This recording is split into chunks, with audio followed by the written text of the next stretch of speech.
stargazers, emphasis on the gay. Welcome back to Luna's List. I'm Luna. There's a list around here somewhere. Lily, have you seen my list? No. I don't know where it is, Luna. Sorry about your tech issues, though. Thanks. Thank you, Lily. I know it's technically your fault, but I can't blame you for it, possibly. Your chaos magic is passive and you can't turn it off. I appreciate that, Luna. I'm so sorry. I wish I could control it better for you. That's my bad. Sorry for the starting an hour late, everybody. Tech issues. Yay! Welcome in, everybody. Congrats on being first. Cookie. Welcome in Pending. Welcome in Happy. Welcome in Angry Snake. Welcome in Weebles. Welcome in Jax. Thank you for the 15 streak. Thank you for the 5 stream streak, Weebles. Hello, hello. Hi, Heidi. Cookie says, I just realized I now have 3 streams up with audio. And you're working on music. This is cool. Your brain and ears are fine. Cookie, that sounds like it's not cool, and that's too much. I've been booped. I've been booped.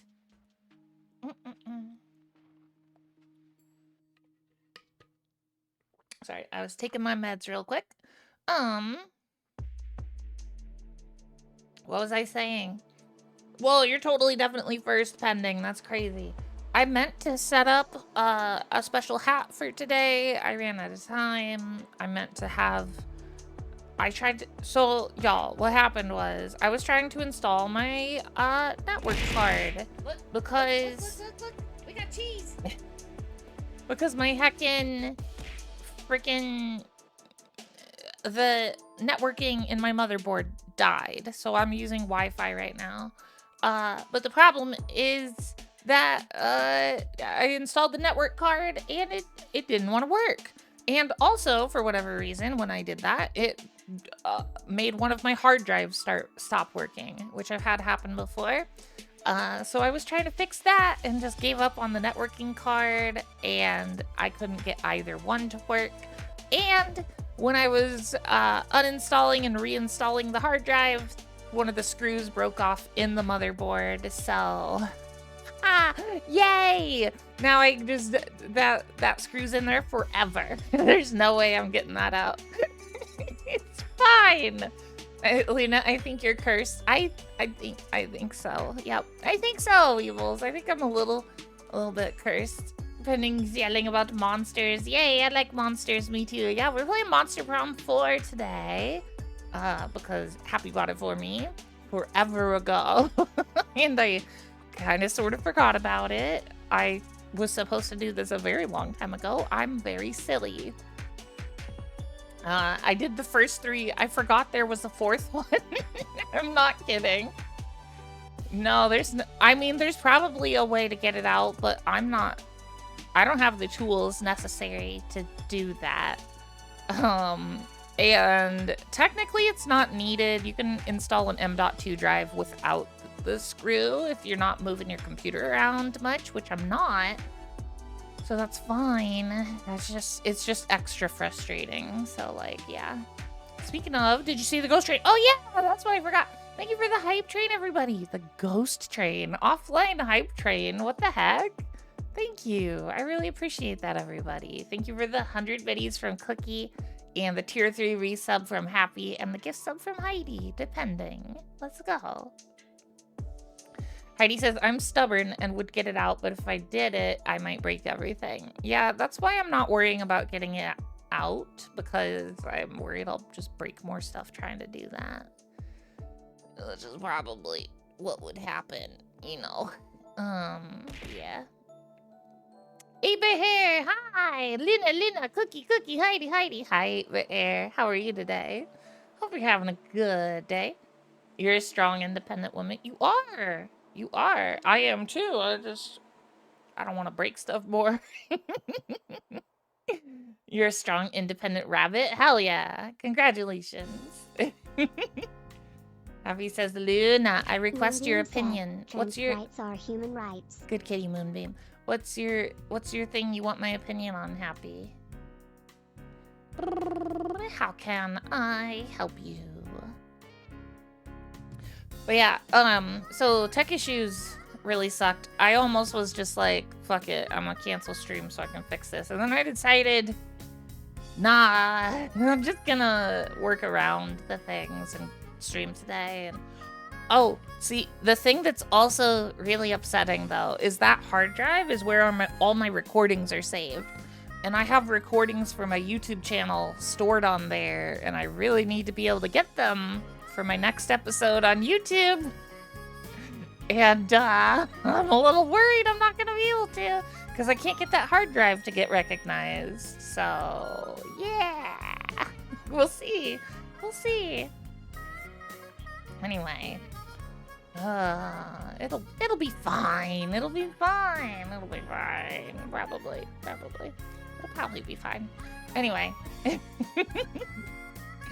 Hello, all my beautiful souls. No, you, beautiful soul. No, you. Brain. My brain is... Oh, that was stressful. I need to take some fucking headache medicine. Hold up. I need fucking Tylenol after that nightmare.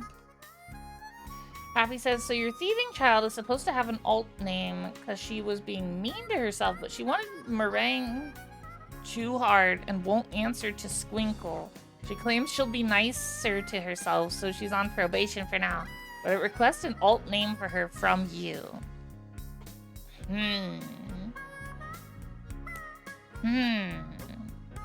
Alt name from me.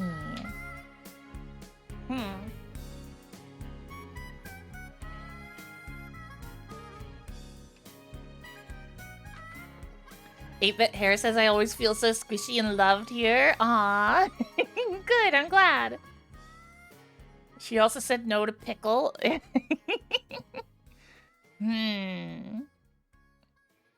Let's see. I'm thinking. Squinkle is better than Squonkle. That's true. I kind of like meringue, to be honest. I think it's kind of cute. I think I like that. I feel like meringue's a good one. I don't know. Wait, why did it double up? I thought I fixed that. What the fuck? Whatever. She wants it too hard, plus it's so long to type. So? So? Oh god, that's what she said.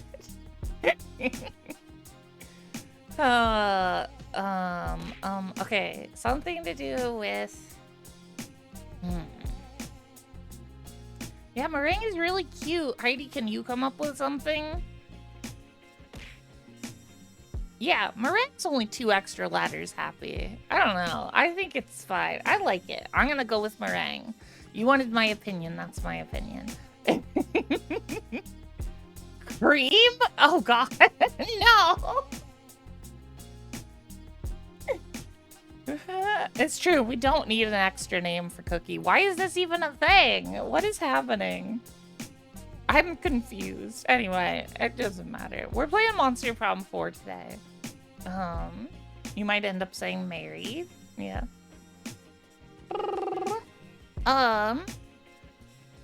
Yeah. Monster Problem 4. Let's switch scenes. Get started with the video game. Button. Go. Now we're over here. Now we're over here. Okay. I might know why that one doubled up. Actually, I just realized. Okay. Monster Prom, where you at? Where are you? Mary Meringue says, so I heard you all were talking about me again. Nuh-uh. We were talking about Cookie. That's a different person, right? Mary is happy and cute. Yeah. Okay. Where's Monster Prom? Where is it? Hello? I found it. Wow, thank you for giving me your daily cheese, Mary Murray. Okay, what is the next thing I need to do? Right, pause the Spotify, and then we start the game. There, that should be everything, I think. That might be a little too loud for the game. Let's go do the gun, come on, monsters bring it on. It's time to make it fun, it's time to make it right. I said it, let's go do the gun, nothing can stop us. You know we're gonna make I it love right. this. We're gonna make What it is this? There are all sorts of stands, come take my hand, let's overspend, fun and demand. There is nothing you can do. Let me become your stand, number one fan. This is our chance, there's no romance. There is nothing you can do to me. Monster, monster, monster, monster, monster, monster. I'm a This is so fun. Everybody clap with me. Monster, monster, monster, monster, monster, monster. I'm a weirdo, I'm a geek. Come with me, we'll feel complete. Monster is the way you feel. Monster is the way you feel. Monster is the way you feel all the time. Monster is the way you feel. Monster is the way you feel all the time. All the time. I love that. That was so cute. Penny says, Brain figured out new name shortened version started giving me some kind of feeling didn't like, so now Charlie? Huh? Oh, your previous chosen name gave you a feeling you didn't like, so you're changing it again? That's valid. That's fair. So you're choosing now. Wait, I'm confused. So what about Charlie? Penny? What a bop. I know, that was so good. I loved that. That was delightful. That made me so happy. The fuck? It's so cute. I legit... Oh, you're going with Charlie for your name. Got you. That's cute. Like, makes me think of Charlie from, fucking... What is it? What is that show called? Has-Been. Charlie's adorable in Has-Been. I love Charlie. OMFG, it's Glyph. If she was purple, it legit is kind of, yeah. Okay, actually, so I liked that so much. I want to listen to it again, so we're going to reboot the game.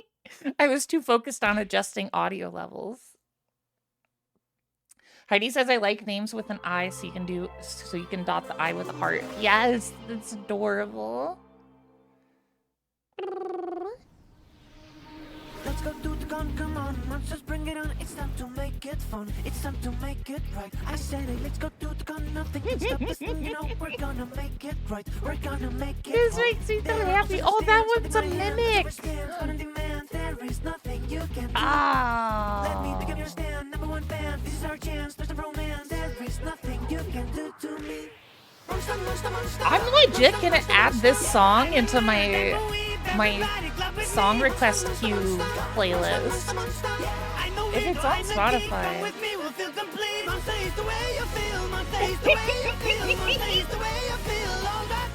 This makes me so happy.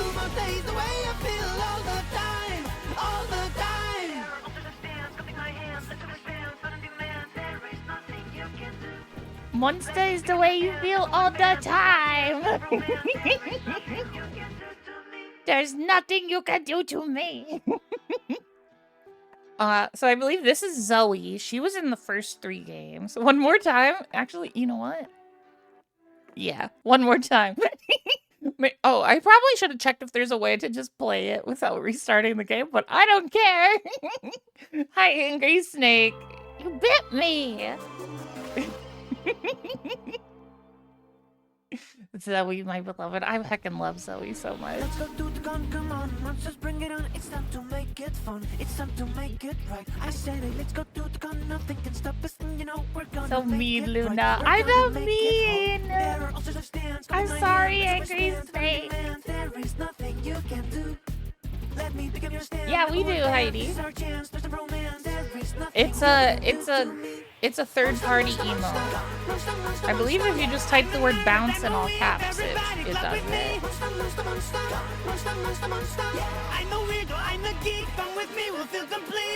Or maybe it's just a capital B? I can't remember. There you go, you got it.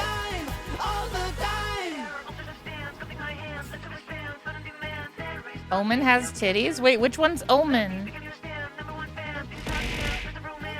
Well, Phil, thank you so much for the resub. 17 heckin' month. Villain 4 cause just subscribed at tier 1. Thank you so much. Dearest Thank Villa you. 22 hinge person number 4.46 billion, here's your monthly allotment of funds. You are hereby authorized to dodge or swerve into the monster lover allegations, per your choosing. Oh, I'm absolutely swerving into them. The goth baddie. Let's check out the gallery. Oh, why do I have stuff here already? I don't know. I don't know what that's about. Okay. Wait. Customize? What does customize do? Oh, we can change all this stuff. Alternative outfits. Character packs. Replace creepypasta content. No. Okay. It just says bounce for you, no emote. That's because it's a plugin called Better Twitch TV. It's a Better Twitch TV plugin. Yeah. So if you have that, it shows up as an emote for you. But also it'll show up as an emote on the stream. So, yeah. Yeah. Alright, let's get started. Well, if it isn't Luna's list. Well, if it isn't Ivy Drawn. Hi, Ivy. Welcome in. Good to see you. Okay, we gotta do this one more time. I don't even care. I wanna hear it again. Also, I gotta see Omen. I gotta see who Happy's talking about. Mole says a quick web search suggests the theme song is on Spotify or Bandcamp, so we can all hear it again. Yay! Thanks, Mole. Alright, Zoe. Liam. Nico. Doug. Oh, wait. That's Omen? Oh, shit. Oh, shit. Okay. Okay, wait. I know weirdo, I'm the geek, come with me, we'll feel complete. Monster is the way you feel, monster is the way you feel, monster is the way you feel all the time. Clown girl looks so good, she does. We know who Luna's going for now. I'm not sure yet, because I like the clown girl too. And I'm really partial to Zoe. Thank you for the bonus hydrate cookie. Oh my glob, she's turning the frickin' frogs gay. You vote Zoe or April? Is April the clown girl? Hi, Anne. Welcome in. All right. Yes, I would like tutorials.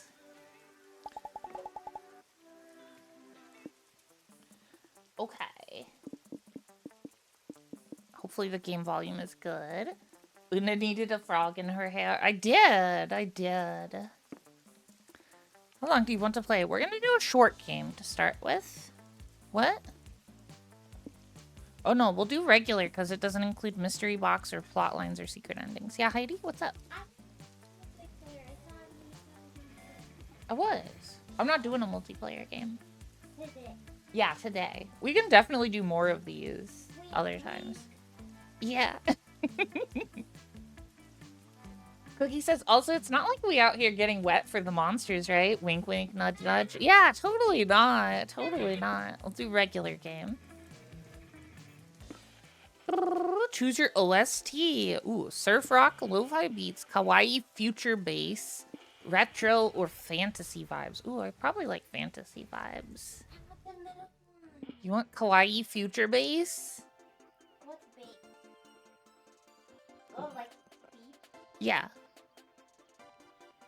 Kawaii. All right, Heidi and Cookie have voted for kawaii. All right, we'll do kawaii. Narrator, you're gonna get lots of work today. I forgot you're a character in this game. Ah, Spooky Con. For some, it was just a nerdy convention, but for us, it was 4 days to celebrate our many passions and obsessions fiercely, unapologetically.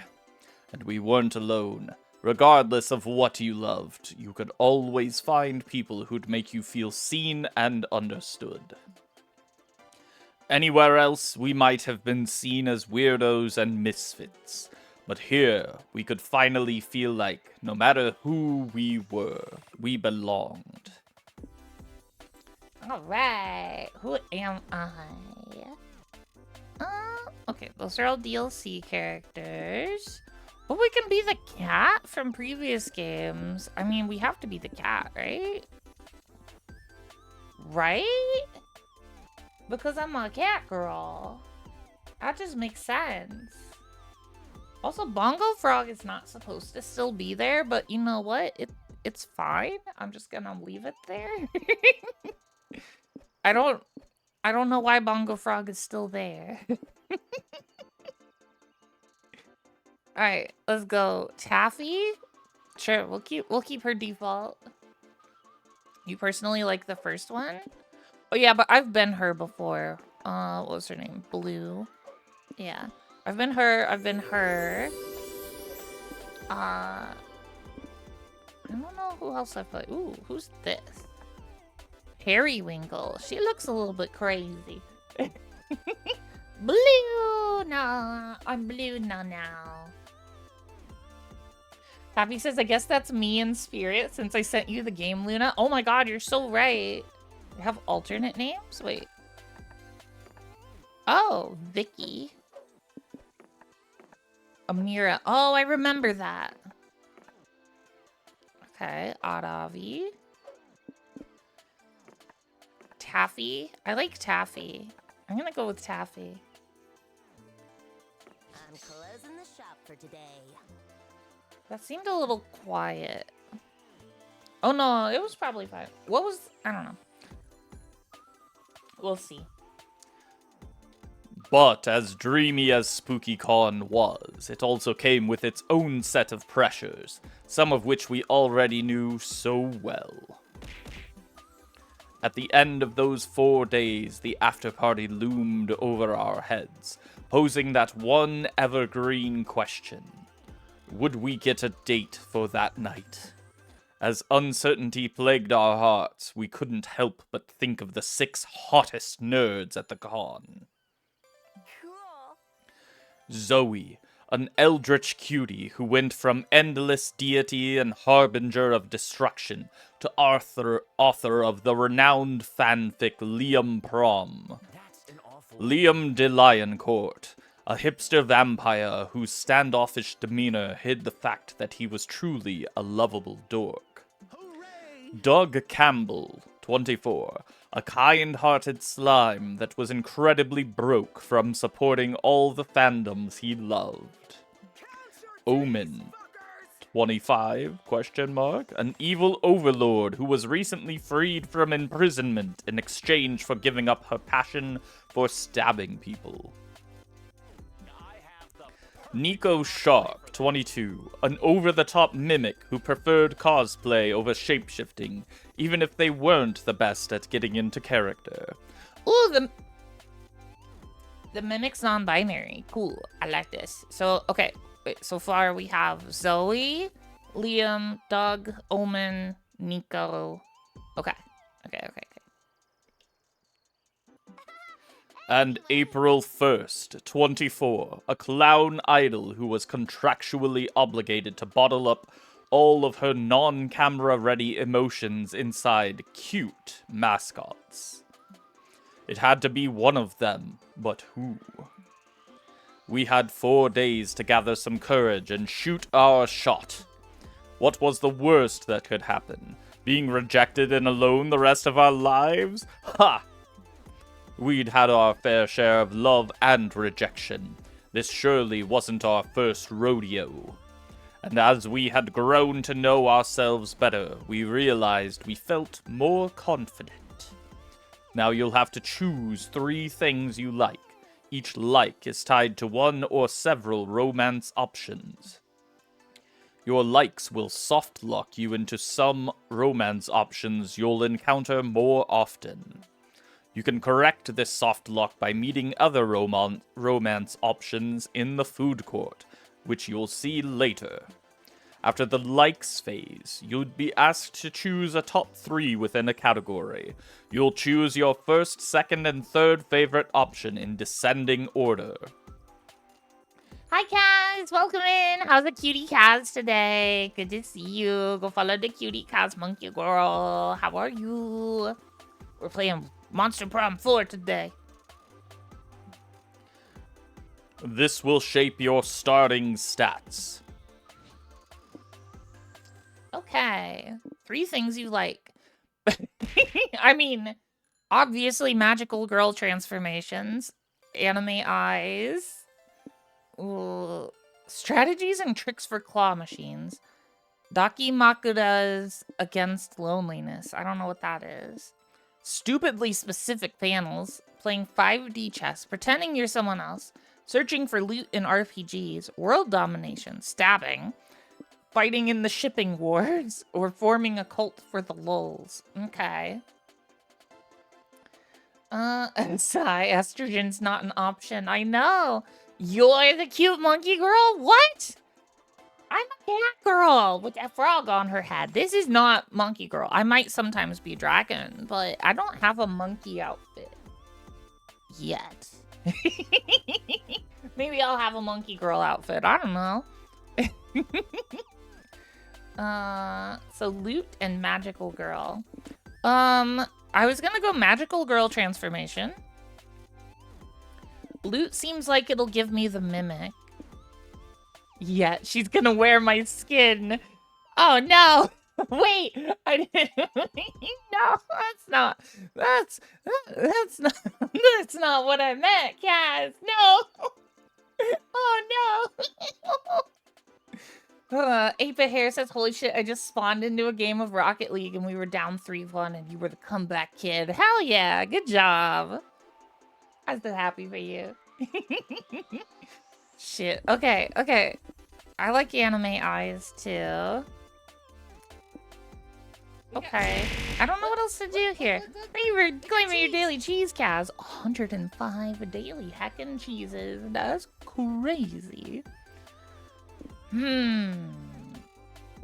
I mean, if we want a chance with Omen, we gotta take stabbing, right? Should I go crazy anime girl, magical transformation, anime eyes, and stabbing? I feel like I probably should. Okay. I just realized my limiter is not set to on, so I've been peeking the mic a couple times. My bad. I just turned it on. Okay. Stabbing doesn't always entail a knife. That's true. I'm gonna go stabbing. Choose your top 3 favorite Pokemans. Pokemans? What? Pokemans? These are Pokemans? Alright. I mean, I like this lady. This lady's Pokemon. Yeah, this lady gives me feelings. I don't know what's happening here, but I like her. You're so cute. No, you're so cute, Kaz. What the heck? Okay, first, second, I guess of these options, this one.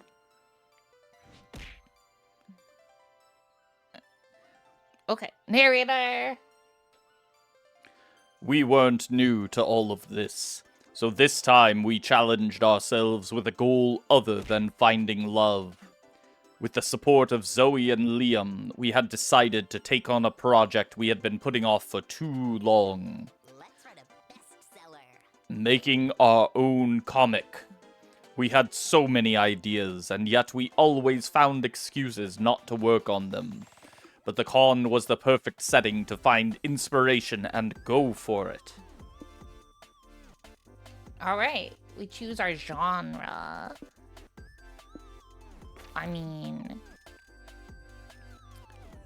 The fear of failure had stopped us for too long, but then reminded ourselves of the one thing that always kept us going. That we were young and unafraid, and we were ready to start. Yay! Stand. Okay. Wait a second, champ. Yeah, no need to rush into this. We're here to give you some tips on how to do cons the right way. Think of it like some sort of tutorial. God knows you could use one of those. As everyone knows, the main activity of a con is finding love. Yeah, I know. It isn't really, but this is Taffy we're talking about. Look at her. She's probably aiming to get a date at the big con after party. Ah, yes. The silence speaks volumes. Well, if you want to get a date, you'd better get to know the other person and what they're looking for in a potential partner. Katie, thank you for claiming your daily cheese. Hi, Katie. How's it, Katie, today? Exactly. Do they share dreams and fears? Are your visions of the world in sync? Are your souls truly compatible? Too complicated. Let's say someone's personality can be defined through 5 traits: smarts, boldness, creativity, charm, and fun. Let's call them stats. It sounds cooler and more video gamey. Villain says, I'm always looking to get dates. They're delicious. Mole gave me the first one I can recall eating and it was great. Amazing. Wow, what's happening? Why did I do a color swap? What? That isn't... Why did that just happen? Whatever. That wasn't supposed to happen. A tad reductive, but let's work with that. Then you have to ask yourself, is your fun high enough for someone who loves to party? Is your boldness low enough for someone who likes peace and quiet? Sometimes people are even more ambiguous, like they may like someone who's just balanced. The point is, everyone has their standards. Stat standards. And if by some chance you want to go to the party by yourself... Which is a totally valid option if that's your jam. Don't think you'll be exempt from managing your stats. You can still fail at it.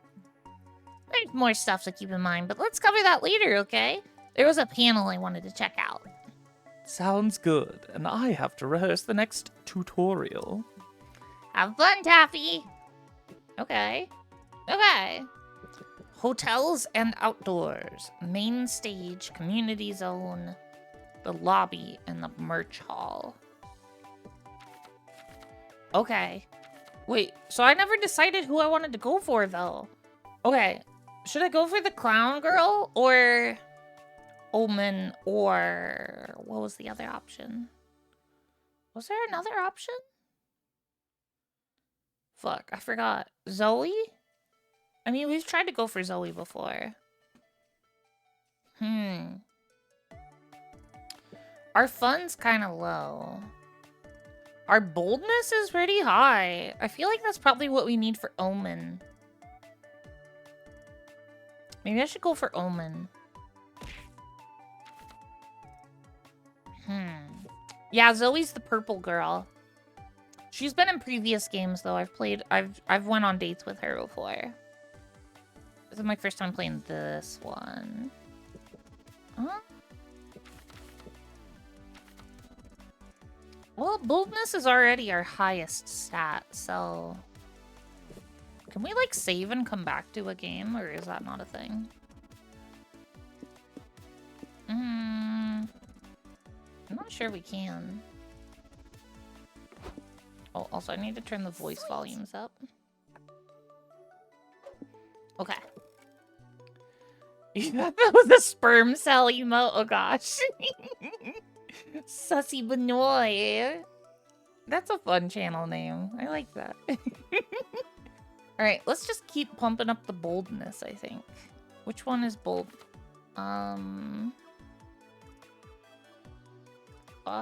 Shoot. I don't know which one is boldness.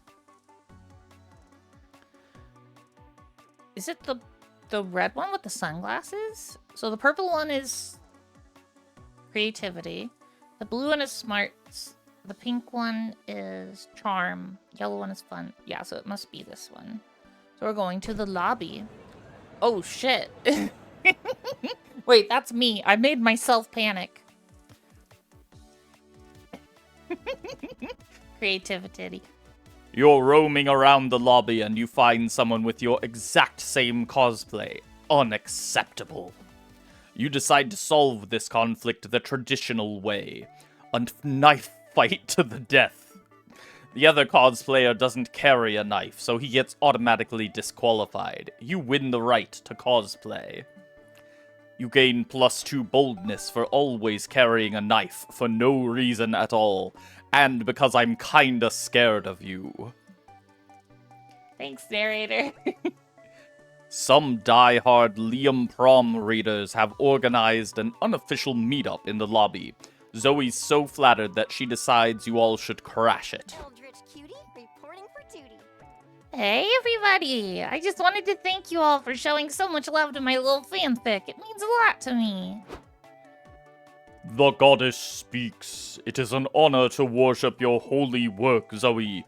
A most divine honor. No, I think I'm finally beginning to understand the appeal of this fandom thing. Greetings, minions. If I had known the extent to which it allowed Zoe to control her minions, I would have gotten on board a long time ago. But I don't control my fans. They're just really, really into the silly story I wrote. I see. You used a written spell to make them do your bidding. That is smart. April, help me out here. Let me put it this way.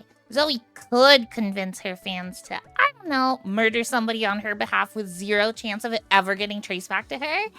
But she chooses not to. Make sense? Well, I do not care if Zoe shirks the powers available to her. I want to make the fandom do a thing. Please? Okay, fine. Just don't make them do anything too fucked up, alright?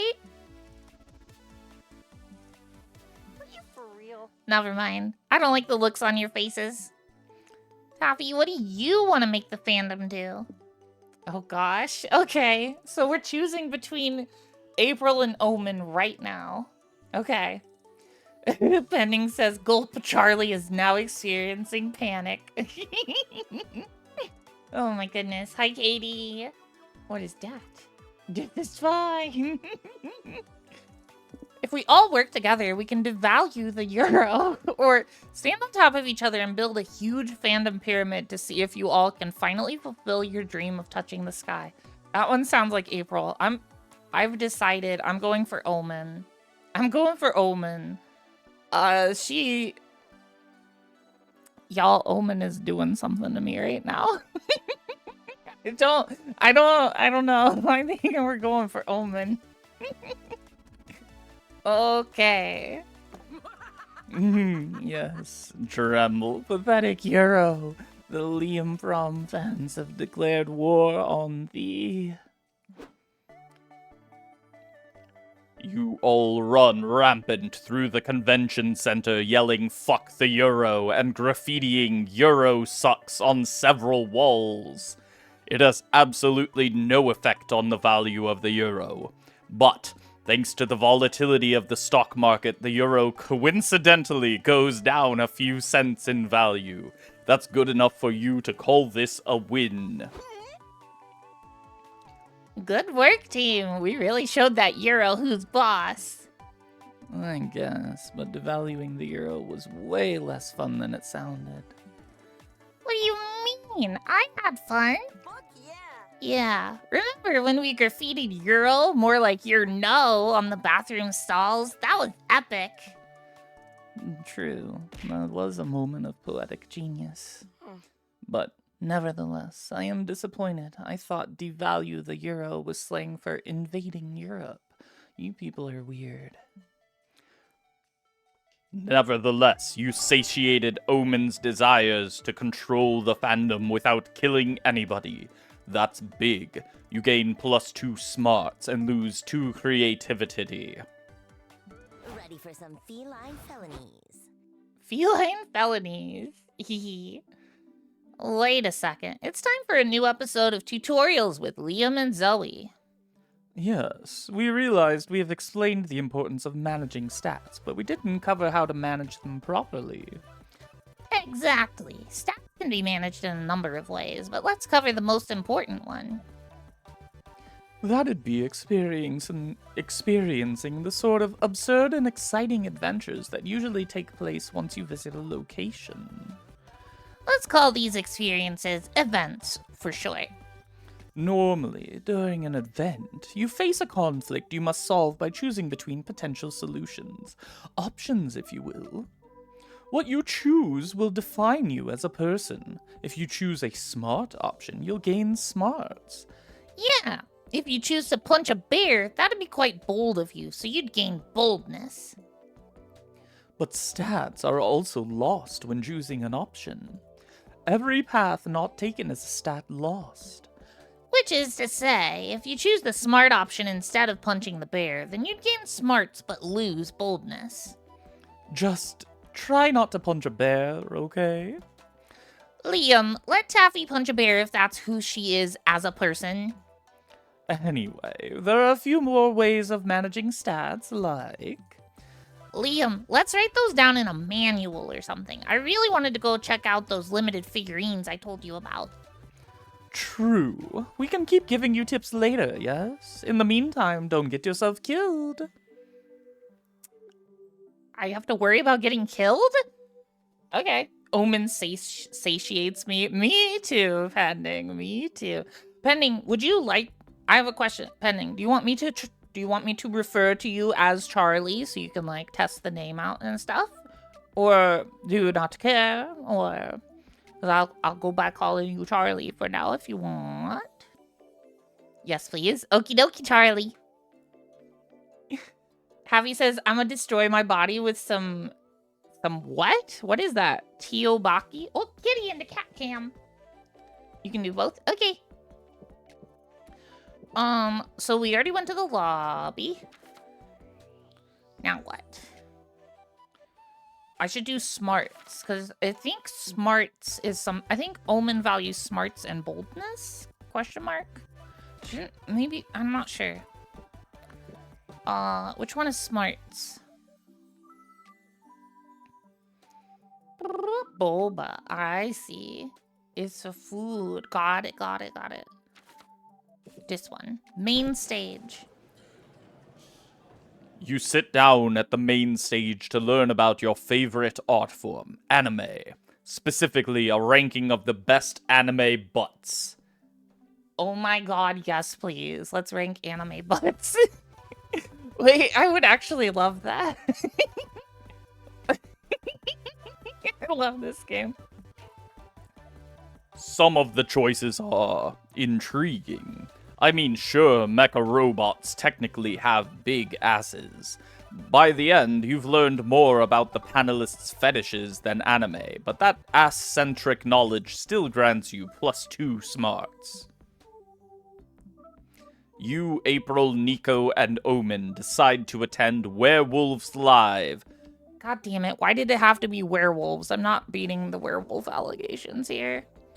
An event where everyone in the audience plays the social deduction game Werewolf. Wait, I've actually played Werewolf before. That game is a lot of fun. Under your chair is a card with your secret role. You're a powerless villager. Yay. Everyone closes their eyes, and when the game master tells you to open them again, 3 players are dead, and you have 3 werewolves to find. The case of the hidden werewolf. I remember it well. The sky was gray. I was sweating my ass off in my trench coat, and Omen had a look of wolfish murder in her eyes. I just have resting murder face. That is not intentional. I just have resting murder face. Oh, Omen, that foul femme fatale. Could I trust her? My head said no, but the whiskey in my blood and the tightness in my pants said, probably not, but screw it. Who are you talking to, Nico? Are you having a nervous breakdown? Are you on drugs? Do you need drugs? No, I'm narrating. It's what all the cool detectives do. Now, Omen, let's cut straight to the chase. No chaser. Are you a werewolf? No, though I admit lycanthropy seems much more fun than being a groveling villager, powerless and tender and ripe for the devouring. Alas, a villager is what I am. C'est la vie, etc. Aha! So you admire the werewolves. I knew you envied me, you scoundrel. Hey, Nico, maybe let's stop talking now. I really think that we should stop talking now. She was right, of course, so I shut my mouth, confident that I'd cast enough suspicion on Omen to throw everyone off my scent. Only a full moon could convict me now. Oh no, oh no, oh no. Shit. Why couldn't they just shut up? It's only a matter of time before someone figures out I'm a werewolf too. Psych? Okay, Nico and April are obviously werewolves, but what about Omen? Is she acting weirder than usual, or just being her usual violent self? You need a foolproof way to know if you can trust her. Moon Omen. Moon Omen. Wolves are known for having a strong connection to mooning or the moon or something. Oh my god. Hi, Sunny Yoshinori. Welcome in. Good to see you again. Omen is just instilling panic in me. Yep. Build a house and see if Omen has a strong desire to blow it. Wolves love blowing. Okay. I want to show her that I'm a strong, capable woman, so I'm gonna build a house for her to blow.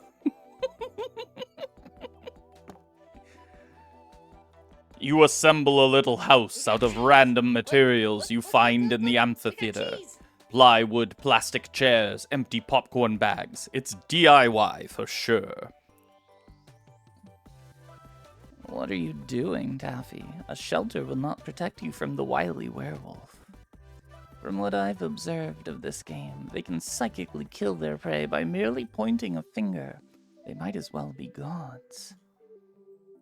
What do you think of my house, Omen? Does it give you the urge to blow? What?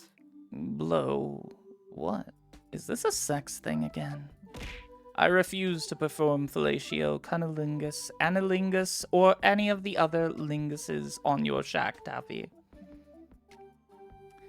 I thought she meant blow, like cocaine. Maybe I'm just used to that after my hard-boiled life on the streets. Too bad I did all my blow earlier. Won't be able to afford more until the next Twitch affiliate check comes in. Wait, this Twitch affiliate? Twitch affiliate? Wait a second. Okay, so the clown girl April has all of her negative emotions made into balloon animals. So these are like, yeah, pending. So all the balloon animals that talk when April is highlighted, those are her negative emotions that have been transformed into. Basically, April is the Twitch streamer. The clown girl is the Twitch streamer. Yeah, and she bottled up all of her negative emotions. Oh my fucking god, this is like too real for me right now. Holy shit. What the fuck? Yeah, that's kind of what you gotta do, huh? Feels too relatable. Gulp. Yep. Honestly, there are a million things Taffy could have meant by blow. Nothing worth speculating about. Honk honk. I meant blow in a wolf way. Do you want to blow my house down, Omen? I always have an appetite for destruction, but blowing it down with my breath would be inefficient. I prefer the wanton elegance of the flamethrower. Well, says a mummy in the corner, if no one else is gonna do it, he starts blowing on your house. Oh, I forgot I didn't press the narrator button. Oh well. Yeah, group blowing session. Join me, fellow wolves. He just cost the wolves the game. Why? He had no reason to blow on Taffy's house. Because he's a committed werewolf, and Taffy's house is the perfect set piece. It's called theater, April. Splendid. Then the puny villagers reign victorious. What you lack as a mason, Taffy, you clearly make up for in detective work. You found all the werewolves and confirmed that yes, Omen is just like that. You gain +2 creativity and lose 2 fun. Come on. Yay! Okay. Cookie says, why bottle up emotions and stream when one could spill them everywhere and not stream? That's not relatable or anything. To be fair, it's not like they got spilled on purpose. Yeah. Yeah. You know what? I always fail these on my first attempt, so I'm gonna see what stats I need for Omen. Just because I know how the game works and, like, I want to know what I'm going for. Omen, Monster Con, stats. You see a people. Hi, Mara. Welcome in. Good to see you. Look, we got cheese. Okay. How do we do Omen?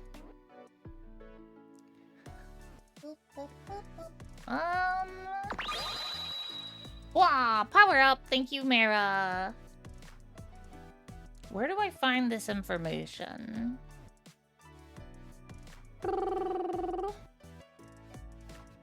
Where is it?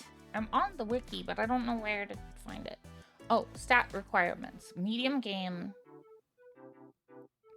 Okay. Greater than 14 boldness, less than 13 smarts. Oh, we have to get our smarts down. Okay. So we need to be bold and stupid. Okay. We must be bold and dumb. How do I get my smarts down? Gotta get it down to 13 or less. Okay. Oh, shit. I didn't even mean to click that. I was just tabbing back into the game. Whatever. That's fine. You attend an indie tabletop game showcase and get pulled into a Euro game based around the classic party game Never Have I Ever. It's like the original game, but there are different point values assigned to the severity of your admissions. There are also sudden death rules, a phone-a-friend mechanic, and a robber, somehow. 2 hours later, you've decided that never will you ever play this game again. At least you gained 2 fun hearing the embarrassing things the other players admitted. Dog and Omen are competing in the Puyo Puyo tournament, and they need all the support they can get. You and April go to cheer them on. Hey, Doug. Great job so far. You're kicking butt at this game for children. I cannot believe I lost. This game is impossible. For you to have made it this far, Doug, you must be a true master. Well, I like to play Puyo Puyo to unwind before bed, so yeah, I'm not bad. Doug's better than not bad. He's great. He makes it all the way to the final match. Whoa, who's this person?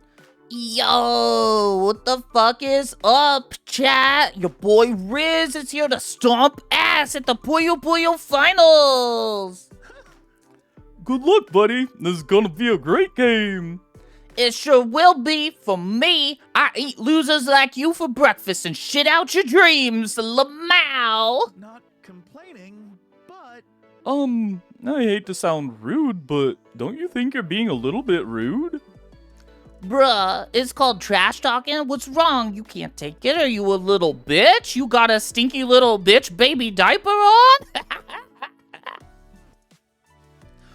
No, I'm not a biatch, and I can take it. It's just that taking it hurts my feelings, and I would prefer not to. This mouth-breathing shit stain appears to be maligning our good friend Doug, and is affecting his Puyo Puyo performance. Someone give me a knife. April, you restrain him while I stab him 12 times. What? No, I'd never be an accessory to murder. Especially not with so many witnesses around. That's fair, but you still can't let this slide. You need to get Doug's mind off the trash talk so he can win. Okay, lend Doug your fanciest hat. He'll get so many compliments from strangers that'll cancel out the trash talking. Or release 3 raccoons. Everyone knows raccoons love garbage, so if Riz keeps trash talking, he'll risk the raccoons looking for food inside his filthy mouth. I love these games so much. Oh, fuck. Again, you don't have to have a knife to stab someone. It's true. Katie says Omen and I have the same brain cell. Oh my god. Yeah, I love Omen. She's great. Release the raccoons! Taffy, what are you doing? Why do you have raccoons with you? Because raccoons are super useful. Haven't you seen her harvest people's souls into them? It's funny. True, but you have a different use for them today. You release the raccoons at the trash talker's feet where they hungrily watch his mouth. What are these raccoons doing here? Is this your fan club, bro? Makes sense they'd be into a dumpster fire like you. The raccoons climb up the streamer's body and start pawing at his lips with their stinky, adorable hands. Ah, get him off me! Do something, ref! Why? This is perfectly legal, the referee says. That's true. Mouth raccoons balance the meta against trash talking. Ah! The trash talker's mouth is too full of raccoon butt to respond, or play Puyo Puyo for that matter. Oh, what is this loser doing? You're not supposed to eat the raccoons alive, dumbass. You have to kill them first. The raccoons stare hungrily at Omen, but luckily Doug wins the match before they climb into her mouth. Whoa, that was so cool. Did everyone see that? I won! All thanks to hard work, friendship, and raccoons. Yeah, it was cool. But can you do the soul harvesting thing next time, Taffy? I was kind of looking forward to it. Certainly. Your friends help you wash your raccoons off in the bathroom, and you gain +2 smarts and lose 2 charm. Gotta make some money. Shit, that's not what I wanted. I want to lose smarts. Our smarts are too high. This is bad. We're too smart. I gotta fix this. I gotta make myself dumb. Okay. So what do we have? Merch haul or creativity?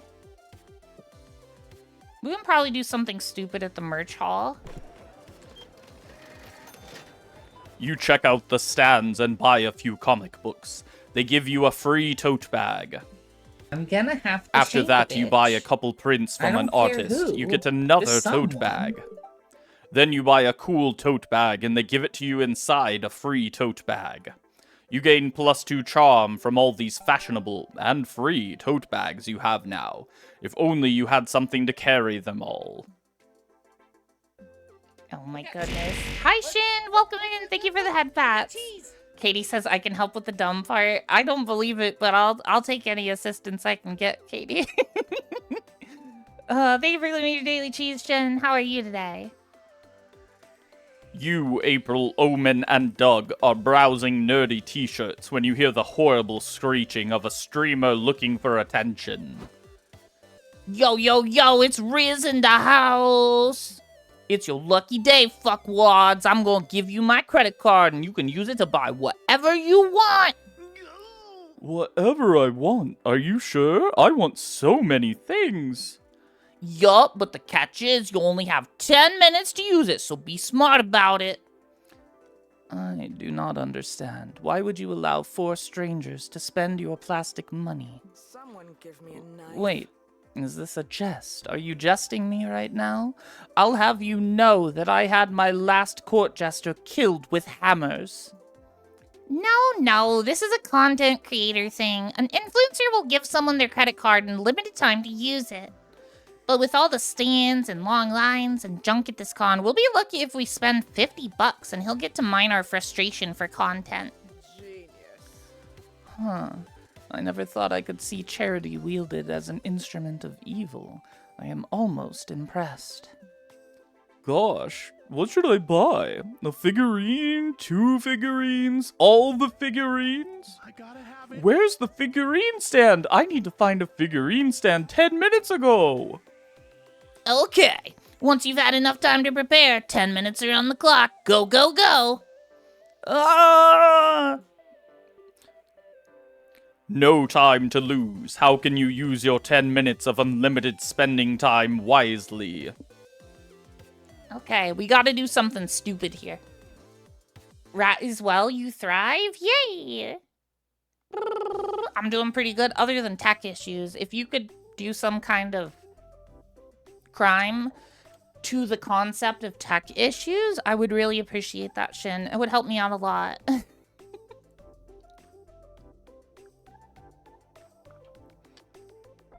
Alright, buy a horse. People tend to forget that horses are actually kind of expensive. Or post a credit card number online and trust strangers to advise you on what to buy with it. You can always trust internet strangers. Wait, that seems dumb.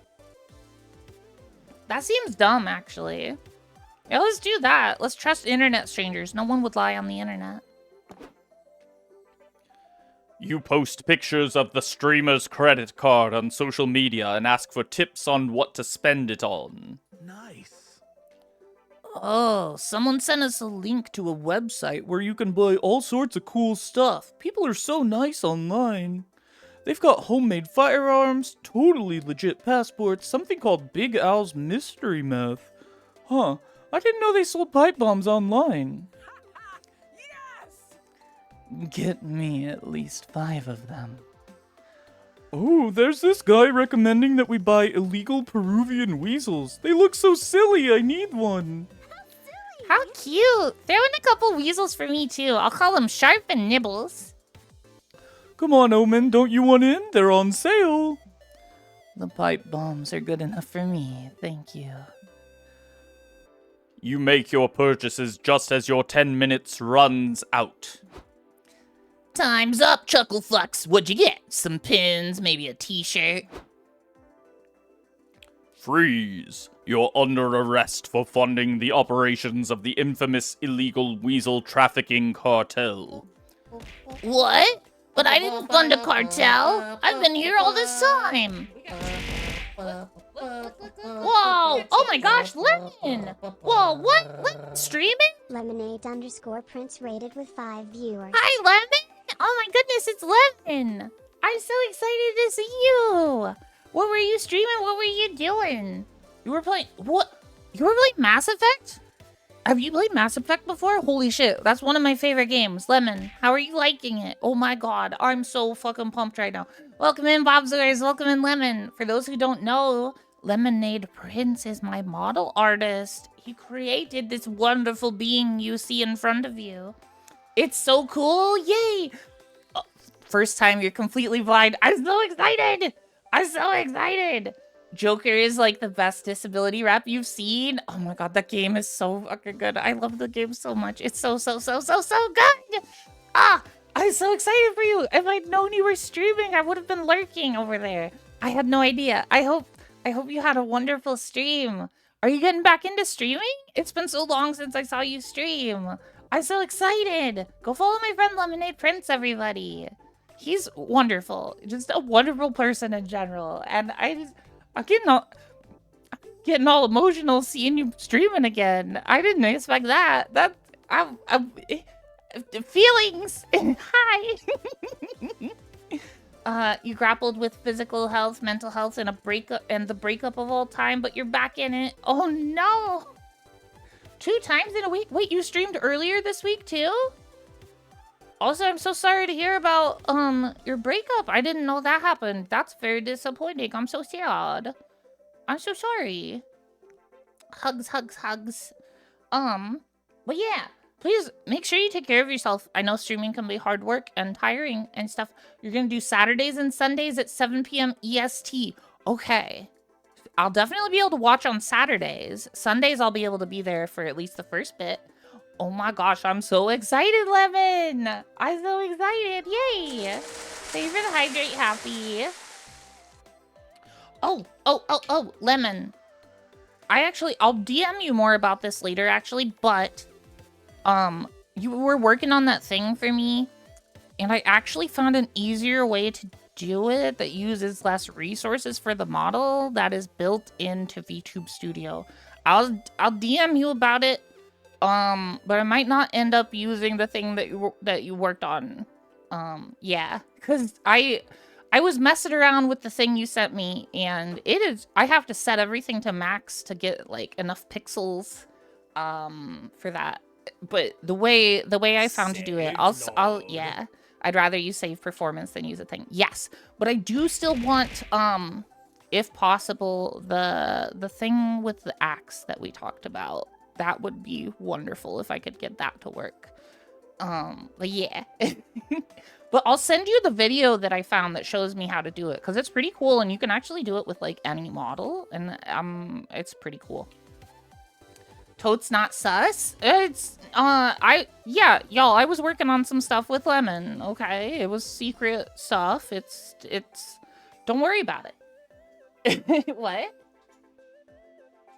Yeah, I'm just talking about it in front of everyone. We're normal, doing normal things, yeah. Oh, also go follow Bobzors as well, who came in with the raid. Normal style. Yeah, we're doing things normal style. Please take care of yourself, Lemon. Eat some water, drink some food, rest, de-stream, do whatever you gotta do to take care of yourself. I really appreciate you sharing your community with me. Cookie, you came in with the raid as well. Oh, so that was one of the 3 streams you were listening to, huh? I've deduced it.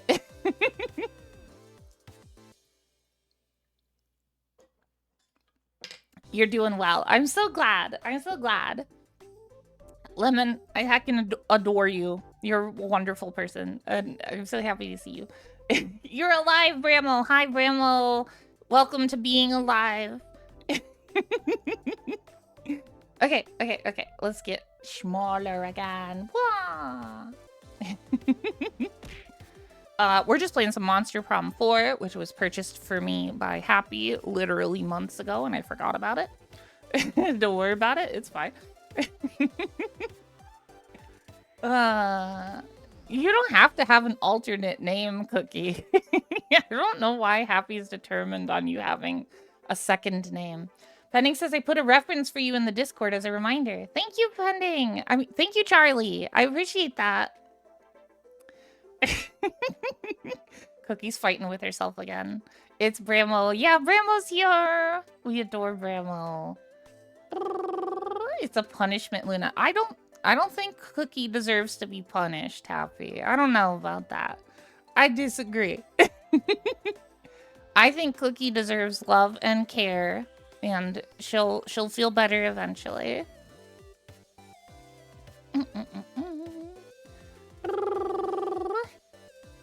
Who said you were fighting with yourself? I did, because Mary Meringue is you. I'm pretty sure. I'm pretty sure. Meringue is a totally separate person from you. Ah, yes, I see. Oh yeah, I totally get that. Like how everybody's always like thinks that Luna does my voice or something for some reason, Cookie. Isn't that weird that people think that? That's really weird. Yeah, that is really weird. Why would people think that I'm the same person as my sister? I don't know. Whatever. Anyway. Okay. Likely story. Your credit card number's been popping up all over the black market. You're coming with us. You have the right to remain silent. Fuck that! I'm never silent. This is bullshit! Does that mean we won't get our weasels? Don't worry, Doug. I can get you one. I know a guy. Oh, thank you. You all watch the streamer get dragged out of the con center, then start talking about names for Doug's new Peruvian weasel. You also gain 2 charm and lose 2 fun. Alright, we didn't lose any intelligence, which is unfortunate. Thank you for the lurk, Lemon!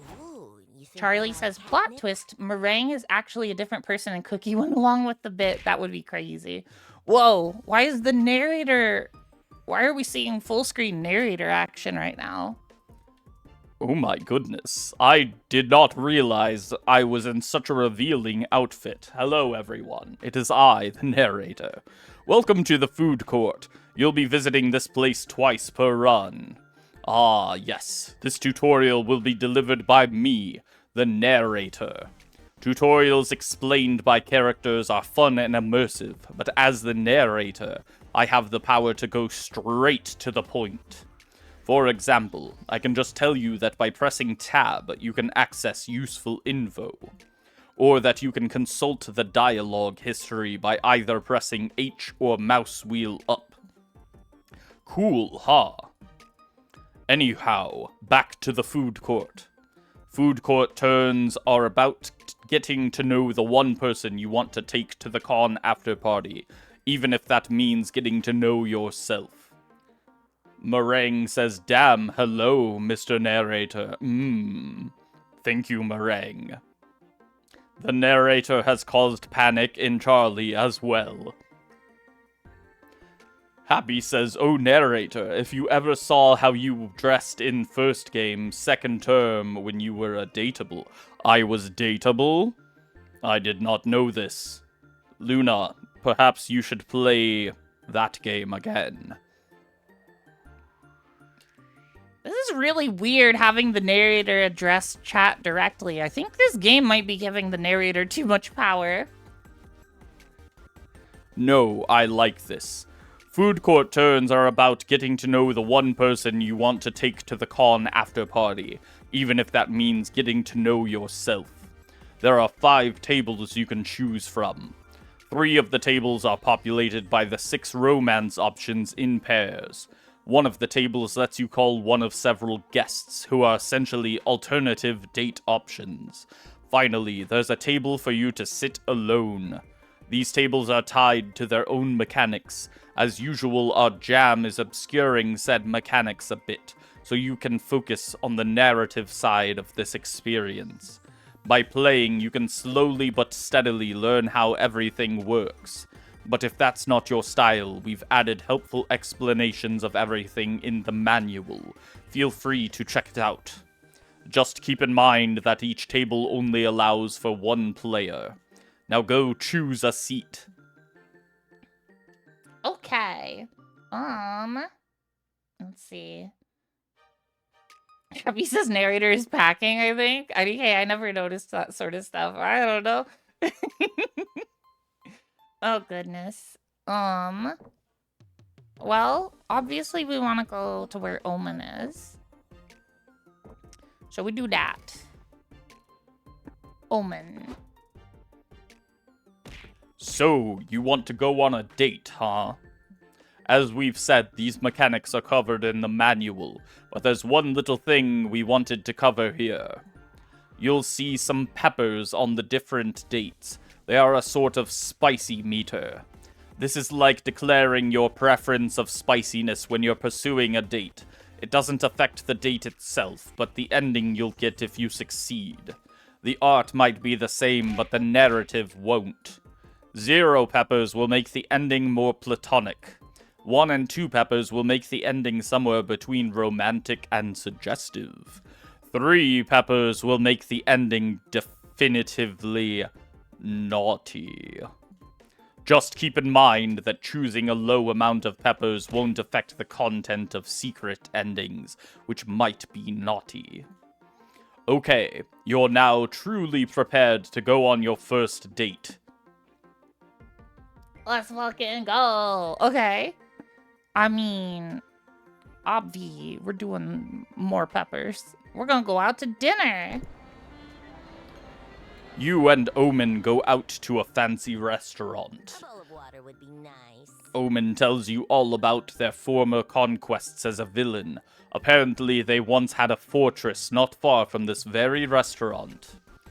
You two decide to check out the old fortress out of curiosity. Turns out it's a laundromat now. Omen might have been more upset if they weren't so fascinated by the washing machines. The future truly is now. Oh, does maybe Omen uses she, they, since it mentioned they there as well, maybe? Possibly?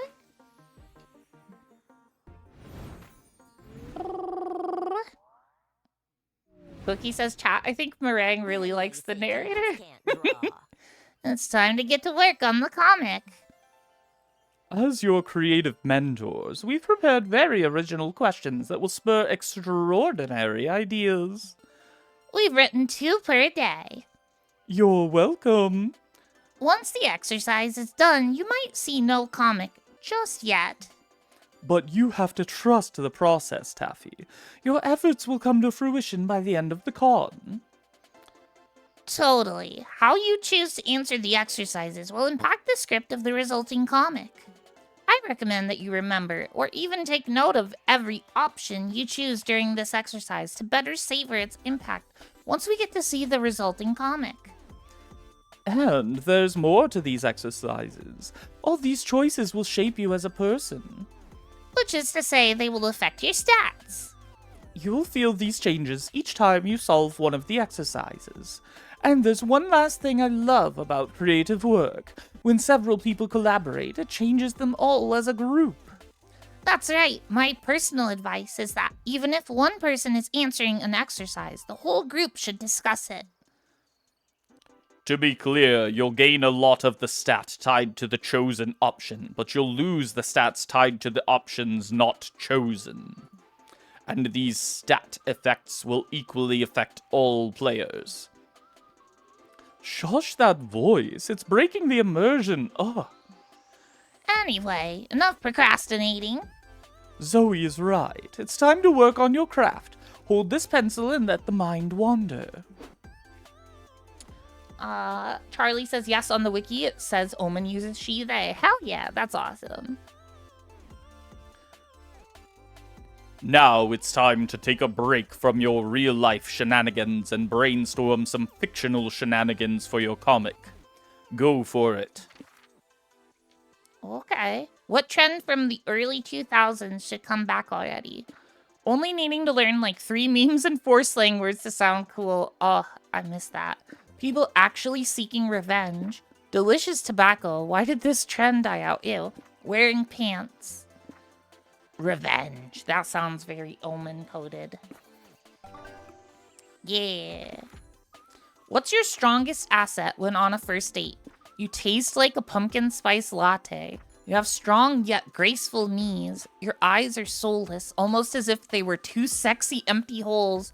Or you can transform into a tiger. Tiger. Oh no, it added smarts? Fuck. Fuck.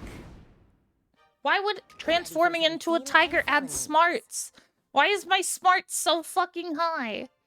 Stop right there. This is the Stat Police. We're here to test you on your stat knowledge.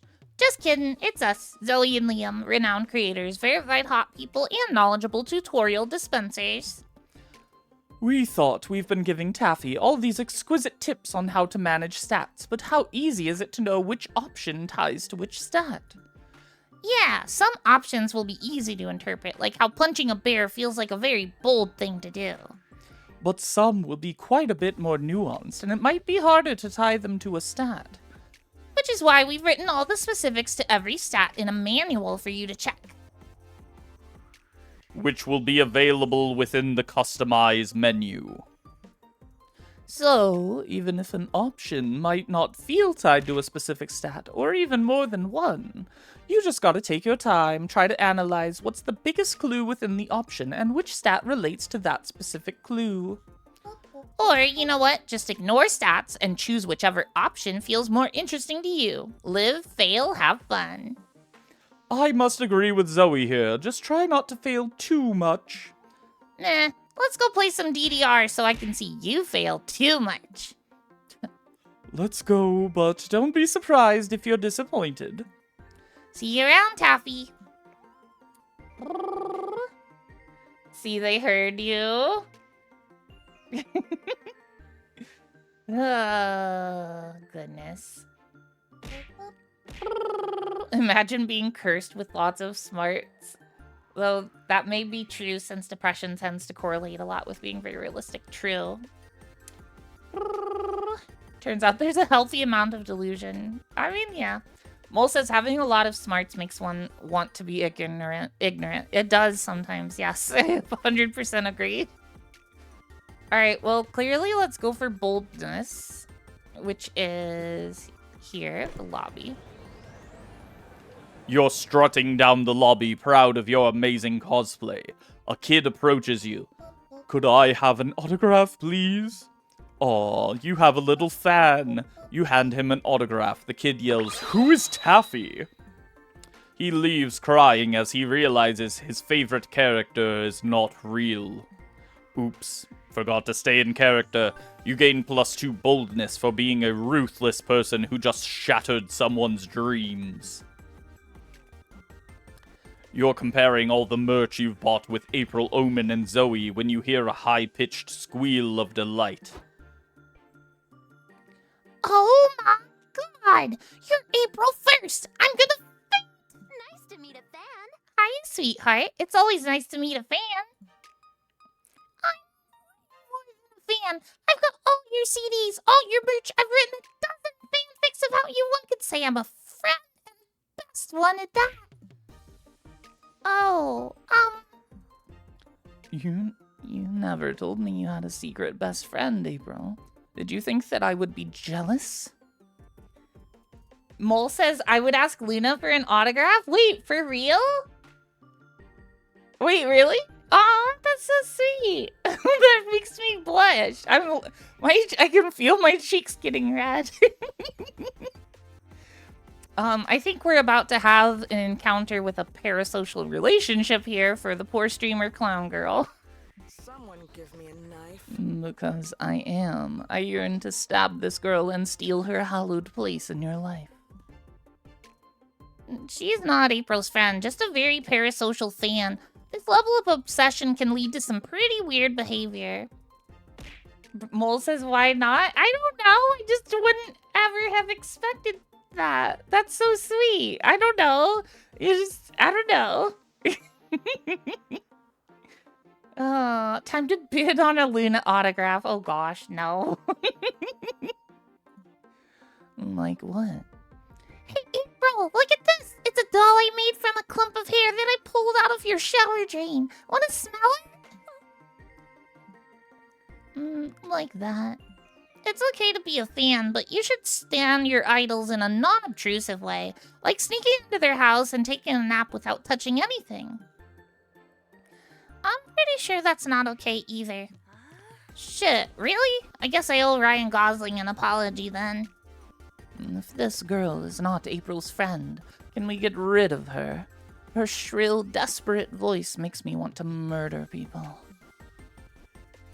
Yeah. Yeah. You think April would also be grateful if you got this fan to leave, but how? Okay. We need to do this in a dumb way.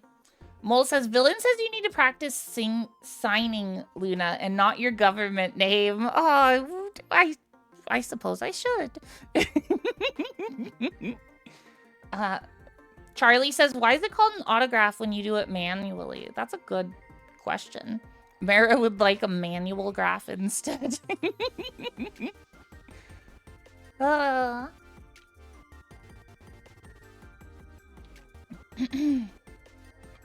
Okay.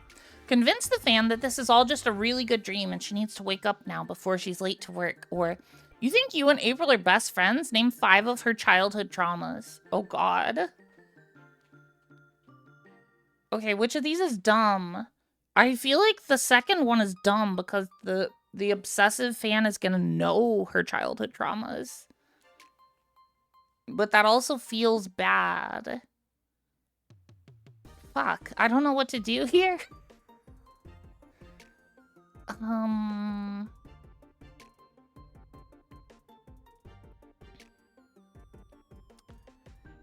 Alright, I'm just gonna go with this one because I think this is the dumb answer. Oh wait, I needed to check the manual. The manual is gonna tell me stuff. I forgot. No, not Taffy the Smart. I don't want to be smart. How do I see the manual? I don't think I can. in the middle of the game. Pyro, hi. Pyro says, help, what do I do when vampire hunters keep climbing over my walls to get a shot at me, no matter how many times I try to convince them that I'm not a vampire, because I'm not. I wasn't a vampire in the 1800s, and I'm still not a vampire now. Seduce them. Seduce them, Pyro. That's, yeah. You think you and April are best friends? Name 5 of her childhood traumas. What? Huh, of course. You are surely a fake fan if you cannot even identify April's neuroses.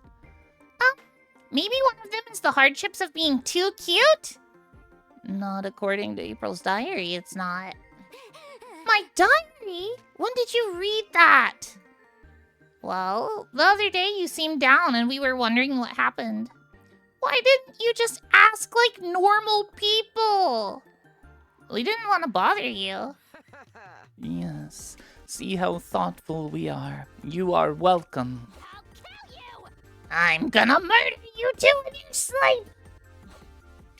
That doesn't seem like a constructive way to deal with your childhood trauma. Yes. And a word of advice, if you do commit a murder on us, don't write it down in your diary this time. So, is being too cute one of the traumas, or... Be gone from me! Shut up. Can you not see that we are having group therapy with our friend? Be gone! Omen stabs the fan in the arm, which finally gets her to leave. Yikes. Jeez, some people don't know the first thing about boundaries. You took care of the fan? Either way, Zoe and Omen are happy, and April probably will be too, in time. You gain 2 smarts and lose 2 charm. How the actual fuck? How was that gain smarts? What the fuck game? I'm so gonna fucking fail this. God damn it. Oh, I should have booked a stand. How is that game smarts? That makes no sense. I'm so cursed with intelligence. I need to lose 11 points. What the fuck? I don't know what to do.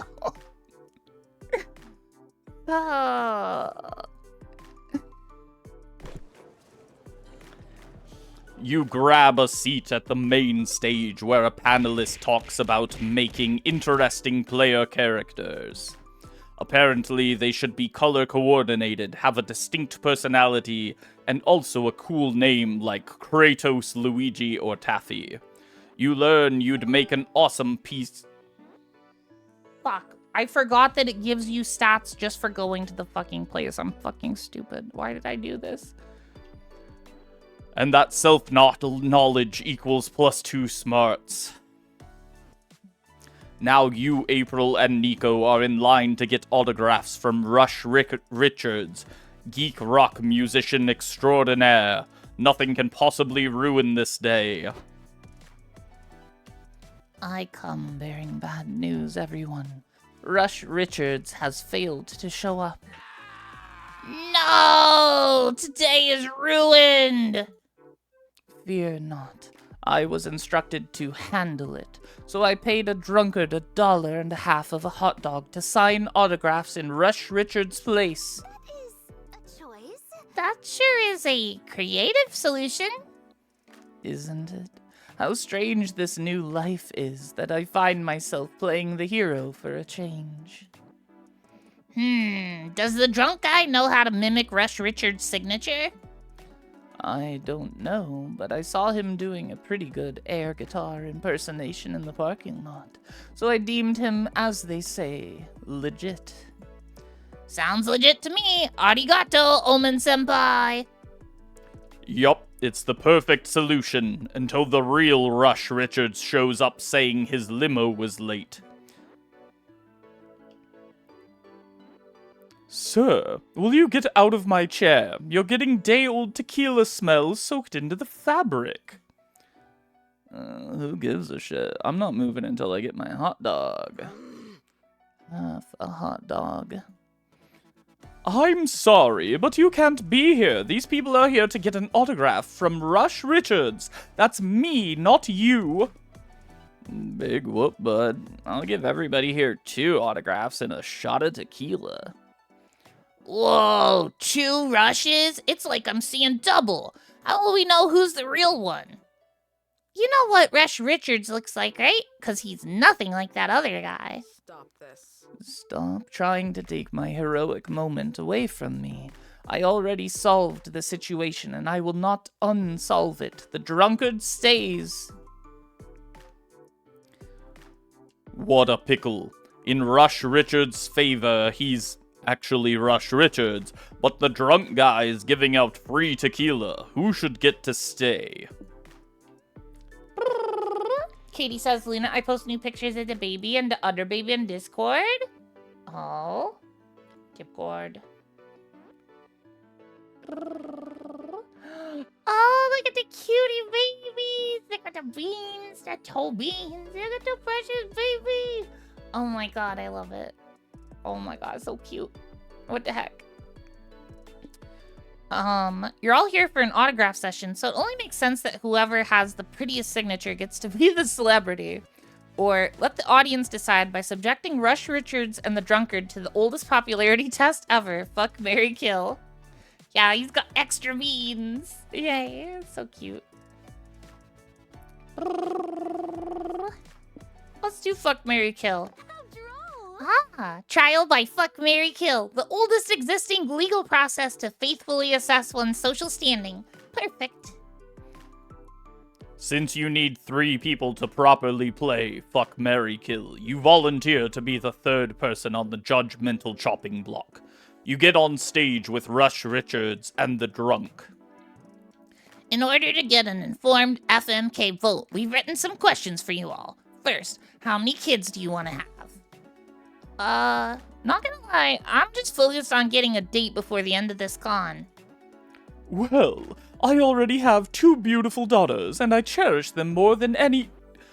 I wanted no kids, but I've got like 6 or something. I beat you without even trying. Second question, what's the worst thing your romantic partner could do? I guess, reject me? The worst thing my partner could do is not support me in my passions. I'm open to compromise, but my art is... The worst thing my ex ever did is drive my car into a lake on a dare. I worked hard to steal that car. Huh, I like this guy's style. And yet, he gets the vast majority of kill votes, so Omen stabs him to death because that's how democracy works. I fear this won't look good for my redemption arc. No, in this case, stabbing him was the right thing to do. That's democracy at work. Look. Rush Richards gets most of the Mary votes, thus surviving Fuck, Marry, Kill, so he gets to be the one to sign the autographs. Problem solved. You sense that you got the fuck votes mostly by process of elimination, but still, it's reassuring.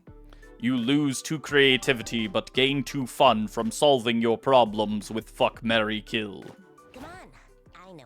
Hi, Buzzy. You did the thing. What thing did you do? Hello, Buzzy. Hi. It's Buzzy. 3 stream streak. What the heckies? Hi. Welcome in. I really appreciate that. Yay.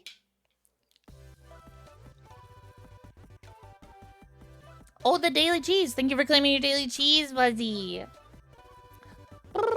It's so good to see you. Oh, y'all, not tomorrow, but the Monday after that, I'll be playing some Helldivers 2 with Buzzbeak. So, bonus stream, not tomorrow, but the Monday after that.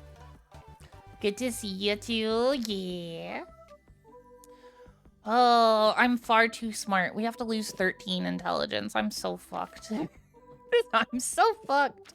Okay, I guess it doesn't matter which we do. Let's try to gain some charm, I guess. Maybe I should see what stats we need for streamer girl. Maybe I have the stats I need for her already.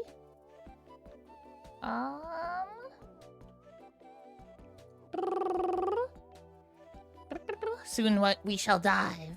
Bramble wants to hell dive with the Luna. Well, I'm gonna be playing it for the first time in 8 days.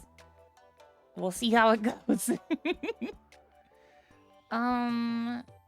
Ew, no, why did I don't don't want fandom. Fuck fandom. Wiki.gg. There we go. That's much better. Alright, stats required. It's not listed. What? What the fuck? Why is it not listed? It says TBA. Unbelievable. April 1st. MonsterCon stats.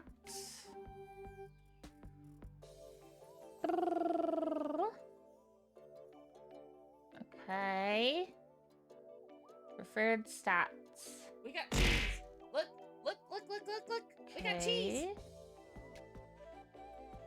Fun and charm. Alright, so let's try to get our fun up then. Thank you for claiming your daily cheese, DJ. Much appreciated. Thank you for the lurk and the hydrate as well. I just poured water all over myself by accident. Whoops. Whoopsies. Okay. So we want fun, which would be this spot here. There's a Smash Your Bros tournament going on at the community zone. You sign up because love always trumps violence. The matches involve 8 players each, and things get horny and confusing quite fast. In the end, it's very hard to tell who actually won, but you all surely got +2 fun in the process. Later, you sit down to play Wizards and Wyverns with Liam, Omen, April, and Nico. Good day to you. Good evening, everyone's here. Thank you all for agreeing to be a part of my campaign. Prepare to enter my fantasy realm of Lestradia, which could be the setting of my future novel if this all goes well, but no pressure. I'll set the scene. You're in a tavern, looking for information on a warlock that you've heard is trying to cast a curse on this realm. What do you do? Oh, I got a spell just for that. I think my cunning wizard, Wizzo Cunningham, would cunningly scan the tavern for any shady characters. I rolled a 15 on my perception check. Wizzo spots some shady hooded figures playing dominoes in the corner of the room. They look suspicious, almost as if they know something about... Oh, Wizzo loves dominoes, and so do I. I joined their game. Okay, are you going to talk to them too? As I was saying... Did you say dominoes? Sorry, I had to check my phone, so I wasn't paying attention, but I love dominoes. As do I. I will destroy you all at this game within a game. Liam, what number must my math rock roll so that I may lay the most intimidating domino? Hell if I know. W&W doesn't have any rules on how to play dominoes in a campaign. Which means we can homebrew it ourselves. This is why I love TTRPGs. The only limit is your imagination. Your friends spend the next hour playing dominoes in a W&W campaign. Liam's allowing it, but you can tell he's about to tear his man bun out. Poor guy. Maybe you should do something to get everyone refocused on his campaign. Okay. We gotta do something dumb. Oh my goodness. Villain says, oh yeah, violence. That's what we're gonna do next week. Oh yeah, next Sunday I'm playing 2XKO with Villain. That's exciting. Roll sleight of hand to start eating the dominoes without your friends noticing. That seems something dumb. That seems bold. Accept that you can't unhook these idiots. Help Liam redesign his whole campaign to be experienced through high-stakes domino matches. It's a win-win. Now we're gonna eat the dominoes. You are pure dexterity, pure stealth. Piece by piece, the whole domino set goes down your throat. Your friends are too engrossed in their match to notice until... Well, friends, I think the match is over. I play my double 6 domino. You don't have it. In fact, you all suddenly notice that you're missing almost all of your dominoes. What? Where'd they go? I was about to win. Don't fuck with me, Liam, or I'll be playing dominoes with your teeth next. I Gee, I wonder where the dominoes are. This smells sketchy. Liam, do I detect any domino stealing magic in our midst? No, but with an arcana roll of literally anything, you can sense evil magic rolling off these hooded figures you've been sitting with. Wait, evil magic, you say? Now I recall Liam saying something about an evil warlock. He must be the domino thief. Then we shall vanquish the bastard and reclaim what is rightfully ours. And we'll save the realm. Rights are human rights. Good kitty, Moonbeam. Sure, if there's time. Your friends finally focus up and complete Liam's quest, eventually defeating the warlock. What an adventure. That was cool. Haha, that was fun. Especially the adventuring part. Next time, Liam, you should consider skipping the dominoes and getting straight to the adventure. Noted. You saved Liam's campaign, and all it took were some high stealth rolls and imaginary heartburn. You gain 2 fun, though you lose 2 creativity. Ready for some feline Fair fun. enough. Kitty. Oh, there's a kitty in the cat kennel. Yay. Pyro says, where are the dominoes? Don't test me. I'll knit a sweater using your arteries. I mean, teehee, we're dominoes. Okay. Merch hall is for charm. Hotel and outdoors is for creativity. Let's do merch hall. You find a stand at the merch hall that sells hyper-realistic VR headsets. You buy one immediately. VR is the future. You put it on and you see your surroundings. Yep, it's a scam. The headset is basically a football helmet and a pair of glasses. No refunds allowed, but the headset looks good on you. Like +2 charm good. Afterward, you're checking out the video game showcase with Liam, Omen, and April. You pass a jolly indie dev who waves you down. Hello. Do y'all have 20 minutes to try out my game? I'd appreciate your feedback. Classic Liam. Of course. Finally, someone who appreciates the quality of Liam de Lioncourt's feedback. Uh-oh. Those words have never led to good feedback. But it's too late. You all play the demo. Liam, when you explained video games to me the other day, didn't you say they are supposed to be fun? Well, Omen, to be exact, video games can also be art, but this one is neither fun nor art. Guys, chill. We're probably just not the target audience. Clearly, this game was made to appeal to people with no taste.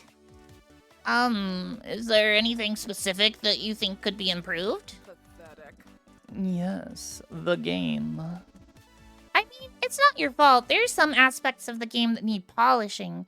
You should hire new people in some departments. But I did everything. I'm a solo dev. What if you hired an actual team while you tried a new position? You could be the studio's janitor. April, are you sure? Janitors are supposed to be good at identifying garbage when it's in front of them. Holy shit, fucking roasted. Oh my god. The poor dev is not having the best time. It's times like these when you remember that your friends are, how to put it, the fucking worst.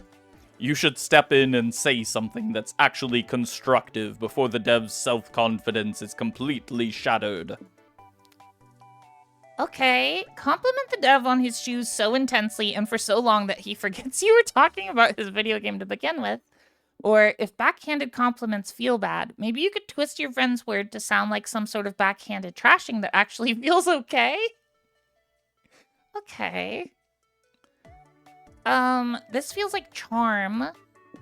This feels like... This might be smarts, so I'm gonna go with this one.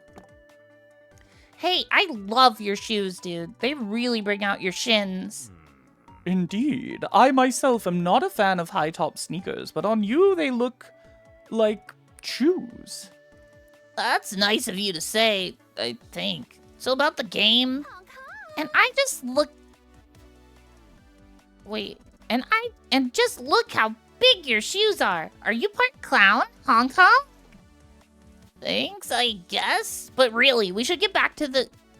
I also love the color of your shoelaces. I think I saw the president wearing the same ones. Oh, thanks. I thought the traffic cone orange was really fashionable. It's like I've always said, shoelaces make or break the outfit, and possibly your fall. What is everyone going on about? Those shoes are hideous. Omen, we're trying to be nice here. Say something positive about the shoes. Why? They are ugly shoes. Were you not the ones to tell me that lying is evil and wrong? Well, this has been fun. Goodbye. Good luck with your game, and don't lose those shoes. They're keepers. You look back to see the dev smiling at his shoes. Success, probably. You gain 2 charm for your complimenting skills. However, your friends later gift you those same shoes. It's nice that they remembered how much you liked them. But god, they're ugly shoes. You also lose 2 creativity. Okay. Oh, gosh. Well, who's this? Kind of reminds me of,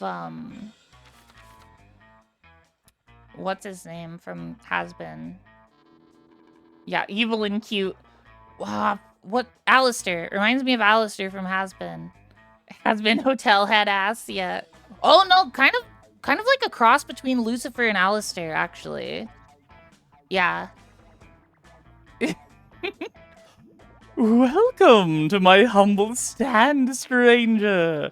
Here you can get beautiful figurines with amazing properties. They have all sorts of effects which you will discover as you unbox them. There are different mystery box categories, each one tied to a different type of effect. I'll give you some clues on the effect types once you start looking through the boxes. So, you choose which box category you want, and before you open it, you'll decide if you want to keep it for yourself or give it to a friend. A balance between order and chaos. You can control which type of effect you want, but you won't know exactly which figurine of that category you'll get. And don't fret, if you aren't a fan of surprises at all, there's a category that guarantees no effect at all. So, ready for the unboxing? Welcome to my mystery shop, where fate does the choosing and you do the paying. Okay. Dull Daniel does nothing. Ah, yes. Dull Daniel does nothing. Oh, wait. This is still that character talking. Ah, yes. Dull Daniel does nothing. These figurines do literally nothing. The choice for those who don't want the unexpected to hit them in the head. A classic. Stats, but now they're people. Stats, but now they're people is based on the stat icons from popular video game Human Prom. They are said to have slight effects on people's stats. Zodiac Thirst Cosmic Office includes a first selection of 6 out of the 12 star signs you can date on the acclaimed dating sim. These figurines are said to have non-slight effects on people's stats. Want to test your fortune?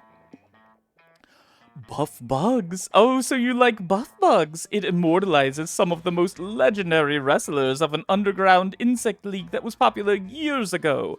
But beware, these big muscles come packing big effects on stats. Landmarks in Love is a series of handsome figurines that are said to take effect on specific places for those who want locations to get spicier. My Weird Little Village brings to figurine form some of the most popular neighbors of this cozy yet creepy game. They are said to be cursed. They may profoundly impact your own self or the ones you're trying to romance.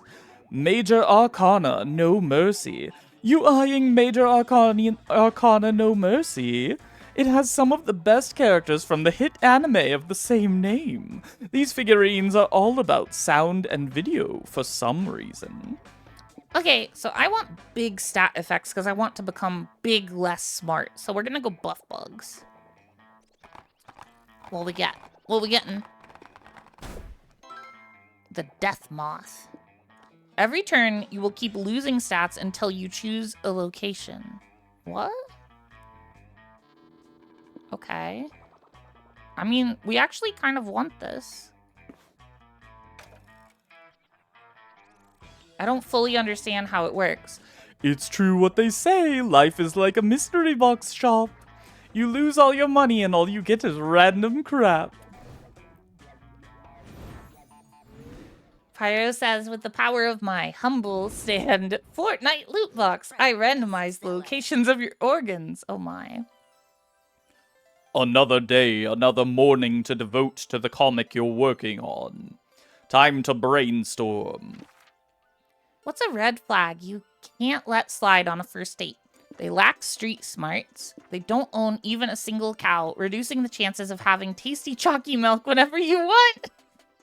Their appealing cooking skills are a lie, as they're being controlled by a rat under their hat. Fucking Ratatouille moment. They happen to live in the sewers, which probably affects their personal hygiene.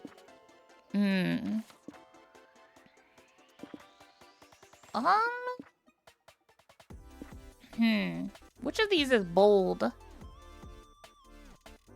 I want boldness. I also do want tasty chalky milk whenever I want. Ninja Turtles? Oh, yeah. I'm gonna go with the Ratatouille one.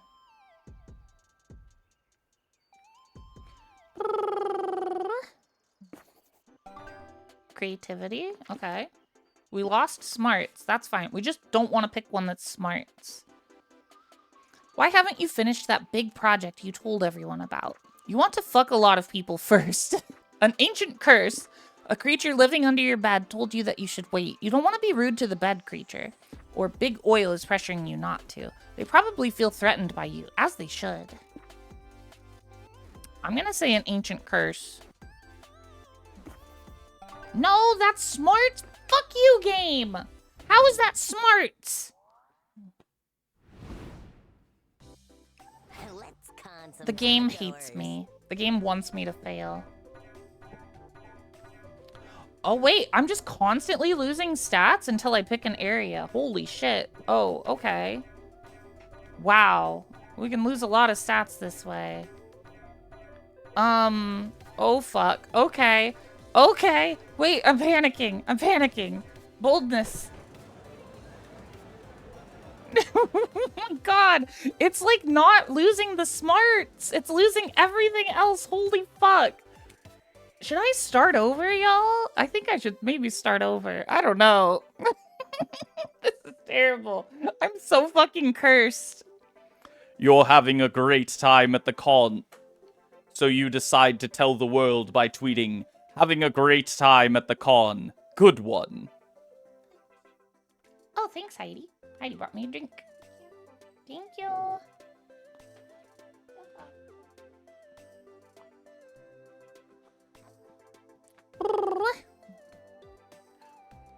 Unfortunately, that's enough bait for an online troll to reply. You're a dumb fuck. Whatever happened to online etiquette? You're not going to let him ruin your day, so you engage in a spirited but respectful debate with him. After a while, the troll writes, "Sorry, my mistake. You're a fucking dumb fuck. You're definitely embarking on a journey of revenge when this con is over. You gain 2 boldness for not backing down from an online fight. You're with April while she does a meet and greet in the lobby when Nico and Omen suddenly come running over. April, what are you doing? Like and subscribe. Spend time with my most favoritist fans who paid $99.95 for the VIP April's Biggest Fools experience. Why do you ask? Because from a distance, we thought this was an angry mob. We rushed over here to kill everyone. I've got a thing, so... Well, it's not an angry mob. Thanks for checking, though. Bye. But what if it was? You should have bodyguards to keep you safe. And with my axe and Omen's homicidal tendencies, we'd be perfect for the job. No thanks. I think I can take care of myself. April, you've had dinner with the president. Someone as famous as you needs to be kept safe.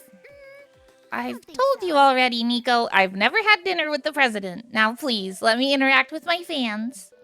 Okay, who's next in line for a photo? Nice to meet you, sweetie. Say cheese. Cheese. Wait, April, what if this fan came here to murder you? I think there's a 20 to 60% chance of that. You're making those numbers up. Oh, sweet April, all numbers are made up. You know what's very real? People who want to murder people who have dinner with the president. Omen, grab your weapon.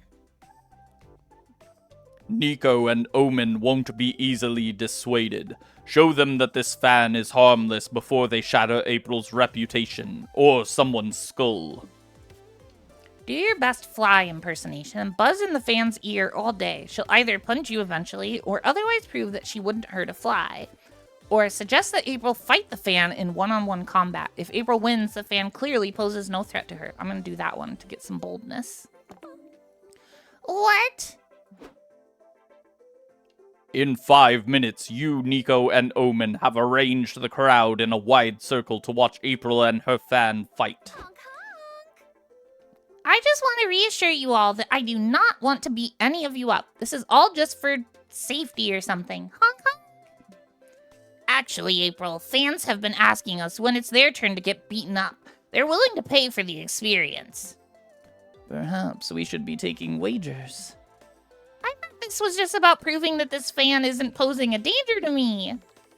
Life is ever evolving, April. This started as a safety measure, but now it's a PR stunt too. Money, money, money. Fine, as long as I get a 75% cut of any and all bets made in my name. I'm so sorry about this.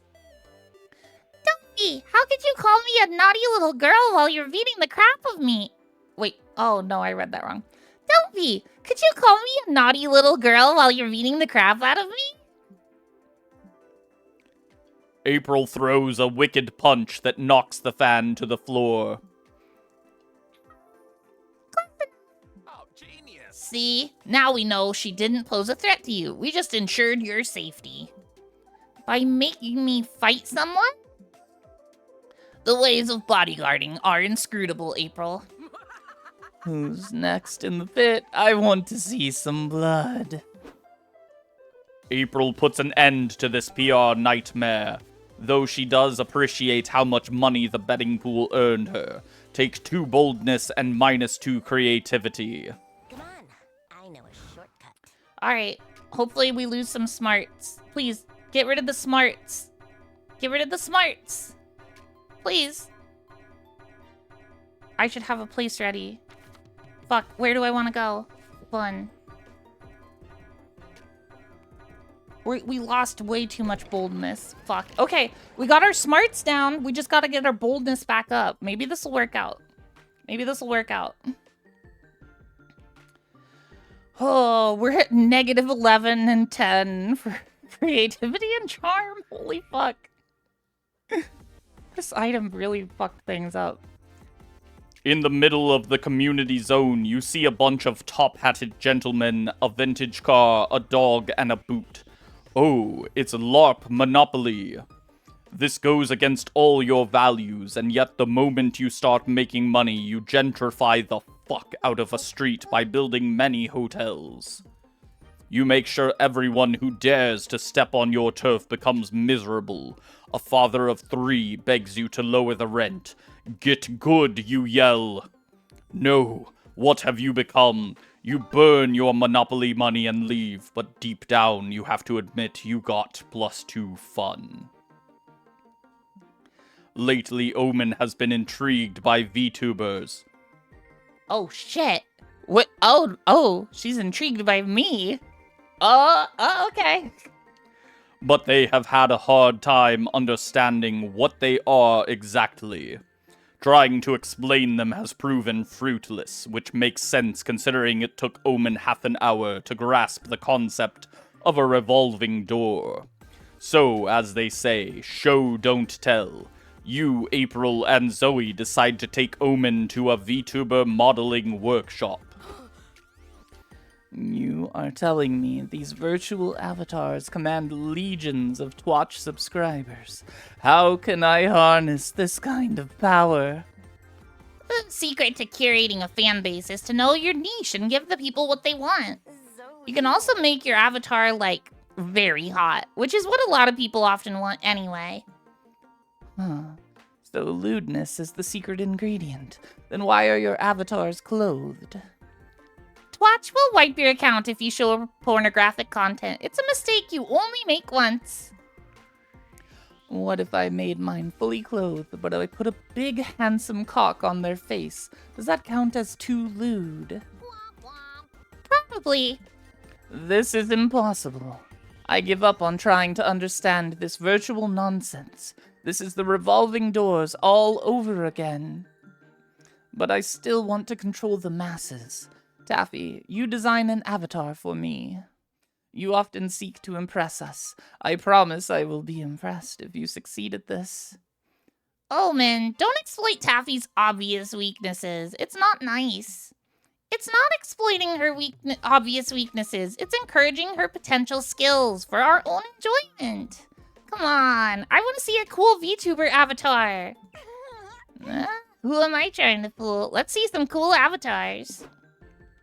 Oh my god. Big bird with a barbed baseball bat. Omen will surely appreciate a fucked up ostrich that instills fear into any potential hater. Or Iron Mama, an adorable take on Omen's themes, but through a much more approachable, cutesy surface. We're gonna do the fucking barbed baseball bat bird. Oh, goodness. Villain says my VTuber is not for hotness, it's just a dude in a suit. I would say my VTuber is also not for hotness. I'm pretty clothed.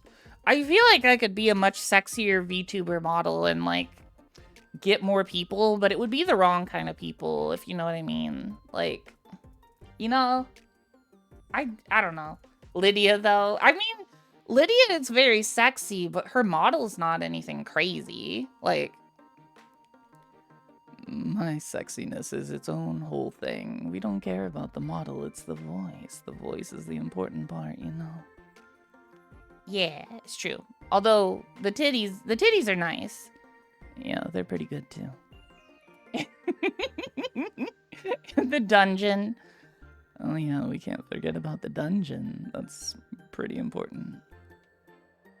Oh dear.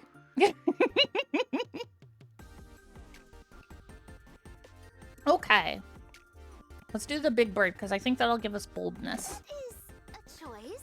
A baseball playing ostrich is certainly different. Different as in good? Well, Zoe, you know how these creative things go. You can't judge something so subjective. It's objectively not good. Shut up, you two. Are you not awed? It's a big bird with a baseball bat. Ah, I see.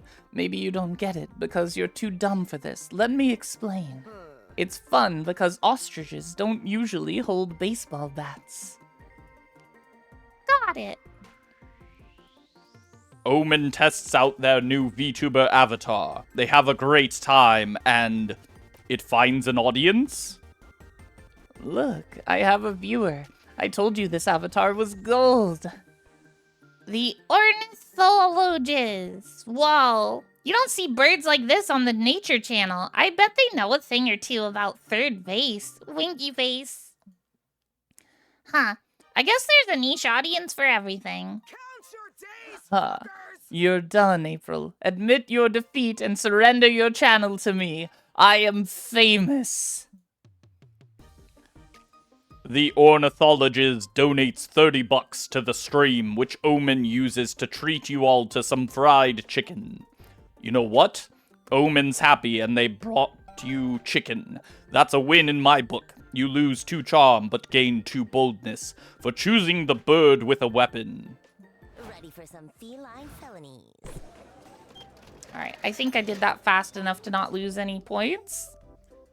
I just have to click things quickly before I start losing points. Walking around the merch hall, you notice a stand full of retro toys. Hey, some of these you remember from your childhood. Actually, you remember all of them. Did this guy raid your parents' house? You buy them all, just in case. Ah, life was full of charm back then, before reality made you a cynic. You might be too old for these toys today, but you can still siphon true charm from the memories. You're prowling the merch hall with Liam, April, and Omen when you nearly trip over an enthusiastic fanzine seller in the aisle. Hi. Do any of you have a craving for amazingly mediocre art? If so, buy one of my zines. Absolutely not. Absolutely not. I only purchase mediocre art if it is deliberately mediocre for ironic purposes. Sorry, I can't. I'm saving the last of my money for something that I actually want to buy. It's something called Anything But Your Zine. Don't any of you care about supporting starving artists? No. I believe in the survival of the fittest. To the wolves with you. What about your quiet friend in the back? I bet she wants a zine. She's looking at you. Fuck. You're definitely the weakest link of the group. Your friends have the stamina to refuse her all day, but Taffy, people pleaser extraordinaire, you're totally gonna cave. Okay, I'll buy a zine. Yes! One sold, 99 to go. I'm so gonna break even today. Which zine will you choose? Everyone knows one's artistic taste is a great way to determine their identity, maybe even their worth. Don't worry, Taffy. We're not gonna judge you just for whatever silly little fanzine you buy. Not out loud, anyway. I was totally going to judge her aloud.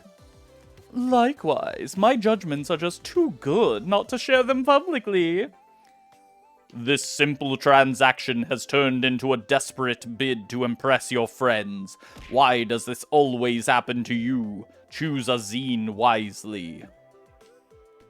Love Letters I Never Sent, a romantic zine based on the true story of the world's most unethical postman, or Most Wanted, 30 thirsty portraits of the world's sexiest international criminals. I'm gonna do that one. Be gay, do crime. You booped me, Bramo, you booped me. I can't believe this. Thank you for your money. I mean your purchase. Okay, bye. Digital Camera, thank you for the big video emo. Hi, how was the rest of your stream? I mentioned, oh, wait. I meant to set that up. Go follow the Digital Chimera, everybody. Whoops, that's wrong. Hold on. Why is typing so hard? Go follow Digital Chimera, everybody. I told you I was trying to figure out my network card. Turns out it broke everything, so I didn't get my network card set up. I know he said the tech stuff goes over your head, but yeah, it didn't work out. So I had to start stream an hour late and had really bad tech issues. Yay, everything broken. Yeah, exactly. Stream was good. Very tired after all the murder. Absolutely. Yes, murder can make tired for sure. But thank you so much for the video emo. I appreciate it. Message unclear. Be crime, do gay. Close enough, Cookie. Close enough. Bramo said, wait. Bramo says I want to boop the narrator. Bramo, you may boop me. Use the boop redeem now, while I have control of Lunar. You have booped me. I have been booped. Thanks, narrator. Oh my goodness. Okay. Seriously, I don't know about sexualizing murderers and ne'er-do-wells. Is it really sexualizing if they were sexy to begin with, Liam? Exactly. I am both a murderer and a ne'er-do-well, and I find no problem in the fact that I am sexy. Leave Taffy alone. Yeah, leave Taffy alone. Your friends start flipping through the zine. They seem much more interested in it now that you forked over the money for it. Okay, but this one is just the Hamburglar. How does stealing some burgers make you an international criminal?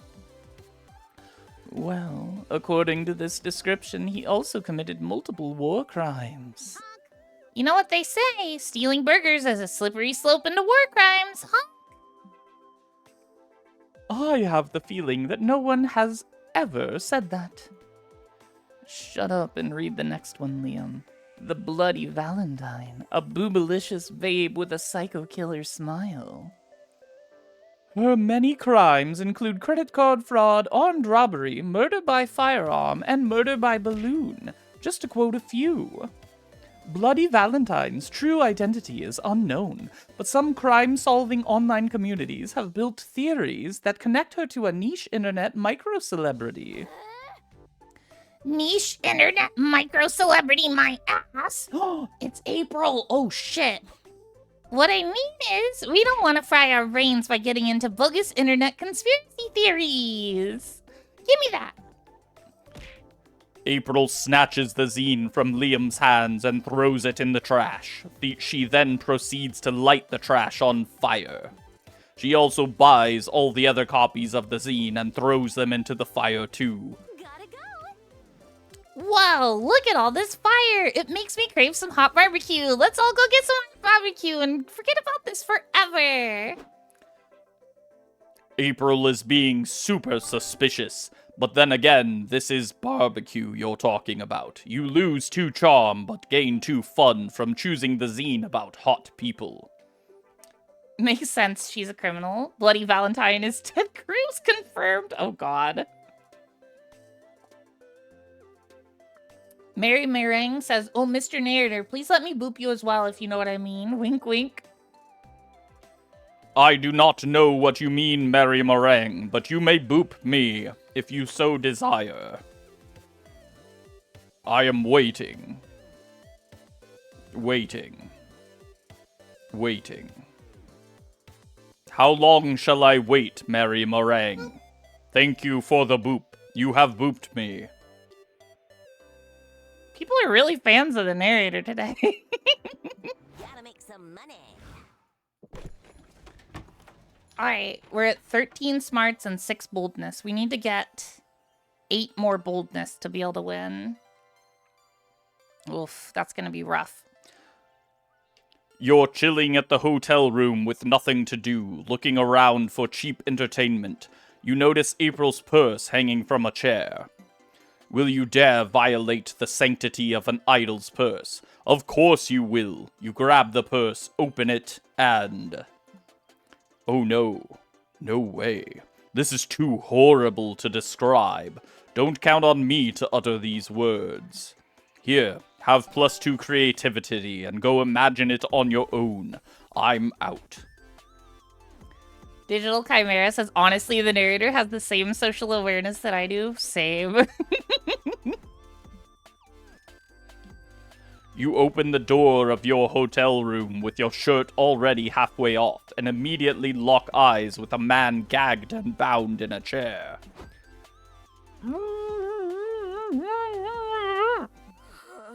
He's even seen our faces now, April. We have to kill him. I know. I'm just trying to think of the cleanest way to do it. What the fuck is going on in here? So, how are you getting rid of him? Drowning, strangling? I love a good strangle. The better question is, which of us is doing the hit? It cannot be me. I have a redemption arc program meeting in the morning, and they karma audit you for recent misdeeds at the door. Well, I've got a reputation to protect. There's no honking way I'm letting you watch me murder a guy and testify against me in court. Okay, I have an idea. We each take a carving knife, wear blindfolds, and stab the air for a few minutes. When we remove the blindfolds, if we happen to find this man dead, there will be no way to know who killed him, and therefore no one to blame. Well, I can't think of a better idea, so sure, let's do that. Sigh. You'd better step in before these 2 idiots wind up dead or in prison.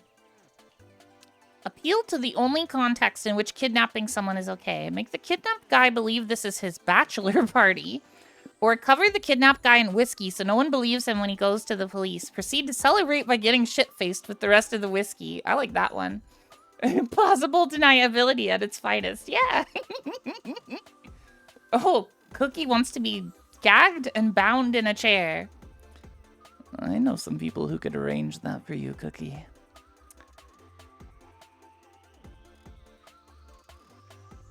All right. Okay. We're gonna cover him in whiskey. You douse the guy in your cheapest whiskey, cause you're obviously not gonna waste the good stuff on a crime cover-up. Great idea, Taffy. On another note, I've spontaneously decided that I want to try cigarettes for the first time right now. Omen lights up a cigarette and takes a hit. Disgusting. Omen throws the cigarette onto the man covered in whiskey. He goes up in flames. Oh, fuck. Oh, fuck. Oh, fuck. What do we do? Take him outside. I'm not letting him set the room on fire. My stuff is in here. Omen throws the chair and the flaming man tied to it out of the window. He lands in the street. Oh, I've got an idea. April rips a page out of her notebook, writes, "I can't live in a world with so much injustice," and throws it down next to the man. A crowd gathers to gawk and weep. So tragic. Another life lost in the fight against injustice. If you're just joining us, this is Channel 7 News, live on the scene of a protest gone deadly. With me are two eyewitnesses who saw the whole thing. Yep, that's us. Two witnesses here witnessing this. Do either of you know which injustice this poor soul gave his life to denounce? Me not having enough subscribers? Nice job, idiots. You are a terrible reporter. He did not give his life. Look, he is still basically alive. Ah!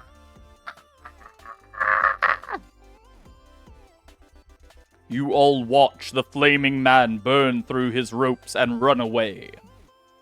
Well, guess that's not our problem anymore. What do you mean? Like and subscribe. Like and subscribe. Honk honk. As promised, you three go back to the hotel room and get drunk on whiskey. The good whiskey. You gain 2 fun and lose 2 charm. I mean, that works. It works. Well, time to get some fresh air.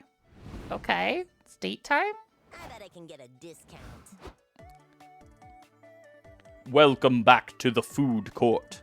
I wanted to cover the last 2 important facts about this place. Conversations and guests. The first one is fairly simple. If you sit with the same romance option twice in the same run, you'll bond over a conversation.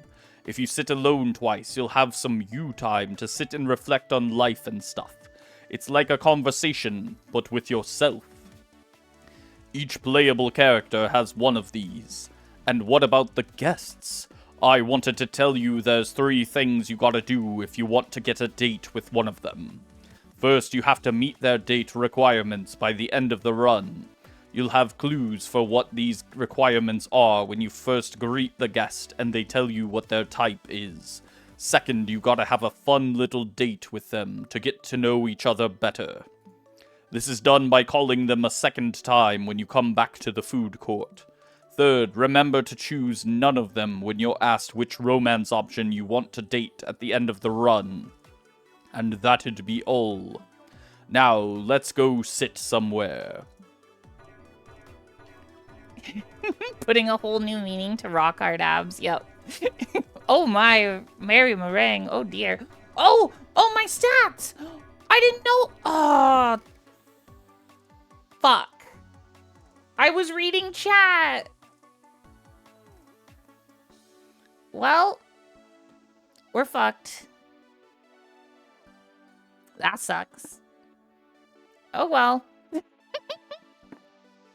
What do we want to talk about? Getting used to the modern world, the redemption arc program, or what does she miss from her previous life? Let's go previous life. Easy question. My magic. They took my power, my might. Your arm, too. Yes, true. But losing a hand is losing a hand, while losing all your magic power, that's like losing 100 different hands. Still, not cool they took my good hand. Note to myself, next time harness my magic power in my bad hand. What next time would that be? I don't know. Next time. The important thing here is that I can still beat someone to a pulp with one fist.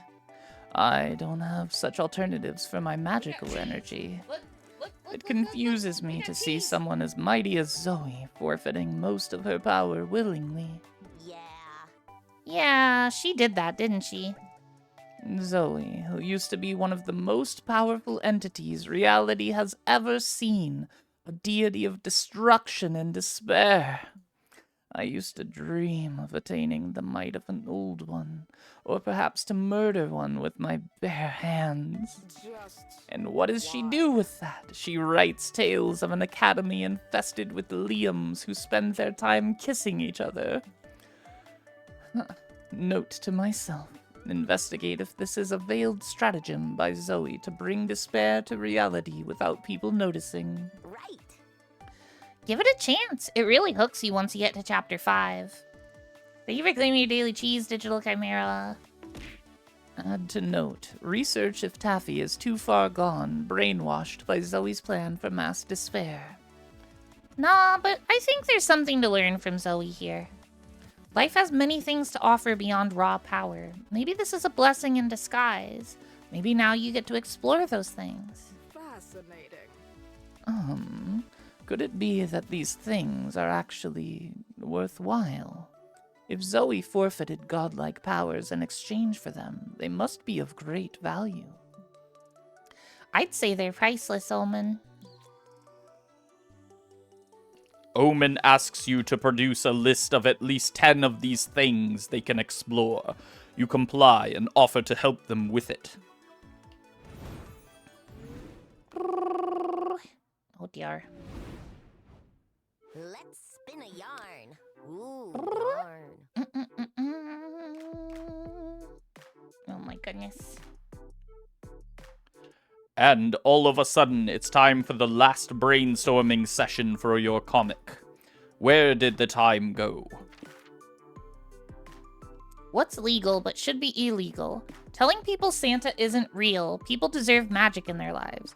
Getting a tattoo of someone else's mom. Just get a tattoo of a skull. It's cooler, and you can always pretend it's the skull of someone else's mom. Stealing someone's identity. Nothing is as attractive as being yourself, except maybe being someone more attractive. I gotta rethink this one. Misusing internet slang. If you're not in on the joke, don't even try. Let's do this one. Seems bold, yeah. Underrated activities for a third date. Yeah, I'm pretty doomed. We would need 13 more boldness.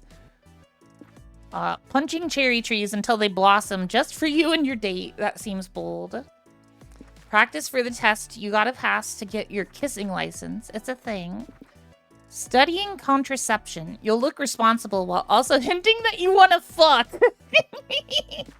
Reading chapter 53 from Don Quixote's second volume. A truly thrilling page turner. We're gonna do punching cherry trees for boldness. That gave me 3 boldness. Oh shit, we might have a chance. A very, very slim chance, but something. Come on. I know it. Click fast, click fast. Okay. I don't remember which one is the boldness one. You attend a workshop at the Community Zone. A renowned hairstylist is teaching the top 5 anime hairstyles to hide your bald spot. You thought the Sailor Moon fringe would look good on you, but the Yu-Gi-Oh! Star shape takes the cake. It needs a metric ton of hair gel, but it really brings out your features. Man, you can't wait to be bald. You gain 2 fun and 1 amazing hairstyle.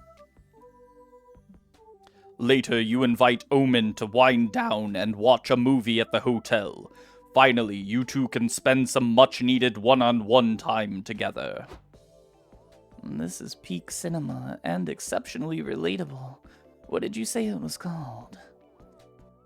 Despicable Me? Oh my fucking god! I love her. Fascinating. Fascinating.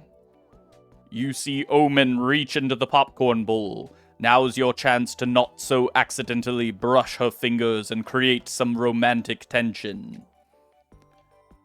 Ah! Spider! Omen grabs you and tries to crush your fingers. Hot.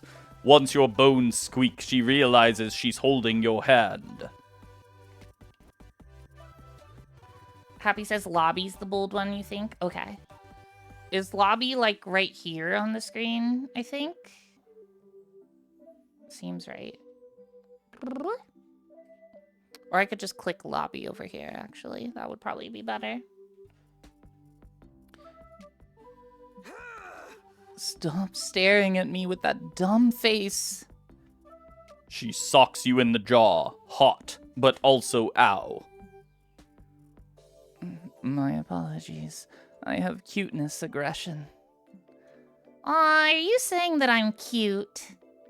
No. Yes? I don't know. Shut the fuck up. She punches you again. One more round of flirting and you're gonna end up eating your teeth. Still, it's clear that Omen at least kind of likes you. Surely there's something you can do to help her relax and open up to you. Omen can't remove her Iron Maiden, but it sure looks uncomfortable. Offer to get inside and give her a much-needed back rub. Oh my. She's been imprisoned in an enclosed space for more than a century. Maybe she's into that now? Get buried with her for a night. Oh, do either of these seem bold? I need the bold option. I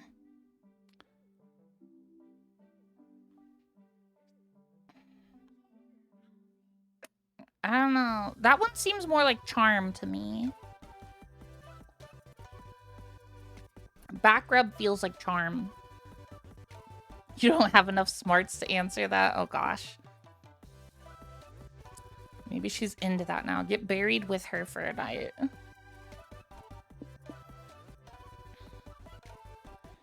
I think we're choosing between charm and fun here, so I don't think it actually matters very much. So I'm gonna do get buried with her for a night. Hey Omen, I have a fun date idea. Do you want to get buried alive together? Taffy, you always suggest the most peculiar shit. And it turns me on. I'm in. Let's get buried. That sounds fun. I'll bury you two if you want. Nico, why the fuck are you under the bed? A good detective looks for clues even in the unlikeliest of places. Also, I've been stuck under here for an hour. I was just gonna wait it out because I didn't want to ruin your date, but I'll bury you if you get me out of here. It's a deal.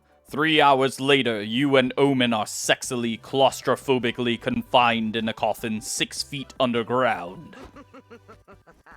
So then, I told those uppity heroic prudes exactly where they could stick their magic wands. You should have seen their faces. They wrecked my shit afterwards, of course, but it was worth it.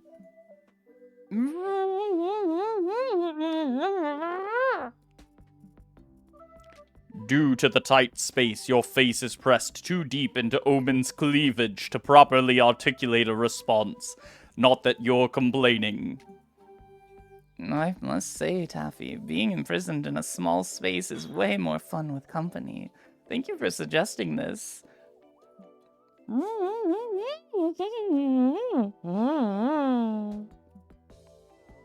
You and Omen spend a wonderful night here, and most of the next morning because Nico almost forgets to dig you up. Oxygen was a bit lacking by the end, but you'd never say no to a couple extra hours of motorboating. I mean, spending time with Omen. You gain 2 boldness for being buried alive for love, but some of the brain cells responsible for your charm died from lack of air, so you lose 2 charm. Oh my god, I got what I needed. Okay, we've got a chance. Oh my god, we have a chance. It's very, very slight, but it's a chance. Let's con some con. Lobby, lobby, lobby. Okay. Okay. Okay. Okay. Okay. You're roaming the con lobby when you notice a streamer right in front of you. You turn around to avoid the camera, but there's another streamer right behind you too. You're caught in streamer crossfire. You're technically in two places at once. You feel imbued by the power of omnipresence, or at least you know, by presence. Then one of the streamers leaves, so you're just a rando in the background. Still, you've experienced twice the power of any mortal, which gives you +2 boldness. You're leaving your last activity when Omen steps directly into your path. Taffy. Hi. Hi. Is everything okay? Do not interrupt me. As of late, I find myself a bit into you. And sex. Perhaps even both at the same time. Do not let it go to your head. It is a rare day when a glorious overlord such as myself stoops to lay with a pathetic worm like you. Anyway, I am here to make you mine, but I am unsure of the current courtship rituals and therefore do not know how to proceed. I thought it best to simply ask you directly, what is the typical courting procedure these days? Oh my. Rayo, thank you for claiming your daily cheese. Hi, Pupper. It's a Rayo. Rayo Stair. Go follow Rayo, everybody. Fiction has forever changed courtship. Now you need 5 seasons of will they, won't they, a love triangle, and at least only one bed situation, or the rigors of courtship have been simplified into 4 bases: kissing, hand stuff, hole stuff, and trauma dumping.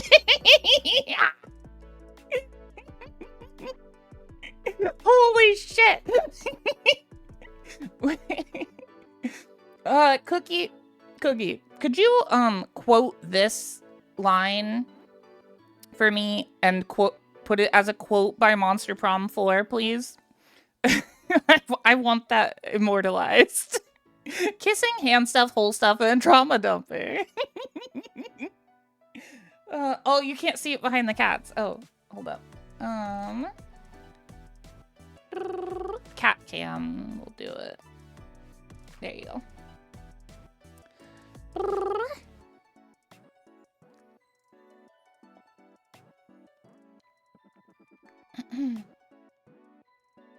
There. I moved out of the way as well. The best I could. That's such a good quote. I love that. The other one's good too, but I like the second one. The top one is definitely not the bold option, so we're gonna take the bottom one and just hope it gives me boldness, I guess.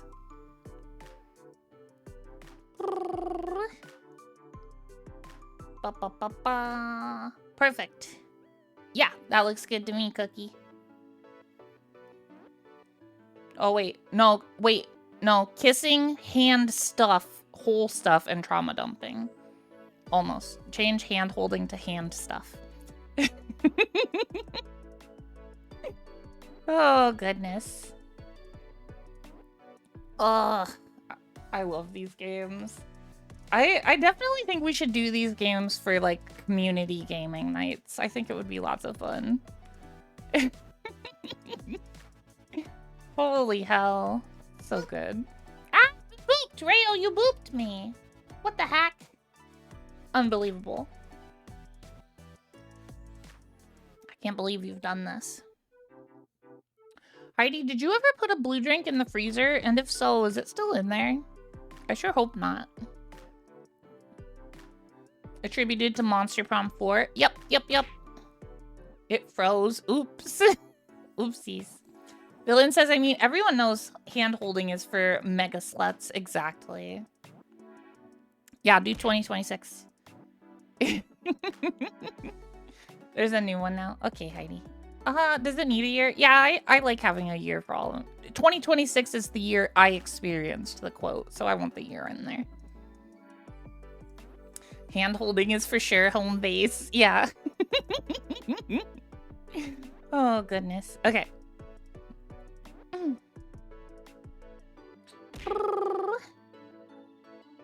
Thank you, Cookie. Villain says, I then immediately turned to Mole and held her hand. That's so cute. You cuties. Oh my goodness. That's adorable. Aw, slut. Mara says for a second I thought it said butt stuff. No, it said whole stuff, which, I mean, butt stuff would be listed under whole stuff. Anyway. The rigors of courtship have been simplified into 4 bases: kissing, hand stuff, whole stuff, and trauma dumping. Mole says, I was playing a word game on my phone and had to ask. Really? How efficient. Without warning, Omen yanks you in for a kiss. Your lips slide over her beautiful steel-cold mouth. Then she's gone, and before you can process what just happened, she punches you in the face. There. Kissing and hand stuff in less than a minute. I am crushing you at this. Next thing you know, you're sitting at the edge of a bottomless hole with Omen, tossing in some stuff you no longer need. Farewell, left glove, left arm brace, left shoe. Wait, shit. Oh well. What are you throwing out, Taffy? Your dreams of Omen doing despicable things to your hole tonight, for one. Just old clothes and some potential blackmail material I want buried. Very smart. That means we're on to step 4, right? Trauma dumping. Here's mine. I am still not over Scabby's Tavern shutting down. It was a dank, moldy hole of blood, sin, and cheap rum. Gods, I miss it. Huh. I'm surprised you didn't bring up being trapped in an Iron Maiden for centuries. I mean, sure, imprisonment was boring, but Scabby's was legendary. Fair. I also noticed you haven't mentioned losing your hand. I want you to know that I'm here for you if you ever want to talk about it. Who cares about my hand? Damned if I wouldn't lose the other one if that meant they'd reopen that tavern. Anyway, it is your turn for trauma. Go. Well, intimacy requires vulnerability, so you bear the deepest trauma you have. The story that you won't even bring out for truth or dare. Indeed. Yes, that is quite sad. But if you could have gone to Scabby's Tavern, you would know that its closure was sadder. I think I won at trauma. I suspect I won at hand stuff and kissing, too. I did not think to throw out blackmail material, though, so you were the superior hole stuffer. Maybe we could have a rematch sometime. It's a deal. You and Omen watch the sun sink into the horizon, gaining 2 fun and losing 2 creativity. Damn, no boldness. Ranked sex. You accidentally added an extra quotation mark. Oh, thank you for fixing it. Oh my goodness. Seriously, it was said? What was said? You're the superior hole stuffer. Yep. That was, yeah. This game says stuff like that. Okay. Yeah, Heidi? No, it's too late for caffeine. Villain says casual sex does imply competitive ranked sex. Oh my god, it does.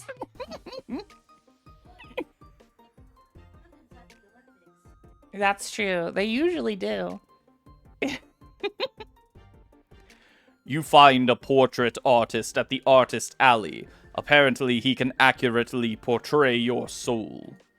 You've always wondered what your soul looks like. Buff? Small and cute? Hey, maybe it's ginger-haired.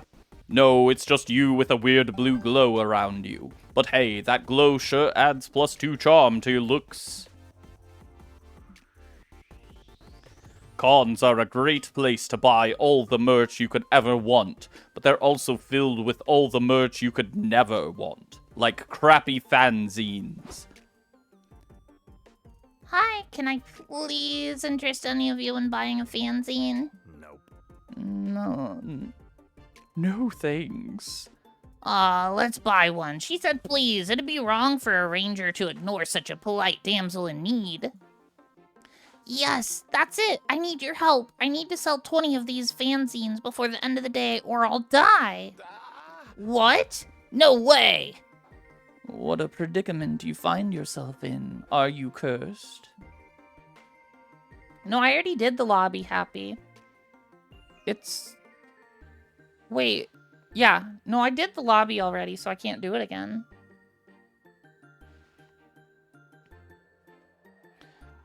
No, I've seen this before. The mob must have kidnapped this woman's child, and they're threatening to kill the child if she doesn't sell 20 fanzines. We have to help her. What? No, she's obviously lying. She never even mentioned the mob. Come on, Liam. We have to help her sell these zines. Think of the children. Liam, you are always telling me to redeem myself and shit. Here we have a chance to fight the mob, and you want to walk away? I must either fight evil or be evil. Your choice. Okay, fine. I guess it'll be easier to sell 20 fanzines than to make you shut up. Yay! 3 hours later. Damn, selling these zines isn't as easy as I thought it would be. Indeed, I've been reading them, and they are unfathomably bad. Perhaps the seller deserves to die at the hands of a cursed mob. No, a good ranger never gives up. That kidnapped child is counting on us. You're with me, right, Taffy? Let's go all in and think of a way to sell these zines. Post a recipe on a popular cooking blog on how to cook a delicious souffle with only eggs, butter, milk, flour, and 20 fanzines, or wear a fanzine as a hat and act so incredibly confident that everyone will want to buy one as a fashion statement. That seems bold. I'm gonna do that. You put a zine on your head and wear it proudly around the con. People stare at you, but nobody asks to buy one. You start to deflate a bit. Are you uncool? Don't give up, Taffy. Heroes always persevere in the face of hardship. Do not let them see you back down, my friend. Wear your cringe with pride. No, take it off. I knew this was a dumb idea. In the end, it's Liam's inspiring lack of belief that makes you go all in. You're Taffy, the dumb idea girl. Who would you be if your bad idea embarrassed you now? You doubled down and put 2 more zines on your head. Whoa, look at that girl over there with the zines on her head. What a look. When she had just the 1 zine on her head, I thought it was a dumb mistake, but 3, that's a bold statement. Now you're talking. Do you want... You want some zines for yourself? Taffy's fashion genius is catching on fast. Totally. I'll take 3 zines, please. Soon enough, you've started a new fashion trend, sold all the zines, and managed to, maybe, save a kidnapped kid. And if that wasn't enough of a victory, when you get back to the hotel that night, you even catch Liam trying the zines on for size. That's not what it looks like. You gain 2 charm and lose 2 creativity for your funky little trend setter. Damn, no boldness. Sunday says the beard has a me, so you know time passed. Yes, of course, Sunday. Welcome in. Good to see you. How are you today? Let's go. Time is money. Ba, ba, ba, ba. Since you have some time off, you decide to hone your drawing skills by drawing some fan art. You draw Son Goku, but you give him boobs. What a creative reinterpretation. Then you draw Splash Kaboom with a twist. You add boobs and name it Splash Kaboobs. You're on a roll. Finally, you draw Misato from Evangelion. You turn her into a green-skinned biomechanical symbiote and make her blonde, and you also give her a second pair of boobs. You deserve 2 creativity for your successful boob storming. Mara says narrator sure is having trouble keeping a straight voice today. Yeah, I wonder why that might be. Later, after waiting in line for 46 minutes, but who's counting? You, Omen, April, and Liam have made it to the con security checkpoint. Step through the metal detector, sir. Certainly. I don't have any metal on me, but you may find a dangerous weapon on my person if you conduct a more thorough search. Are you hitting on me? Absolutely. What? No, absolutely not. God, no. Just one no would have been enough. Okay, well, if you're done assaulting my partner's self-esteem, you can be on your way. Oh, this is the definition of ineffectual security theater. You didn't even confiscate this. A book? Not just any book. It's The Abolition of Work, a dangerous incendiary essay that forces the reader to reevaluate everything they think they know about our rotten system. But what makes it a weapon? Are you going to throw it at someone's head? No, but I may throw it at someone's mind. I'm confused. Is your friend stupid or something? No. Yes. Maybe I didn't properly convey the thought-provoking ideas of the essay. Allow me to elaborate. This isn't gonna end anytime soon. You need to convince the security guards to take Liam's book. Improvise a reading club with the guards so you can read and discuss the underlying ideas of this essay so they can finally understand what Liam means, or haven't you seen any movies about crimes? They always carve holes in books to hide guns and drugs. That one. You're eating tamales. Your neighbor made them and was like, hey, big guy, you like food? And I was like, yeah. And they were like, here, bye. And gave you 12 tamales. Hell yeah. What the fuck is the winged baby cop? I have no idea, Mara. He's just there. True. It's in tons of movies, which means it definitely happens in real life. Right you are, partner. That's probably why they invented books in the first place. Let's take a look in here. No, wait. The book is hollowed out, but rather than finding a weapon inside, the officers find another book. The Cruel but Very Hot Prince. The prince stared at me with his problematic but very hot eyes. He smirked at me in that way that made me forget all of the terrible things he did just yesterday. Damn it. Damn it, this is so embarrassing. I wish everyone else was dead.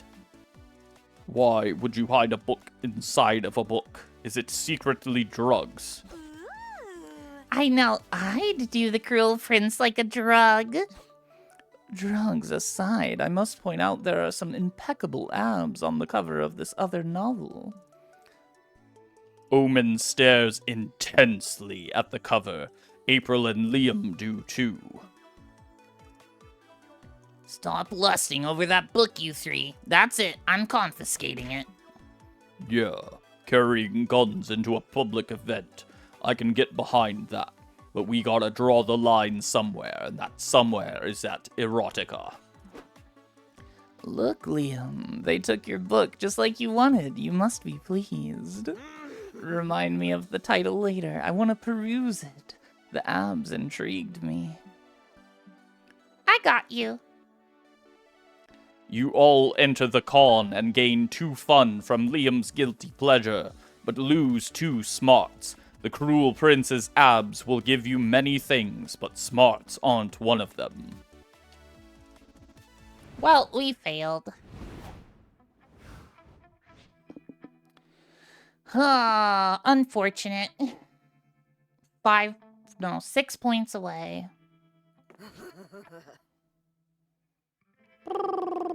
Yep. Womp womp. Maybe the comic will save me? Ah, it's time to see how the comic is turned out. Okay, what was the goal we agreed on for these days' work? The cover, the overall plot, and one full finished page. Do you remember how you solved each one of our exercises?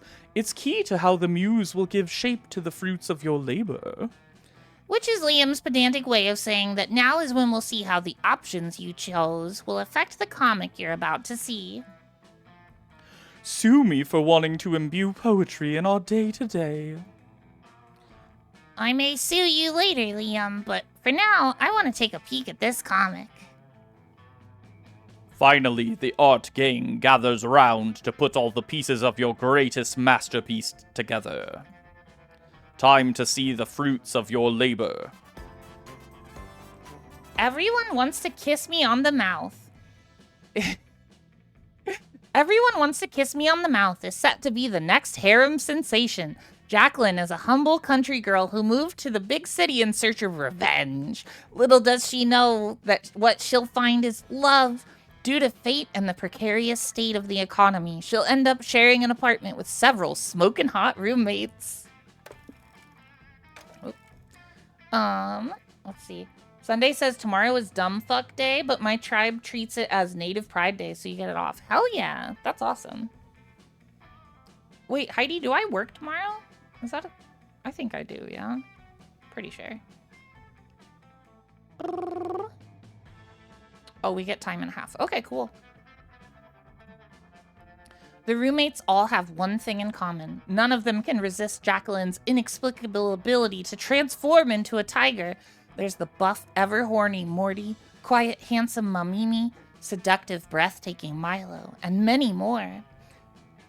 As if this wasn't enough, Jacqueline will also struggle to get used to the urban life's most puzzling aspect, the knowledge that any person could be controlled by a rat under their hat.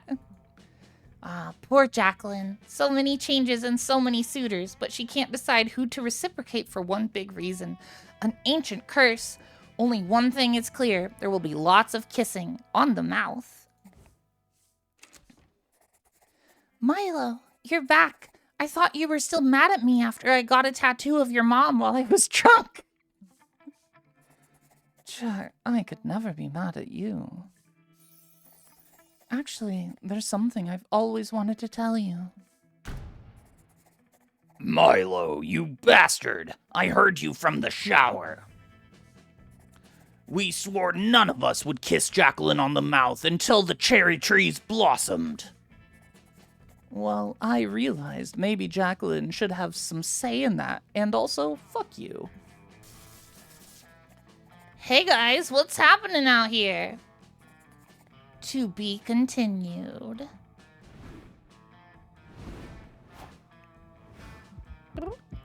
Oh, is there more? You finally gather your courage and ask Omen to go to the con after party with you. You are requesting to engage in ritual courtship with me. You must be joking. I have been imprisoned for almost a century, and I am finally free. I am not about to willingly submit myself to the rules and mores of contemporary love. I shall not be tied down. I demand complete freedom to fuck. Maybe we could have an open relationship? I am too mad to ask what that means. Be gone. You refuse to admit your rejection ever happened, so you decide to act as if time had stopped for you. You stay frozen in place at the con long after it's dismantled and replaced by a shopping mall.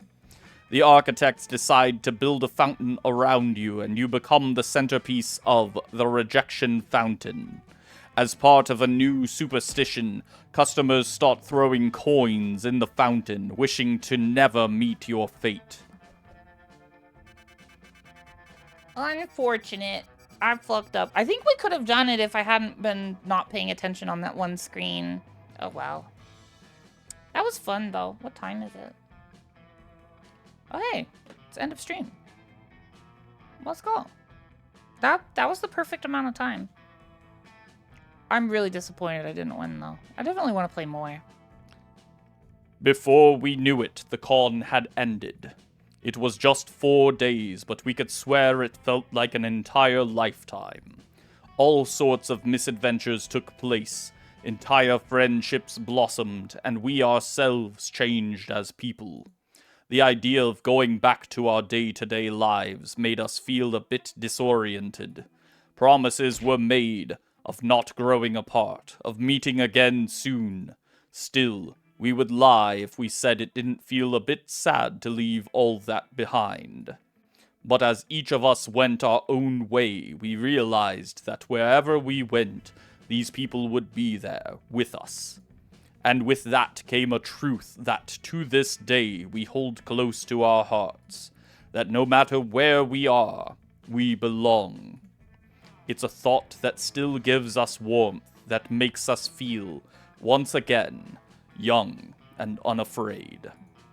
And it reminds us that even as years go by, we will always be ready to start. We will be Song ending. like this, always feeling free. You better believe that you can always count on me. Come and you will see we're everything we need. We were meant to find each other.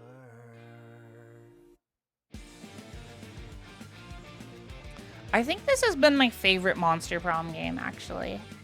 Out of the 4, I think this one was my favorite.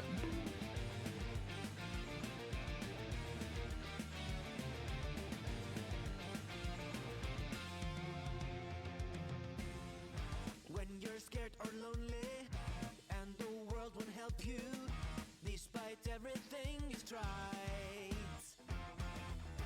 you can call me always when you need me, my friend. I'll be right there by your side. I don't even care that I lost. This is just so much fun. Afraid we're in this together. We're so ready to start, and we'll be forever. Don't be shy. I'll take my hand. We will be forever like this, always feeling free. You better believe that you can always count on me. Come and you will see we're everything we need.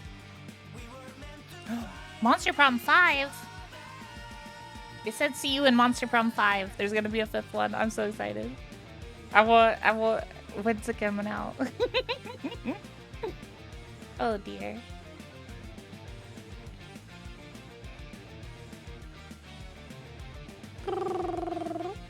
Cute.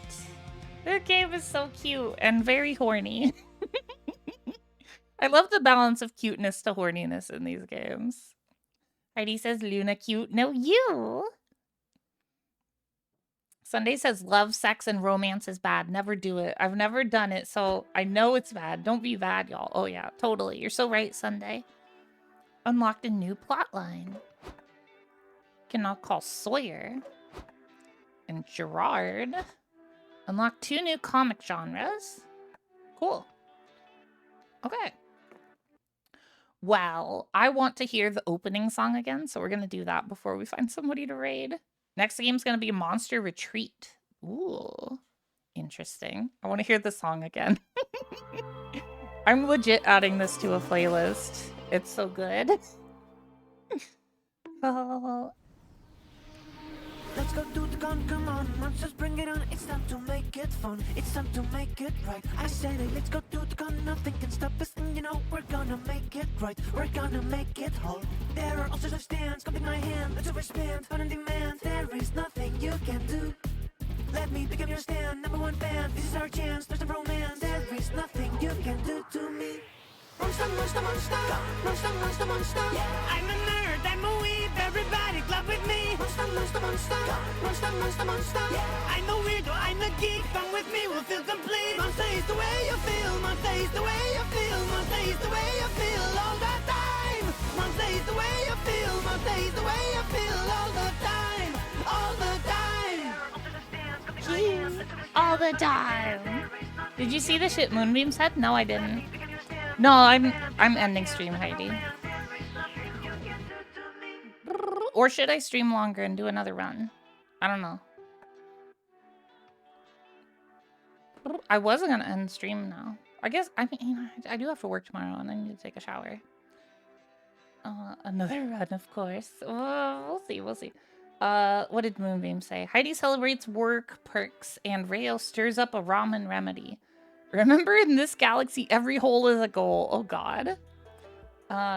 Polite Steve says, hey, you don't care I put my book on here, Discord? What? What? I'm so confused. What do you mean? How long does that take? It says 2 hours, but I think I can speed run it, Heidi. I could do it faster. It says around 2 hours. I don't know. Wow! Oh my goodness! Thank you so much for the follow. Welcome in. We are totally normal here. Welcome in. We are totally We reached normal our here. followers goal of 810. Thank Follower you, goal? Stargateizers. What the heck? Welcome in. We are totally normal here. Anybody who tells you otherwise is definitely lying to you. And we wouldn't lie to you because no one would lie to you on the internet. Don't think too hard about that, okay? Thank you so much for the follow, Polite Steve. Much appreciated. 810th follower. Let's go. All right, I'm gonna do another one. I want to win one. Let's do Fantasy Vibes music this time. All right, I don't need to narrate every single thing this time. I want to be the CatGirl again. Or should I be this? No, I want to be CatGirl. I'm closing the shop for today. Da, da, da, da. Okay. Cool. Yes. Zoe, Liam, Doug, Omen, Nico, or April. Do, do, do, do.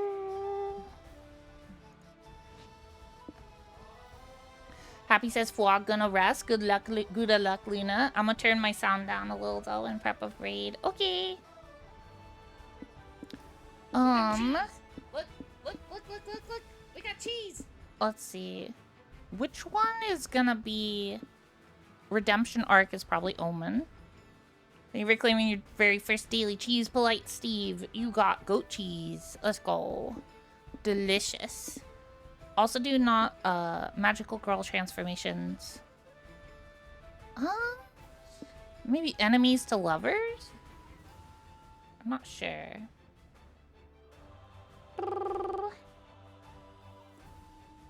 Da, da, da, da. Let me check something real quick.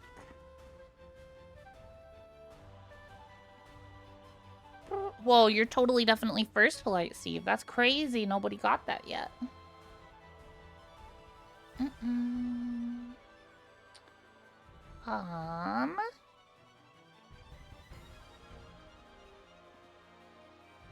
Okay, so the other options for her are not available.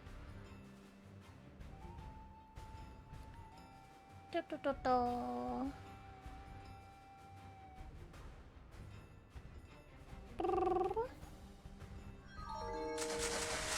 Oh goodness, thank you for the hydrate, Polite Steve. Much appreciated.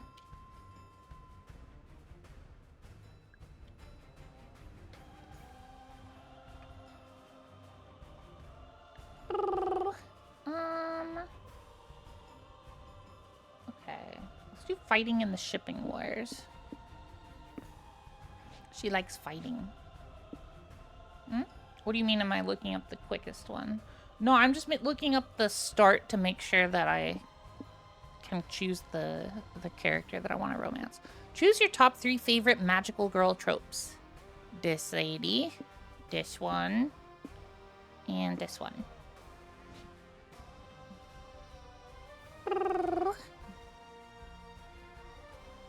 Let's write a bestseller. Okay, we're gonna make our comic. Romance, fighting is probably much more of an Omen romance.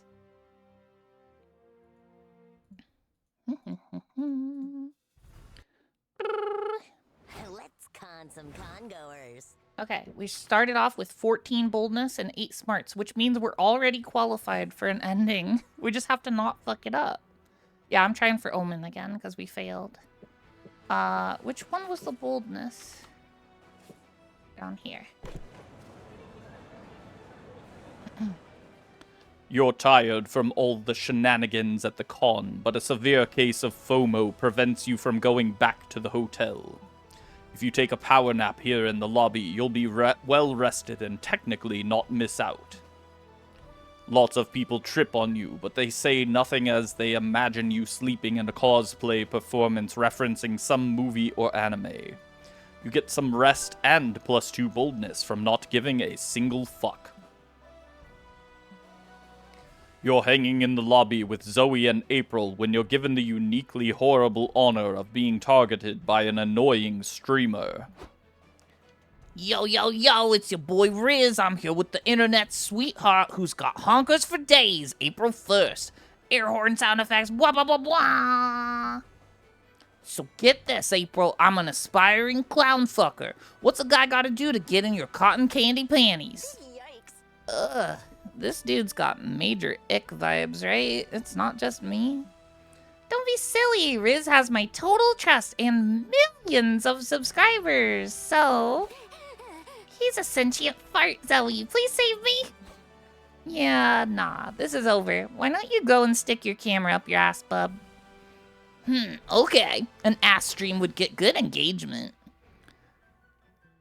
The streamer sticks his phone into the seat of his jeans and accidentally films Omen stabbing someone to death behind you all. Prepare to die! Die, motherfucker. Die of my boredom. I don't think stabbing a stranger is great for Omen's redemption arc. Maybe she's stabbing them for a good reason. They could be a criminal or someone who talks on speakerphone in public. Either way, stabbing is illegal, right? So it's probably not a good look to be doing it on a live stream. Lamau, true that. So, April, what do you have to say about the allegations that you're friends with a psychotic murderer? I plead the fifth. I plead the fifth. Omen's gonna get arrested and April's reputation will be ruined. Both equally big emergencies. Do something to save their asses. Call out, is this the line for renowned conceptual artists, Omen's latest work getting stabbed, the artistic experience? Or dilute blame, stab someone else and yell, stab party? That's definitely the bold option. Stab party! You grab a knife and stab the nearest person in the chest, shouting, "Stab party!" with childlike glee. Everyone stares at you. This is the moment of truth, the trial by fire. A bead of sweat drips down your temple. Well, that was weird. Are you trying to look like an idiot, or...? Stab party! Zoe buries a knife in a stranger's neck. Everyone around you whips out their knives and joins in on the fun. Ugh, why are you all stabbing each other instead of paying attention to me? Where the hell are the security guards? Got any sevens? Nope, go fish. Do you ever wonder if you and I are best friends in every timeline? The stab party is a huge hit. Omen, April, and Zoe are having the time of their lives, laughing and dancing amongst the carnage. Days like these are what SpookyCon is all about. Ouch, someone stabbed you. You gain 2 fun and lose 2 creativity. Let's go. Time is money. Okay. Now what? So we basically just don't want to do main stage. We can do literally anything else, so we'll do fun. You sit down to play an experimental new TTRPG called Dancing with Dragons. Ooh, Weebles would like that. It's a typical Tolkien-esque fantasy setting, but all battles are decided in DDR matches against your opponents. Awesome. You carry your party because you've got moves for days. It's a little unfairly skewed because your game master has a broken foot, but that's not your fault. You gain 2 fun kicking ass with your S-rank DDR skills. You, Zoe, Omen, and Doug team up for an epic game of Flutterball, the legendary fantasy sport from the Alice Summerwind series. Doug is trying to explain the rules to Omen. So, in the novels, the players pass the Flutterball with their mind powers, and whoever succeeds at 20 consecutive mind passes wins. Excellent. I will finally have a chance to witness Zoe tearing a mortal's mind to shreds with her eldritch powers. That wouldn't be fair. Not everyone has mind powers, so instead we use our hands and make a whoosh sound. Oh, serves me right for having expectations. Hey nerds, ready to get your asses kicked? You turn to see the opposite team. 4 dudes who look like they just got out of a frat house. Hi guys, good to meet some fellow Alice Summerwind fans. Some who? We don't speak nerd, you nerds. Wait, aren't you here to play Flutterball? Duh. And me, Tyler, Dylan, and other Tyler here are gonna kick your fucking ass and do a keg stand to celebrate. Alright, guys, just remember to do the whoosh sound and we'll probably be fine. The match begins, and you're immediately not fine. As promised, you get your asses kicked by Tyler, Dylan, other Tyler, and the other guy whose name is probably Cody. Awesome, says probably Cody. I knew playing stupid nerd sports would help us keep our sports scholarships. Upsilon Psi represent. Guys, what are we gonna do?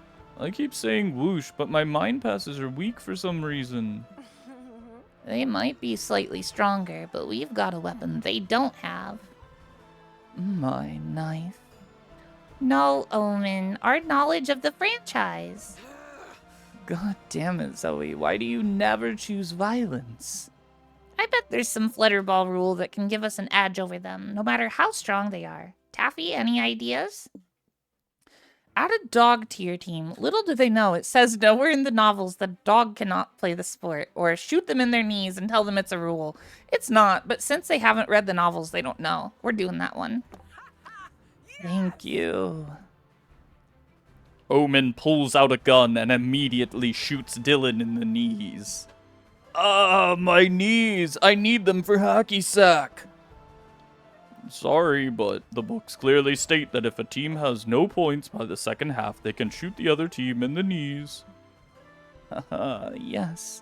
It's your turn, Tyler. That can't be right. There's no way your nerdy books have cool stuff like gun violence. You're free to check if you like.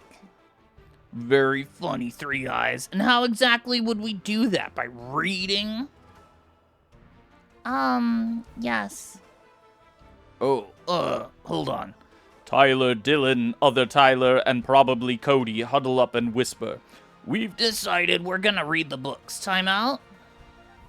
Suit yourselves. The rule is somewhere in the 5th book of the saga, but you need to read the first 4 for context. Alright, we've decided we'd rather get shot in the knees. This is the most glorious day of my life!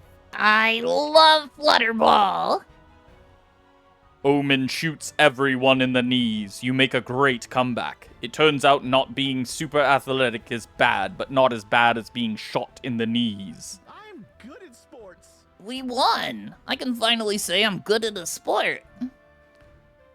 Bros, we've lost the match and our sports scholarship, Probably Cody says. but they had to read 9 novels, so who's the real loser? You are.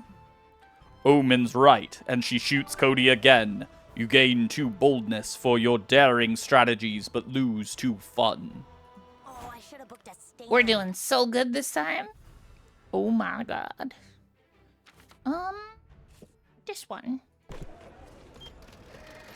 Walking around the merch hall, you notice a stand full of retro toys. I've read this one before.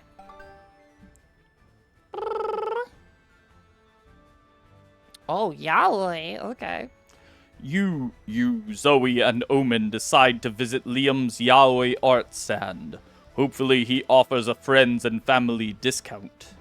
The 3 of you find him motionless, staring wide-eyed at a piece of paper. He seems unnerved. You good, buddy? Yes, I am good. I might even be too good. I was just doing some warm-up stretches trying to capture men in the throes of glorious passion when I drew this.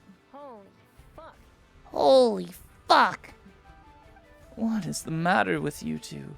You look as if you stumbled upon an ambush. Let me see. This is the most beautiful cock I've ever seen. I know. Liam, I have a confession to make. I've always secretly thought that your yaoi hobby was stupid. Secretly? You told me twice, just yesterday. Whatever. The important thing is that I stand corrected. This penis is the most glorious thing I've ever gazed upon. Are you selling this one? Name your price. I'll give you anything. I will give you $5. Wait, account for inflation. I will give you $5,000.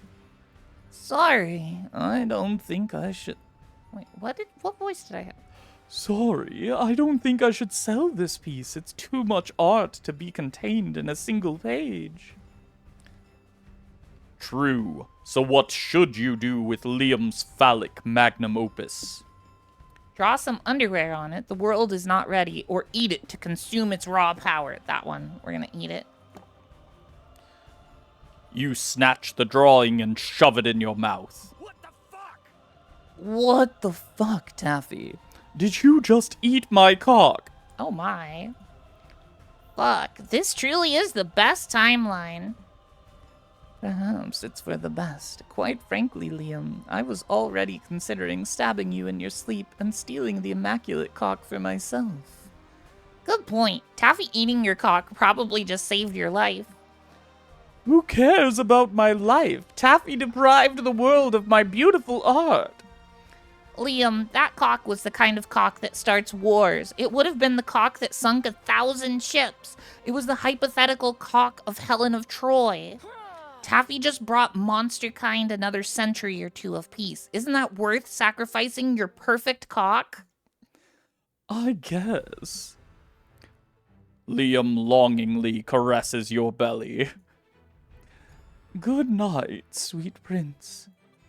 I pity you, my strange cock-worshipping friend.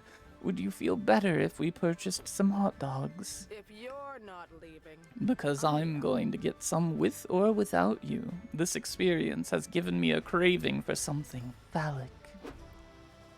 You averted war, apparently, and got to eat hot dogs with your friends, and the power of Liam's cock inside you gives you +2 boldness and -2 creativity.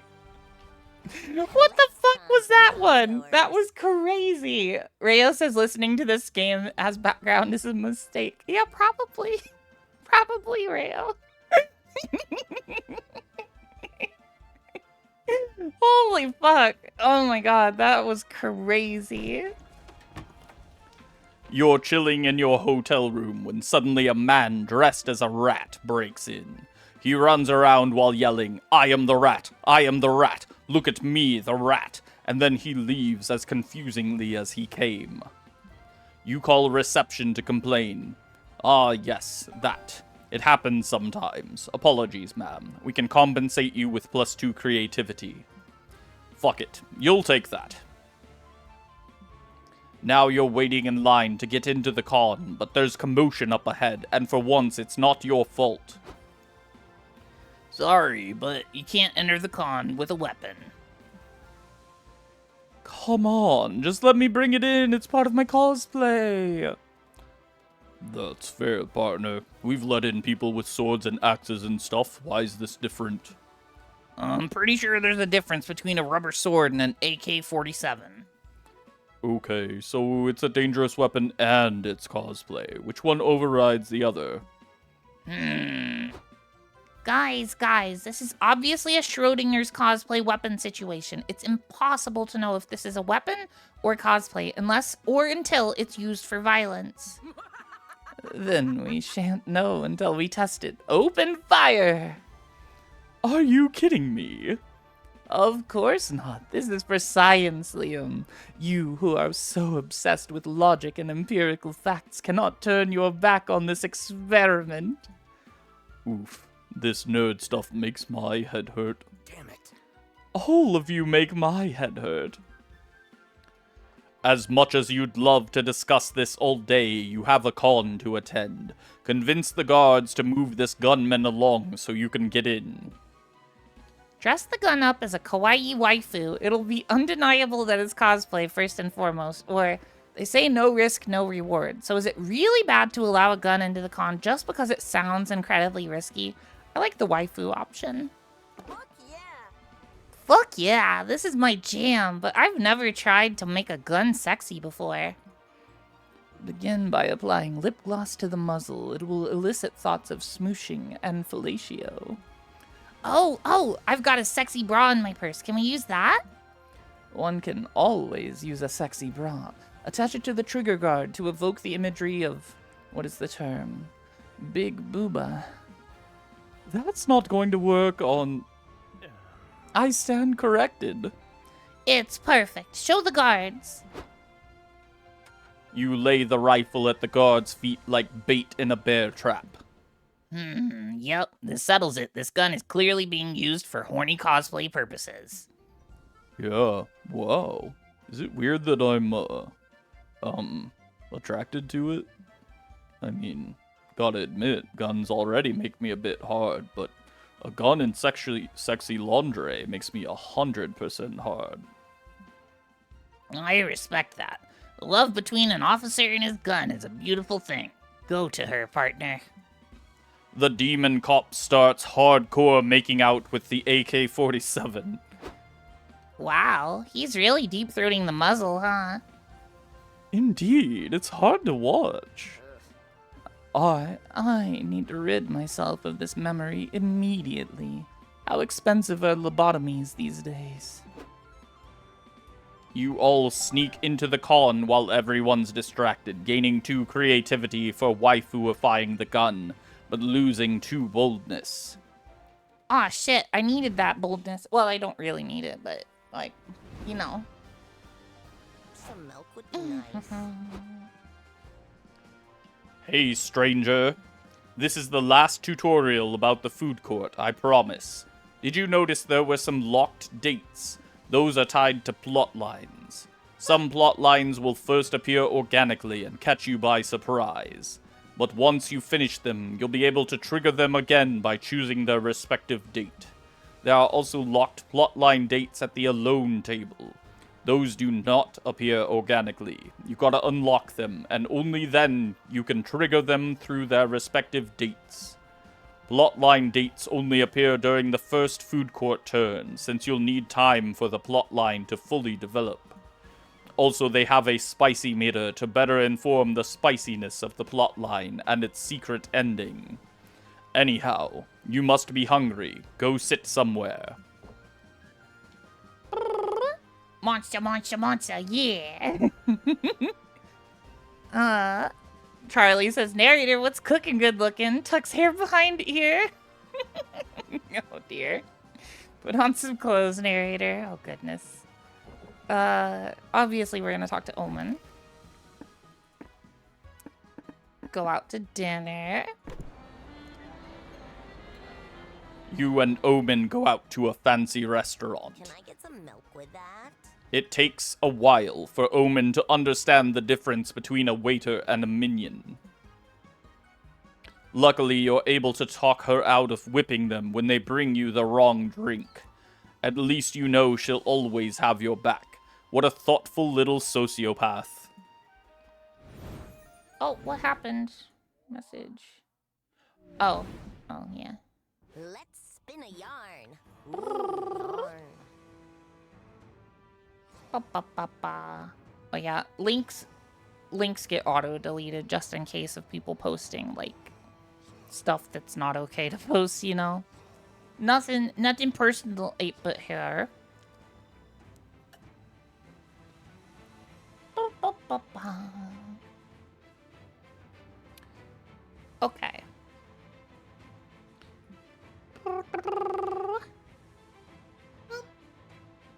I've been booped. Okay. What's something that stirs fear in your soul? The ghosts of all the big surrealist artists of the early 20th century. Math. Wolves with guns for legs. Or wolves with big menacing dongs. Honestly, math. What? I said I'm scared of math. Why would that give me plus intelligence? Fuck you, game. What's something you do to impress everyone at your wedding? Reveal your most niche fetish in painful detail. That seems bold. Compliment everyone's hats. Kill a walrus with your bare hands just because. That's also bold. Solve the Hodge conjecture. A major unsolved problem in algebraic geometry. We're gonna kill a walrus with our bare hands. No pending. Nobody mentioned that. Apparently it's smart to be scared of math. You're right, Cookie. There we go. We fixed it.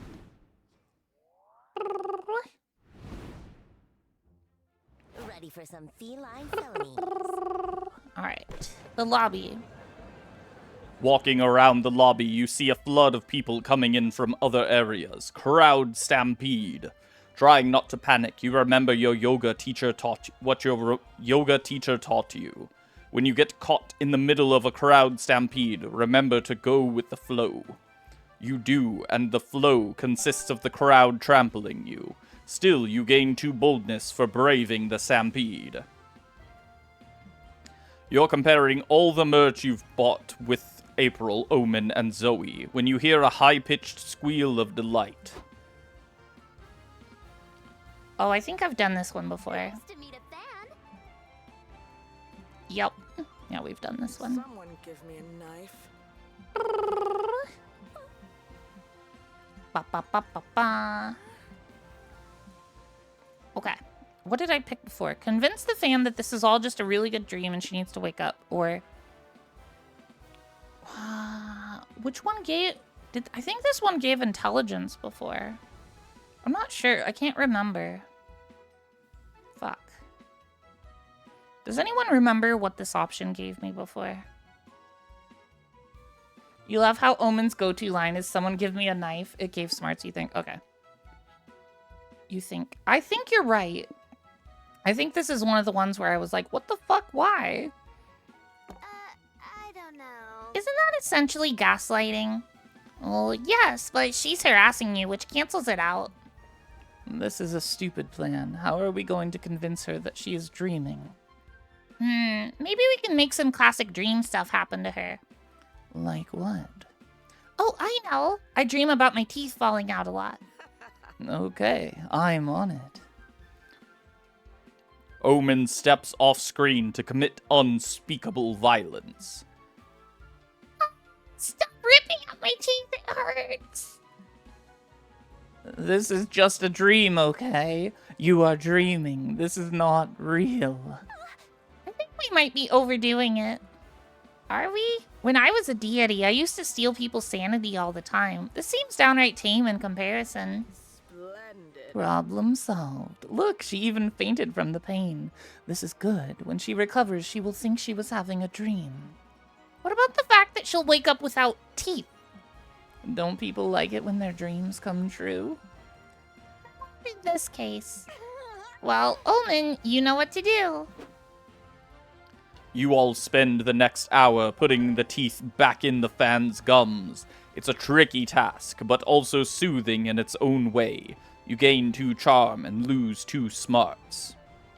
Awesome. That was the good option for Oh, I us. should have booked a stand. Okay, let's do this one. Walking around the community zone, you see several ongoers playing a match. Several congoers playing a match. Wait, is that soccer? Why the hell is there soccer at MonsterCon?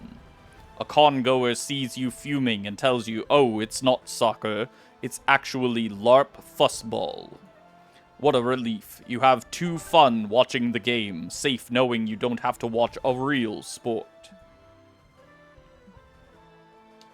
Charlie says Omen is very autism coded. I agree. I love her. Yep. Yes, I love her so much. You're playing a board game with April, Zoe, and Omen when you're suddenly cornered by two sharp-dressed women with clipboards. Hello, ladies and lady adjacents. Would you mind participating in a quick focus group? We'll give you free chips. Oh, we were kind of in the middle of something. I like this idea. Wait, Zoe, I am a lady adjacent who likes free chips. I would like to proceed. Great. So, as gamer girls, tell us, what would be your ideal gaming chair? Oh, something kawaii and pink for sure. I like things that remind me of myself. I like you, April, but respectfully, your aesthetic can go suck eggs. I think the ideal chair would be smelted from the bloodied armor of fallen warriors, and also have good back support. Nah, I'd want a chair that's practical above all. Or, wait, what about a Garfield-themed chair? Can I change my answer to Garfield-themed chair? Those are all completely different chair designs. Our company is trying to design a gaming chair that appeals to women. Can't you three agree on what women like? Here's a thought. Maybe our gaming chair preferences aren't informed by our gender? Huh. Gaming chairs not being defined by gender. That's intriguing. But we still need to arbitrarily divide our consumers to widen our offer. You have any ideas? Come on, you gotta earn those chips. You're not enthused about helping a big corporation, but there's free chips on the line, so invent a binary. People who think how you sit in a chair says a lot about... Wait. People who think how you sit in a chair says a lot about your personality, and normal people, or people who trust chairs, and people who fear that any chair is secretly a wizard in disguise who wants to touch their butts. Oh my goodness. Penning says, well, Omen is woman adjacent. They said it themselves. That's true. Very true. Yeah, it's secretly a mimic in disguise that wants to touch their butts. Indeed. Good point. Wizards often shapeshift into chairs to catch you by surprise and murder you, or touch your bottom. Depends if it's a murdery wizard or a pervy wizard. That's why I always sit perched like an owl on a branch, so that my butt never touches the chair directly. What are you talking about? Chairs are just chairs. This is just Taffy's typical nonsense. Oh, April, you sweet summer child. I've been alive for eons. I've seen it all, and trust me, wizards shapeshift into chairs a lot. It's like the third best hiding spot to murder you. First best if they want to touch your butt. I feel like you're all trolling me. We are not. In fact, I've been double-checking for the last 5 minutes, and... Omen stabs Zoe's chair. It shapeshifts into a wizard who screams, "Curse you!" and runs off. See? And because I was perching like an owl, he never got to touch my butt. I win. I can never trust chairs again. Well, at least April is now wiser and more paranoid, all thanks to you.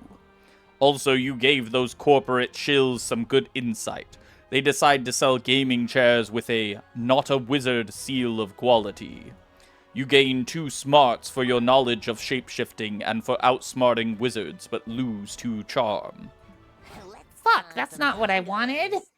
Damn it.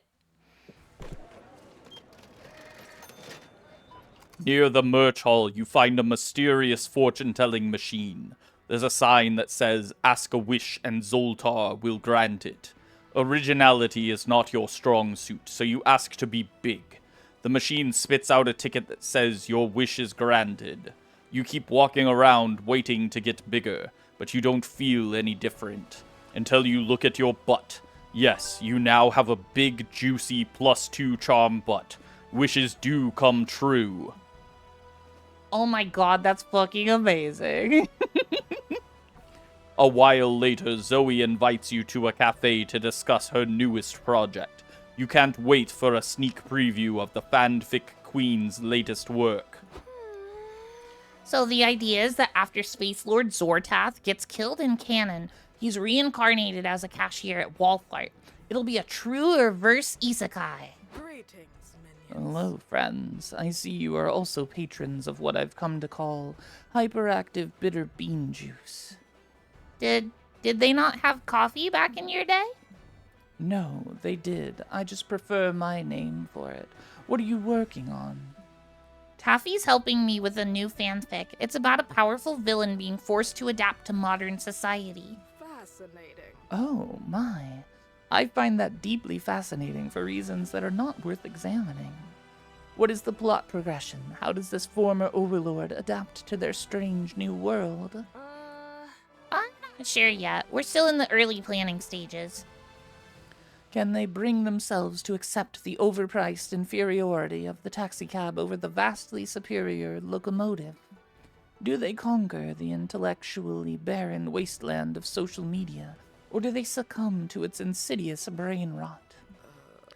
And, are they successful in their pursuit of happiness? Taffy's here to help me answer those kinds of questions. You want to help us brainstorm? No, thank you. Creativity is not my strong suit. I would rather listen to Taffy's ideas and harshly judge them. You heard the scary overlord. Pitch a plot for Zoe's new reverse isekai fic. Villain says I'm constantly being forced to adapt to modern society. That's because you're old, villain. Oh, Charlie panicking. Charlie panic. The villain gets the one legendary artifact that didn't exist in his realm, therapy. Or, the villain realizes this new world would feel way less confusing and threatening if he rode a big menacing excavator everywhere he goes. I like that one. I like this idea. Color me intrigued. What is an excavator? It's a vehicle construction workers use. It kind of looks like a big metal dragon with a shovel for a head. That sounds badass. Why did no one tell me about this sooner? I mean, have you ever heard of an excavator? Isn't your typical icebreaker. See you. Well, it should be. I'll be back. Well, that's probably gonna be a problem. Should we go do something about it? Nah, this chair is comfy and we still have my fanfic to work on. I'm surprised Omen was so interested in it. I didn't peg them for a Space Lord Zortath fan. I'm pretty sure they were just projecting onto the whole reverse isekai villain thing. Oh, yeah, that makes a lot more sense in hindsight.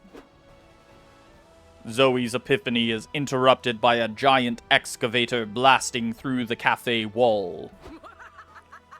Beep, beep, motherfuckers. This thing is amazing. Excavating is going to be my entire personality from now on. Oh my gosh. Aw, look how much fun they're having. It's a good day to be a good friend and flee the scene of a cafe you sorta helped destroy. You gain 2 boldness but lose 2 charm. Come on. Amazing. I love it. You'd know a thing or two about being old? No, I wouldn't, Rail. Charlie says panic intensifies. Yeah, give the sexy autistic lady, heavy machinery. Panic intensifies. You're in the hotel room, sewing your cosplay costume when you mistakenly sew it to the bed's blanket. You could unsew it, but that would mean admitting you made a mistake. So you decide to properly implement a blanket in the costume design and leave your dumb ego intact. Look at you being a stubborn dum-dum. Here, have 2 creativity for such out-of-the-box thinking. Later, you're at the hotel bar with April, Zoe, and Omen when you're approached by a drunk guy with too much pussy on his mind. Hello, ladies. You looked like you needed some company. Shut up. Why would you think that? We are keeping each other company. Are you stupid or something? The short answer is yes, but I think he's trying to flirt with us.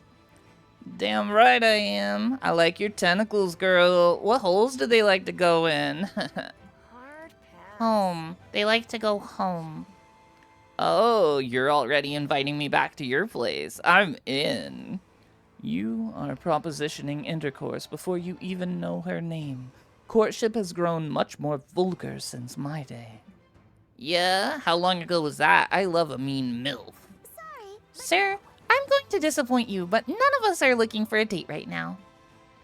Aw, but you'd make an exception for me, right? I'm a catch. I have something you can catch, these fucking hands.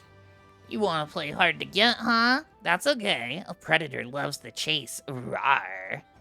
Someone give me a knife. I will show you predation. Someone hand me a knife. No, don't jeopardize your redemption arc for this sleazeball. I'm sure Taffy can get rid of him. Right, Taffy? You sure can, and you can do it in the funniest way possible. This is the perfect time to use that trapdoor you proactively installed a month ago in case something like this happened. You just need to trick this dude into standing on it. Or call this Casanova's grandma and see if he feels like flirting in front of her. To be fair, at this point, you know he might, but let's check. Yeah, let's do that. Let's do this one. Perfect. Hey, hottie, can I borrow your phone? To put your number in? Score. Yeah, no. April texts his grandma that he's at the bar and wants to see her. She agrees to come. Hi, Vinny. Hi, Vinny. Thanks for inviting me out. These old bones could use a night on the town. Grandma, what are you doing here? We called her. We wanted to see if you were willing to be a disgusting horn dog in front of your sweet old grandma. You gonna keep flirting with us? No, please don't make me. Grandma is ruthless. Don't be dramatic, Vinny. Go on, hit on these women. Let me see your technique. Okay. Are you girls from Tennessee?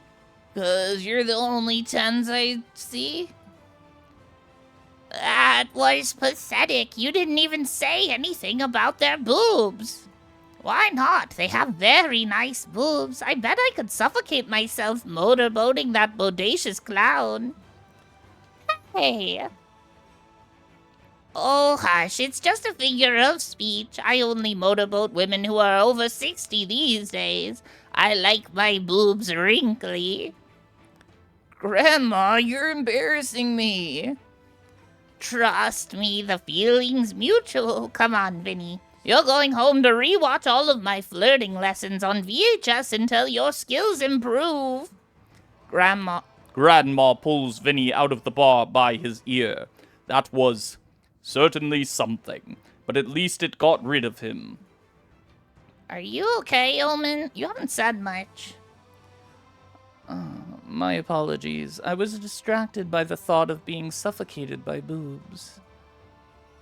Oh, Omen, you gain 2 charms for getting rid of the annoying flirt, but lose 2 smarts. Fucking perfect. I love it. Welcome back, Dollface. You know the drill. Choose blindly and choose wisely.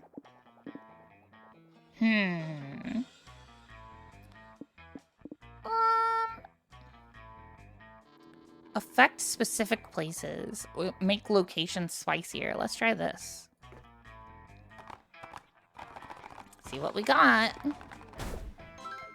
Sexy Sagrada Familiar. The main stage has been destroyed. That's fine. I'd never go there. This is perfect. That's the smart place. I think, right? It's just destroyed a place? What the fuck? Hope you liked what you got. I certainly did. Thank you for the hydrate cookie. And they say cats can't draw.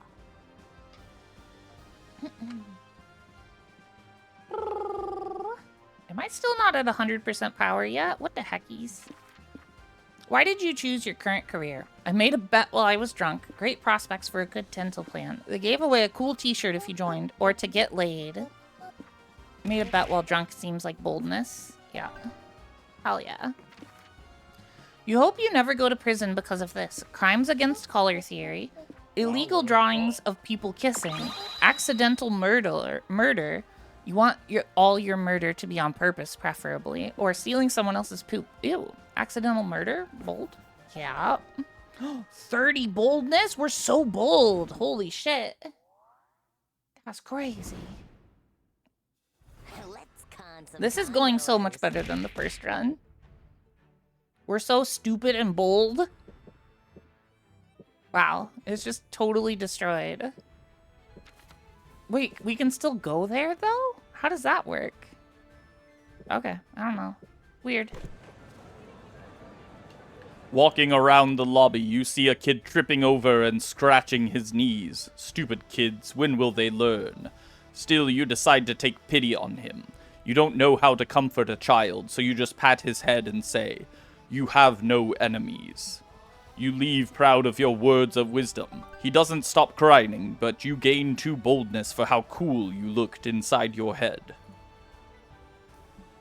You're roaming around the lobby with Nico, April, and Omen. You bump into a lot of cosplayers, and one unlucky cosplayer bumps Omen's head. Prepare to die!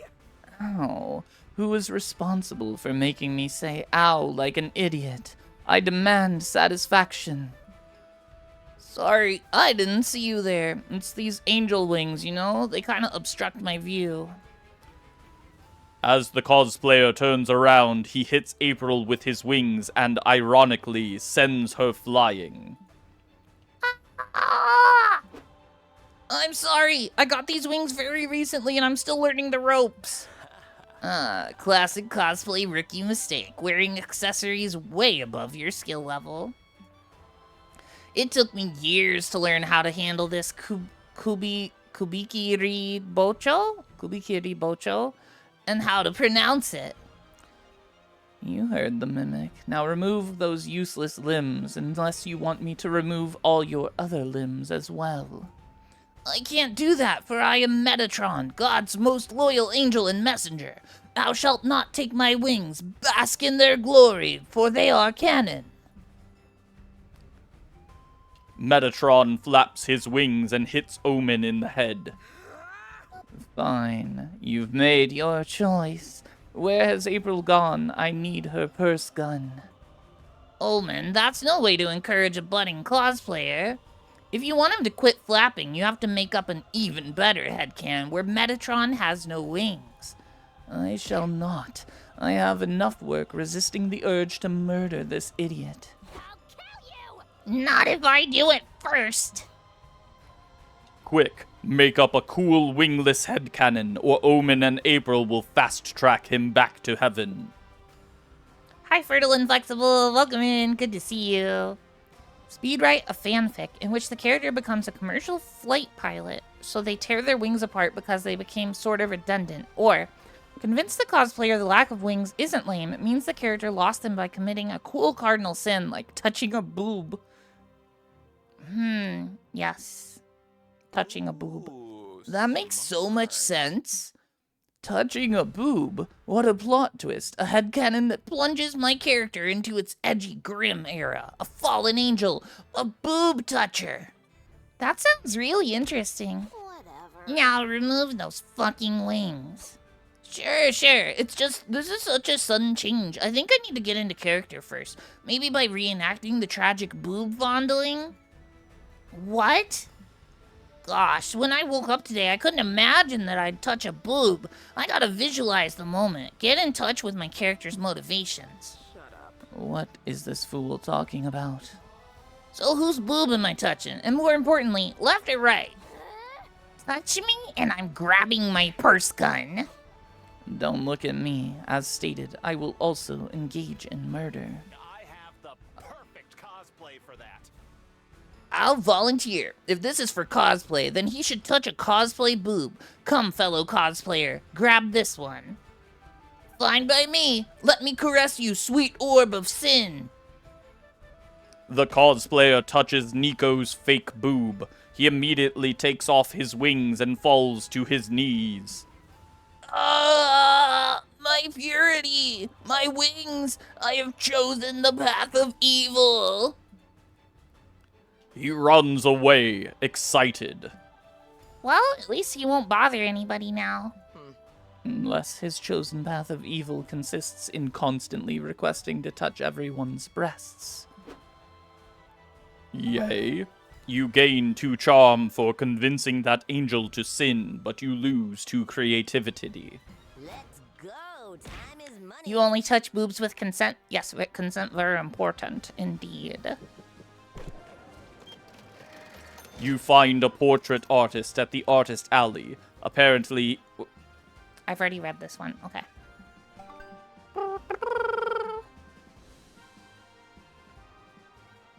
You're perusing Artist Alley with Liam, Zoe, and Omen when you come upon an artist doing live commissions. Cool. Oh, cool. Will you draw me a picture of Susie the Battlecorn eating an apple? It's a fandom in-joke. Nah. What? Why not? Do you want me to explain the in-joke so you don't feel left out or something? No. Susie the Battlecorn is just too simple. I've been drawing easy art all day. Can't you give me a real challenge? Fine. You asked for it. Do you do hardcore NSFW? With a smirk, the artist draws a picture of Susie the Battlecorn in such a strangely contorted sex position, you're not even sure if she's the top or the bottom. Oh, fuck. Whoa. You're kind of a douche, but I'll admit, you really can draw. You want a real challenge, you pathetic pencil pusher? Fine. Draw me an owl. An owl? Yes, they are creatures of supreme beauty and poise. Surely no artist could capture their... The artist shoves a flawless drawing of an owl into Omen's hand. Damn, he's good. I've got something. Draw the moment the last vestiges of hope die in a man's eyes, leaving him a broken shell of a person.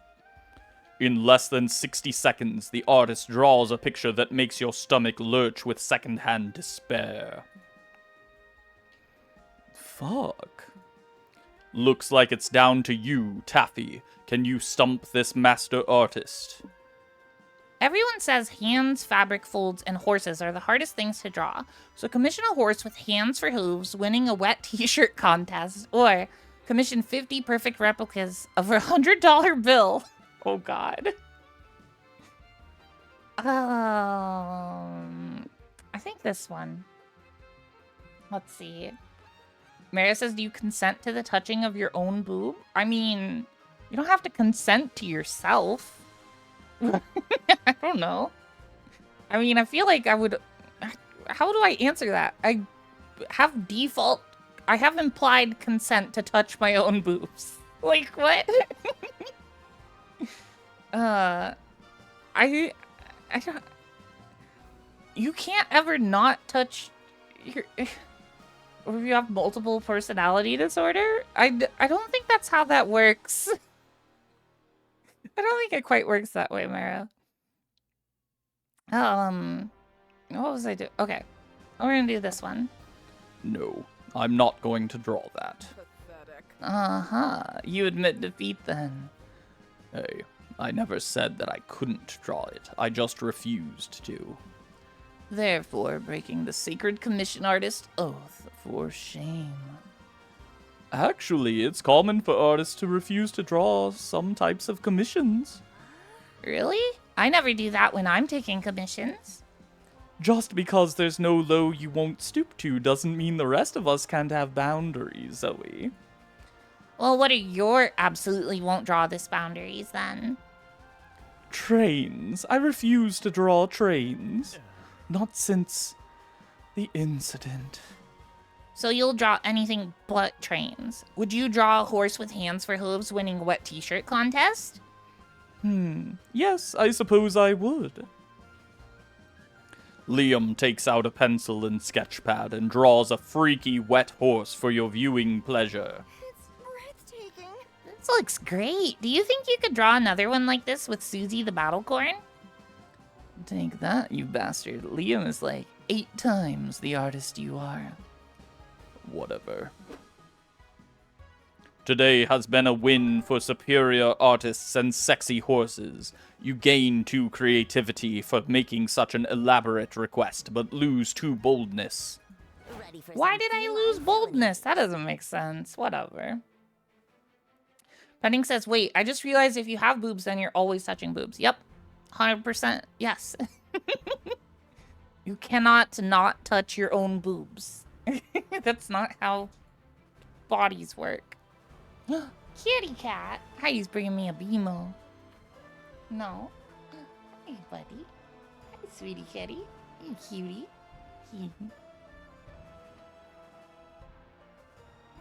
You're cute, Heidi.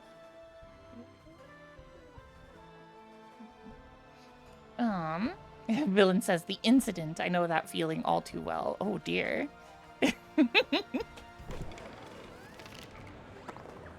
You enter a competitive tarot tournament because you're reckless enough to gamble your entire future. After several hanged men and burning towers, you decide to harness the power of celestial bodies. With your best Yu-Gi-Oh! Impression, you throw down Pluto. Pluto isn't a planet anymore. You're playing with an old deck. You're disqualified, and your opponent also predicts that you'll die of chlamydia. While you just gained +1 terrible fate, you also got +2 fun, because dying from chlamydia means at some point you'll get laid. Oh my fucking god. This game. The fuck? You later exhaust yourself helping Omen and Doug set up chairs for the Liam Prom fan meetup. At least you get a free invite to the event out of it. Most divine Zoe, we are honored to gather in celebration of your glorious, sexy literature. Hey fam, I appreciate you coming out. And the esteemed prophet Doug is here as well. What an auspicious occasion for our cult of fandom. I'm really more of a moderator than a prophet, but it's nice to finally meet other Zoe stans in person. Prophet Doug, we beseech your wisdom on how to show our devotion to Zoe's epic tale. Shall we sacrifice a goat, perhaps one with a man bun, to be most on theme? Yes, spill the blood of the Liam goat. No, this room is carpeted. Go eat some refreshments and talk about which Liams are tops and which are bottoms. That'll bring me the most pleasure. It's an honor to receive a missive from the goddess herself to the snack table. I fucking love this. Zoe, I finally see the appeal of this fanfiction thing. You never told me it garnered such a strong following of minions. They're not minions, Omen. They're fans. I don't order them around. I just turn them on with my writing. What's the point of that? Surely you indulge them in at least some recreational torture. She tortures us with her cliffhangers, maybe. She hangs you all off cliffs. Zoe, you mad lass. I knew you still had some evil in you.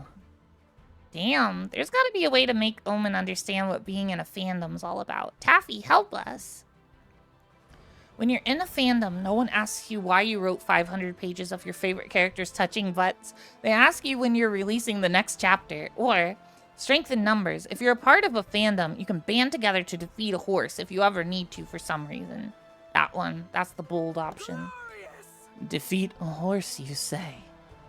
I mean, you could, technically. Fandoms are made of lots of people, but that's not really a good use of... Doug, you innocent summer child. It's an excellent use of group tactics. Have you ever seen a horse? They're made almost entirely of muscle and can smell weakness. Did you try to fight a horse once, Omen? Maybe. In the hypothetical case that I did fight a horse, if I happened to lose, the only reason would have been because I had a numerical disadvantage. But wouldn't it be a 1v1? Horses count for at least 3 people.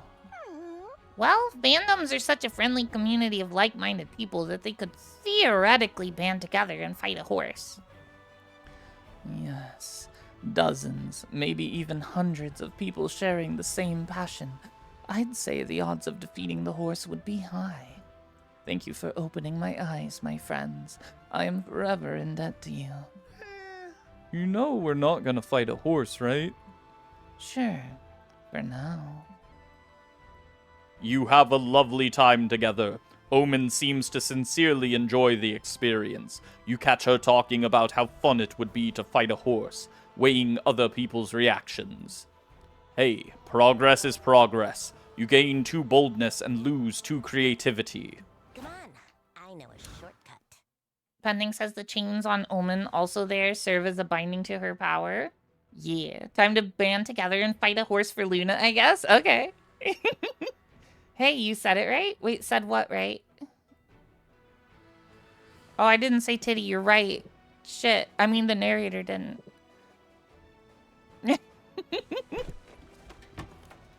You're in front of the hotel, wasting time. A taxi stops right in front of you, because why else would you be standing there doing nothing? You're too embarrassed to tell the driver, so you get in and he takes you for a ride. Wow, this city is great. Skyscrapers, several neoplasticism museums, suspicious holes in the ground. No wonder they set up the con here. This truly is one of the top cities worldwide. Too bad these aren't locations in the game, so there's no art of them. But you can imagine them in your head and gain +2 creativity in the process. You're chilling in the courtyard with Zoe and Omen when you spot Doug in a crowd. Is he mingling? That's not like him. You get closer to investigate. Oh, didn't see you there. Hey guys, let me introduce you to my new friends. They're hardcore fans of Stuck in the Underhouse, just like me. Just go with it, please. Wait, why did he suddenly become Southern? I didn't mean to do that. Whatever, it's fine. Yeah, Doug's the shit. He looks just like Frack the wisecracking skeleton. Come on, Doug, say his catchphrase. Can't crack the frack. Yeah, Frack, I totally know what you mean. I do not. You haven't played Stuck in the Underhouse? Well, you know what? Aw, nah, bird. Right, Doug? Of course. Someone give me a Zoe, these people are supremely annoying. Can I stab them repeatedly? That'd be taking it a bit too far. Some fandoms can be toxic, but let's not rush to judgment. What's your favorite gameplay anecdote? Mine was when we sent a death threat to that streamer for playing it in easy mode. She shat her pants. That was a total frack fest, another fan says. But I liked it even better when we doxed that fake fan who had drawn a picture of Frack eating ass. Can you believe it, Doug? Totally. He should have remembered not to frack the crack. Dude, you're saying it wrong. You're lucky we met IRL or I'd be doxing you right now. I stand corrected. We need to save Doug before he gets bullied, or worse, he becomes an asshole too. Trust carcinization, a proven form of convergent evolution in which non-crab organisms evolve a crab-like body plan. If you wait long enough, these fuckers will become crabs and leave Doug alone. Or save Doug from this toxic fandom by introducing him to a much cooler, safer one. Fans of cocaine, also known as cokeheads. Sure, let's do that one. You approach Doug and tap him on the shoulder with a smirk, like the bad influence you are. Hey Doug, stuck in the underhouse is nice and all, but there's a much cooler fandom nearby. Want to see it? A few minutes later, you're in an upscale restaurant with a bunch of suited-up cokeheads. So this guy was getting a fixed-rate mortgage, and I said, nothing interesting about fixed interest. Right, Doug? Snort. Yeah. Come on, Doug, do your line. Omen's already done 3. Tremble before me! Wall Street shall cower before me. Guys, everybody's looking at us and you're spilling your cocaine all over the floor. Whatever, we'll tell them it's flour.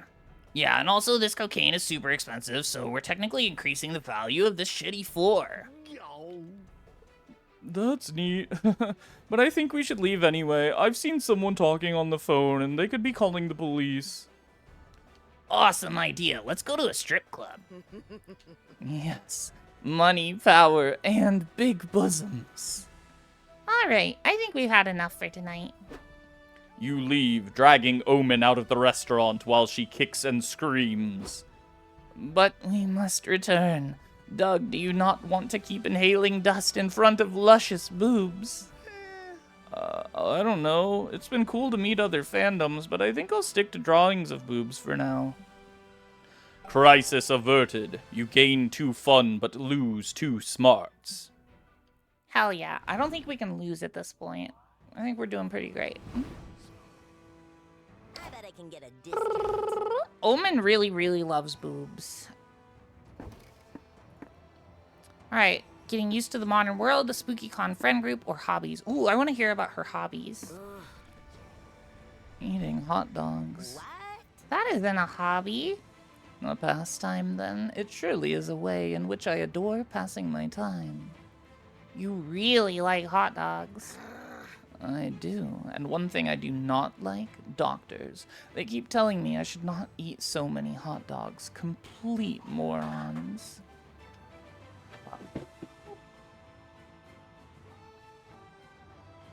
Sorry about that, everybody. Hope that wasn't too loud in the microphone.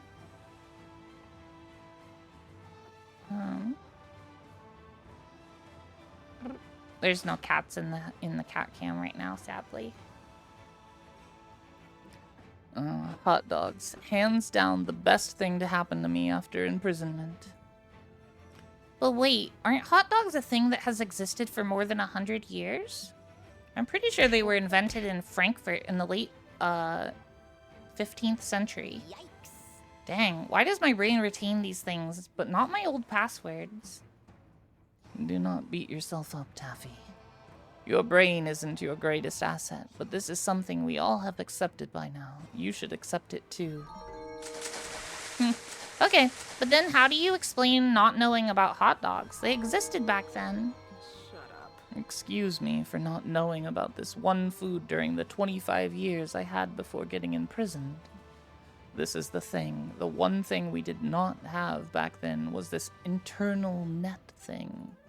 So it was pretty plausible for people not to know about a certain thing if it didn't happen in your vicinity. For example, I did not know about the existence of karate either. Makes total Huh. sense. That makes sense.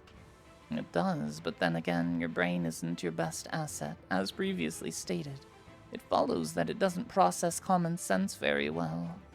It's a bit of a tragedy. And you want to know another tragedy? That I've come to know about hot dogs when I have half the hands I used to have. I could use one of mine to help you stuff hot dogs in your mouth. Would you do that? Really? I would owe you a big one. Don't mention it. Sorry for being mean to you, Taffy. You might have a weak brain, but you make up for it with a strong heart. Thanks? You run to the hot dog food truck where you proceed to feed hot dogs to Omen. It's nice to spend time with your friends trying out their hobbies.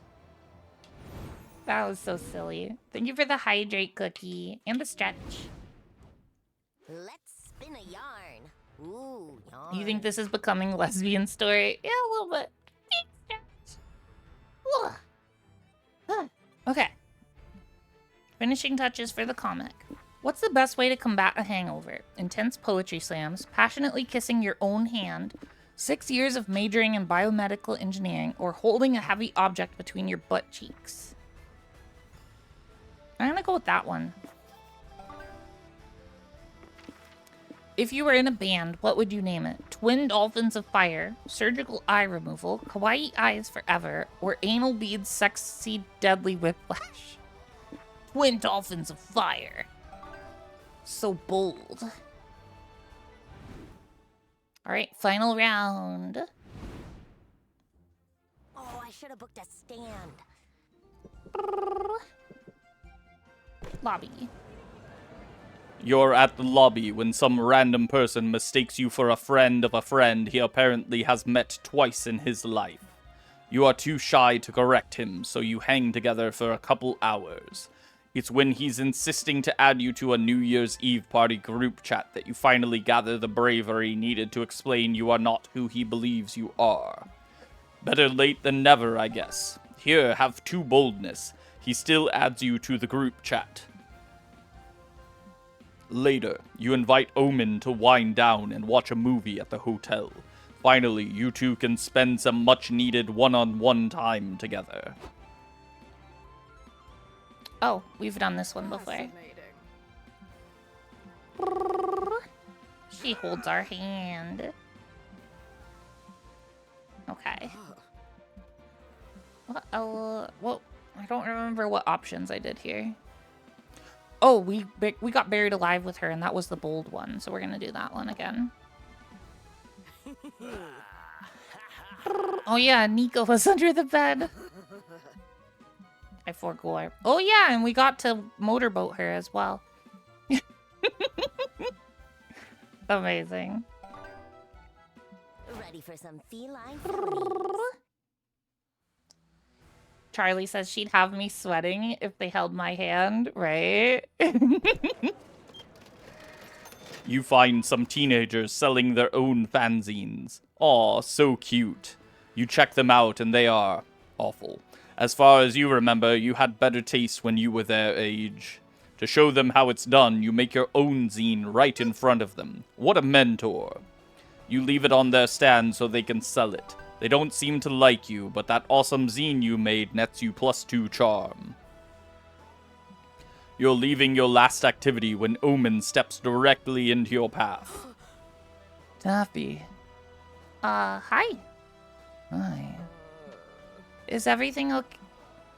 Do not interrupt me. As of late, I find myself a bit into you and sex. Wait, we've done this one before as well.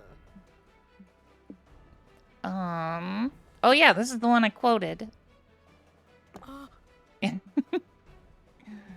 Oh, goodness. Got the narrator? What? What do you mean? Oh, you booped the narrator, I see.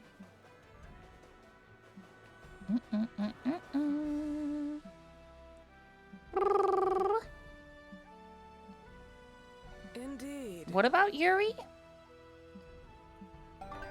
Okay. Let's go. Time is money. We're almost done. This one. You attend an Emmy... Wait. No, I've read this one already. It's the Never Have I Ever one.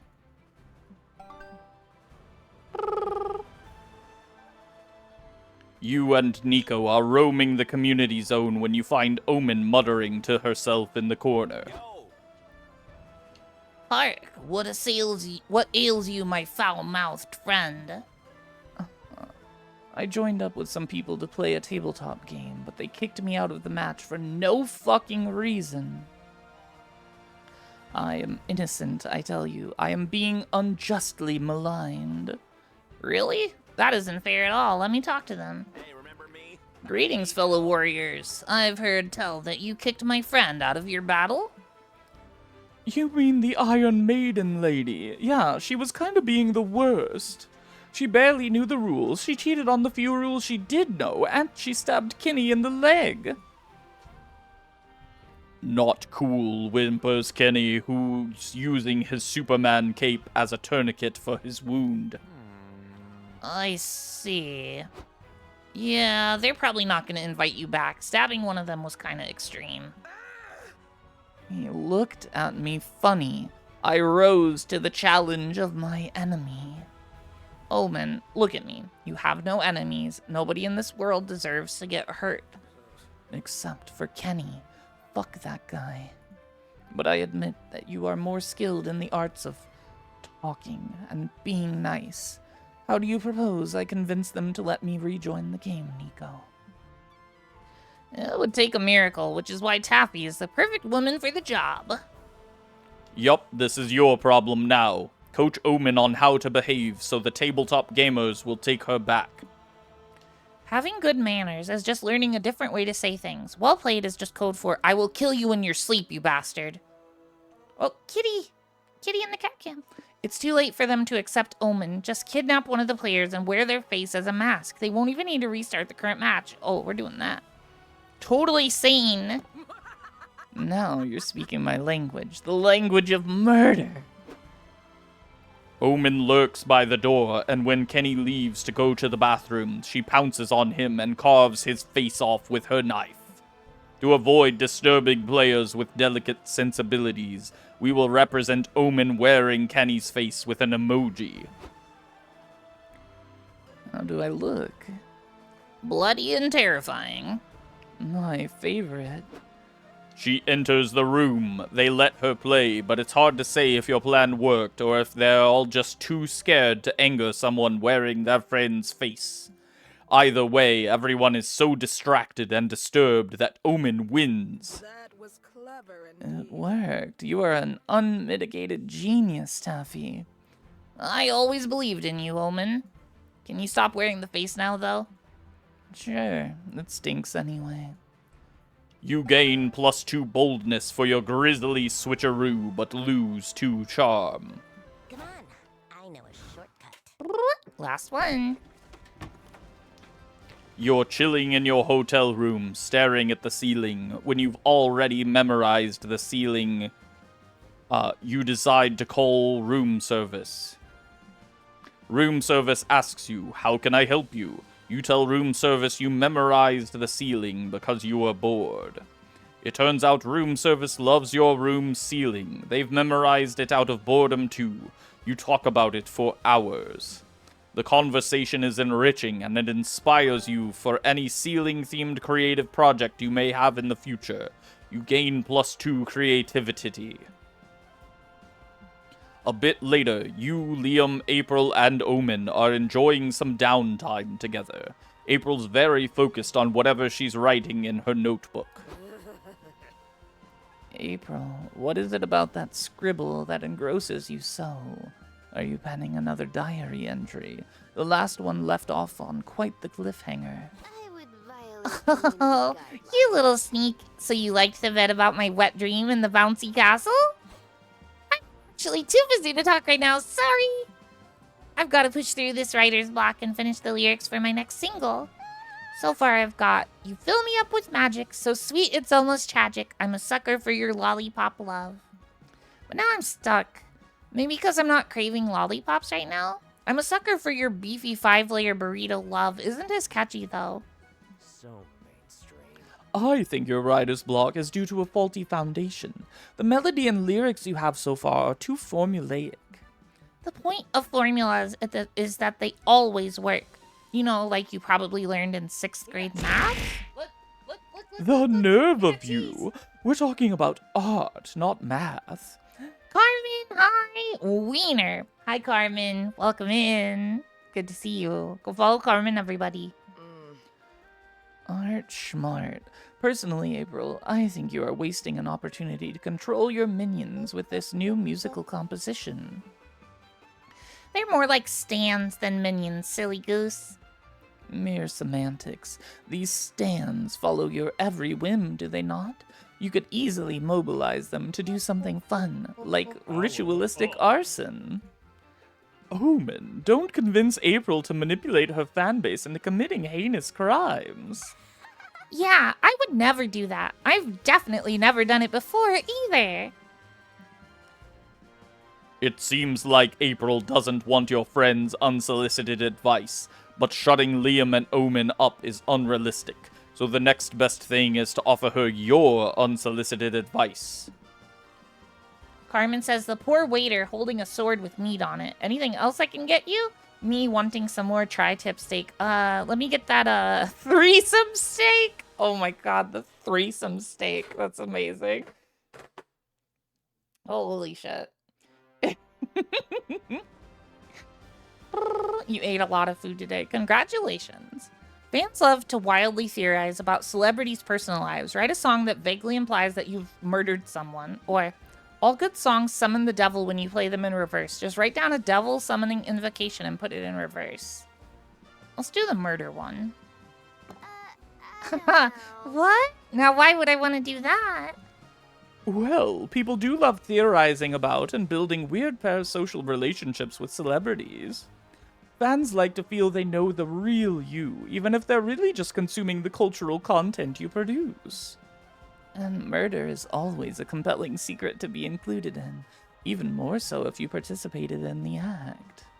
Well, I wouldn't know, because I've never murdered anyone before, honk honk. And lyrics won't even hold up in a court of law, so as long as the bodies stay varied, nobody's any the wiser. So what key should I sing in? D minor?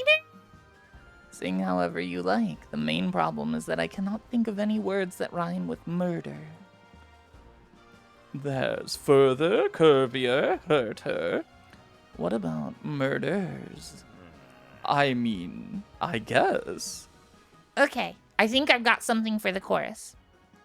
I may or may not have committed some murders, but why worry about that when we could go get some burgers?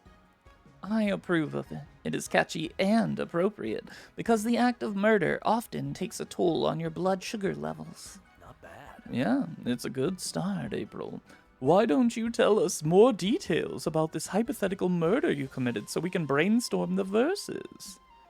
That is such a good idea, Liam. But hey, instead of worrying about that, why don't we go get some burgers? Splendid. I like this idea. Let us feast.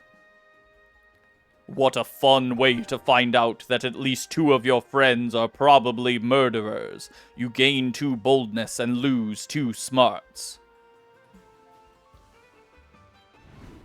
End of the game. 43 boldness and 1 smart. We did incredibly. Oh, and the comic. Finally, the art gang gathers round to put all the pieces of your greatest masterpiece together. Time to see the fruits of your labor. Punching Harder. Punching Harder is a comic about a dangerous world infested with math. Only a group known as the Slayers of Math can keep them at bay.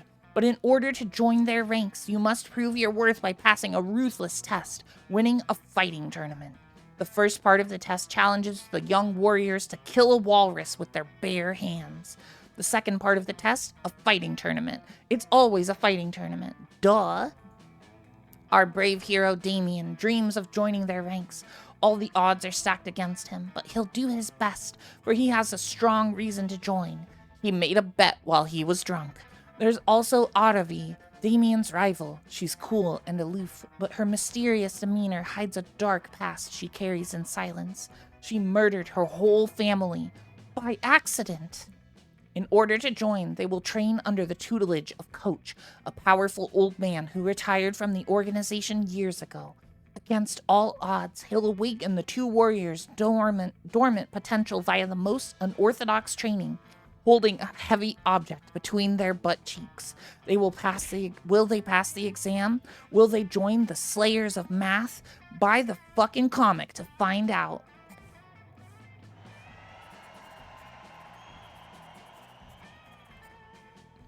After they both managed to kill a walrus with their bare hands, who would have predicted that Damien and Aravi would face each other at the tournament finals?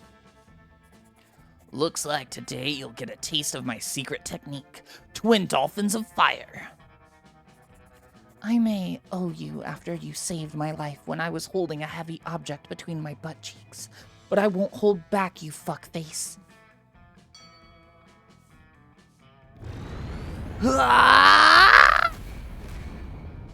Damn! Rivals turned friends, friends turned opponents. Damien or Aravi, who will become a Slayer of Math. Amazing comic. You finally gather your courage and ask your beloved badass villain to go to the con after party with you. You are asking me on a date, just like that? How times have changed. Previously, my suitors would have groveled at my feet just to feel my hand wrapped around their throat. I mean, I could be persuaded to do that if you want. Later perhaps. For now, let us party. A lithography machine. How novel. The after party was glorious. Omen arrived in their finest armor, wielding their finest flail, and announced that they were here to conquer the festivities. You could have tried to stop them, but what can you say? You're a sucker for a beautiful person who can kick your ass. The cops aren't, though, and you were both arrested for the bloodbath you two caused on the dance floor. At least you and Omen got to spend the night in jail together. Who knew fucking in a holding cell could be so hot? Let's go! We fucked Omen in jail. Oh my god. That's so good. I love it. I'm so glad we played another round. That was fun. I won. Yippee! Before we knew it, the con had ended. It was just 4 days, but we could swear it felt like an entire lifetime. All sorts of misadventures took place, entire friendships blossomed, and we ourselves changed as people. The idea of going back to our day-to-day lives made us feel a bit disoriented. Promises were made of not growing apart, of meeting again soon. Still, we would lie if we said it didn't feel a bit sad to leave all that behind. But as each of us went our own way, we realized that wherever we went, these people would be there, with us. And with that came a truth that, to this day, we hold close to our hearts. That no matter where we are, we belong. It's a thought that still gives us warmth, that makes us feel, once again, young and unafraid. And it reminds us that, even as years go by, we will always be ready to start. We won! Yay!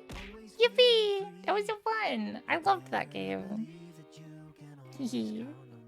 Yippee. Y'all should get me to 100% power before the stream is over. Oh my goodness! Thank you so much for the follow. Welcome in. We are totally normal here. Welcome. Whoa. Welcome in. We are totally normal here. Anybody who tells you otherwise is definitely lying to you. And we wouldn't lie to you because no one would lie to you on the internet. Don't think too hard about that, okay? Thank you so much for the follow, Sergeant Salamander VT. Welcome in. Nice to meet you. Hello, hello. You're just in time for the end of stream. Man, my voice is tired for some reason. It's almost like I've been constantly narrating the stream for, what, 4, 5 hours? How many hours? It's midnight? Oh my god. So, 4.5 hours. Damn. 4.5 hours of narrating. My poor voice needs a break. This game is so good, though. I love this. I love the Monster Farm series. It's always such a good time playing these. Definitely for the next ones. I think we gotta do like some community gaming with these. I think it'll be fun to actually do a multiplayer version.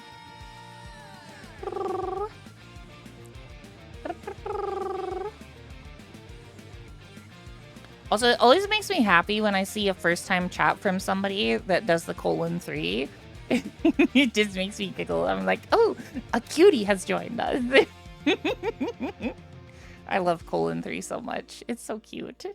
The widow cat face. Trans heart emote. Yes. Ugh.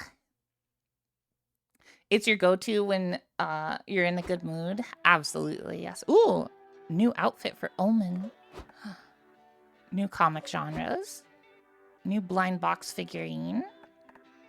Can I change? How do I change Omen's outfit? I want to see Omen's new outfit before we go. Omen? Outfit. Wait. Her hat says boob inspector. I just noticed. That's so silly. Oh, she can be a cactus for some reason. It's kind of cute. I kind of like it. Oh, maybe she's cosplaying a cactuar. Well, I think this one's my favorite outfit of hers. I like that she's trying to make the Iron Maiden look cozy. The cactus really shows off her assets. Yeah, it really does. I like the cozy one. Anyway, God, this is a good game. I like this a lot. That was a lot of fun. We gotta go find somebody to heckin' raid. Let's switch scenes and find someone.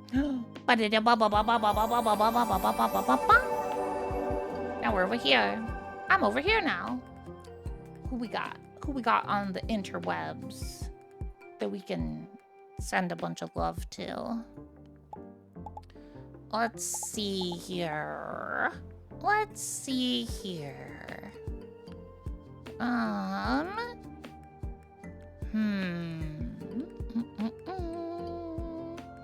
we got some friends playing Repo. I haven't rated Stabajack for a while. If you're a subscriber, please copy the top message. If you are not, please copy the bottom message. I would really appreciate it if you post it once we get on over there. We are going to be rating the wonderful kitty known as Stabajack. Thank you so much for hanging out with me, everybody. I adore you. I had a wonderful time, as always. And I will be back on Wednesday with a game that I haven't announced yet. But yeah, thank you for streaming dinner. Thank you for being here, guys. You're so welcome. I had a lovely heckin' time, as I always do while streaming. Thank you for the bonus hydrate cookie. Aw, so many kisses. Thank you, Heidi. Okay, goodbye, everybody. Goodbye. Thank you for the big bitty emote cookie. Bye. Bye, bye, bye, bye, bye. Bye, bye, bye, bye. Mwah. Bye.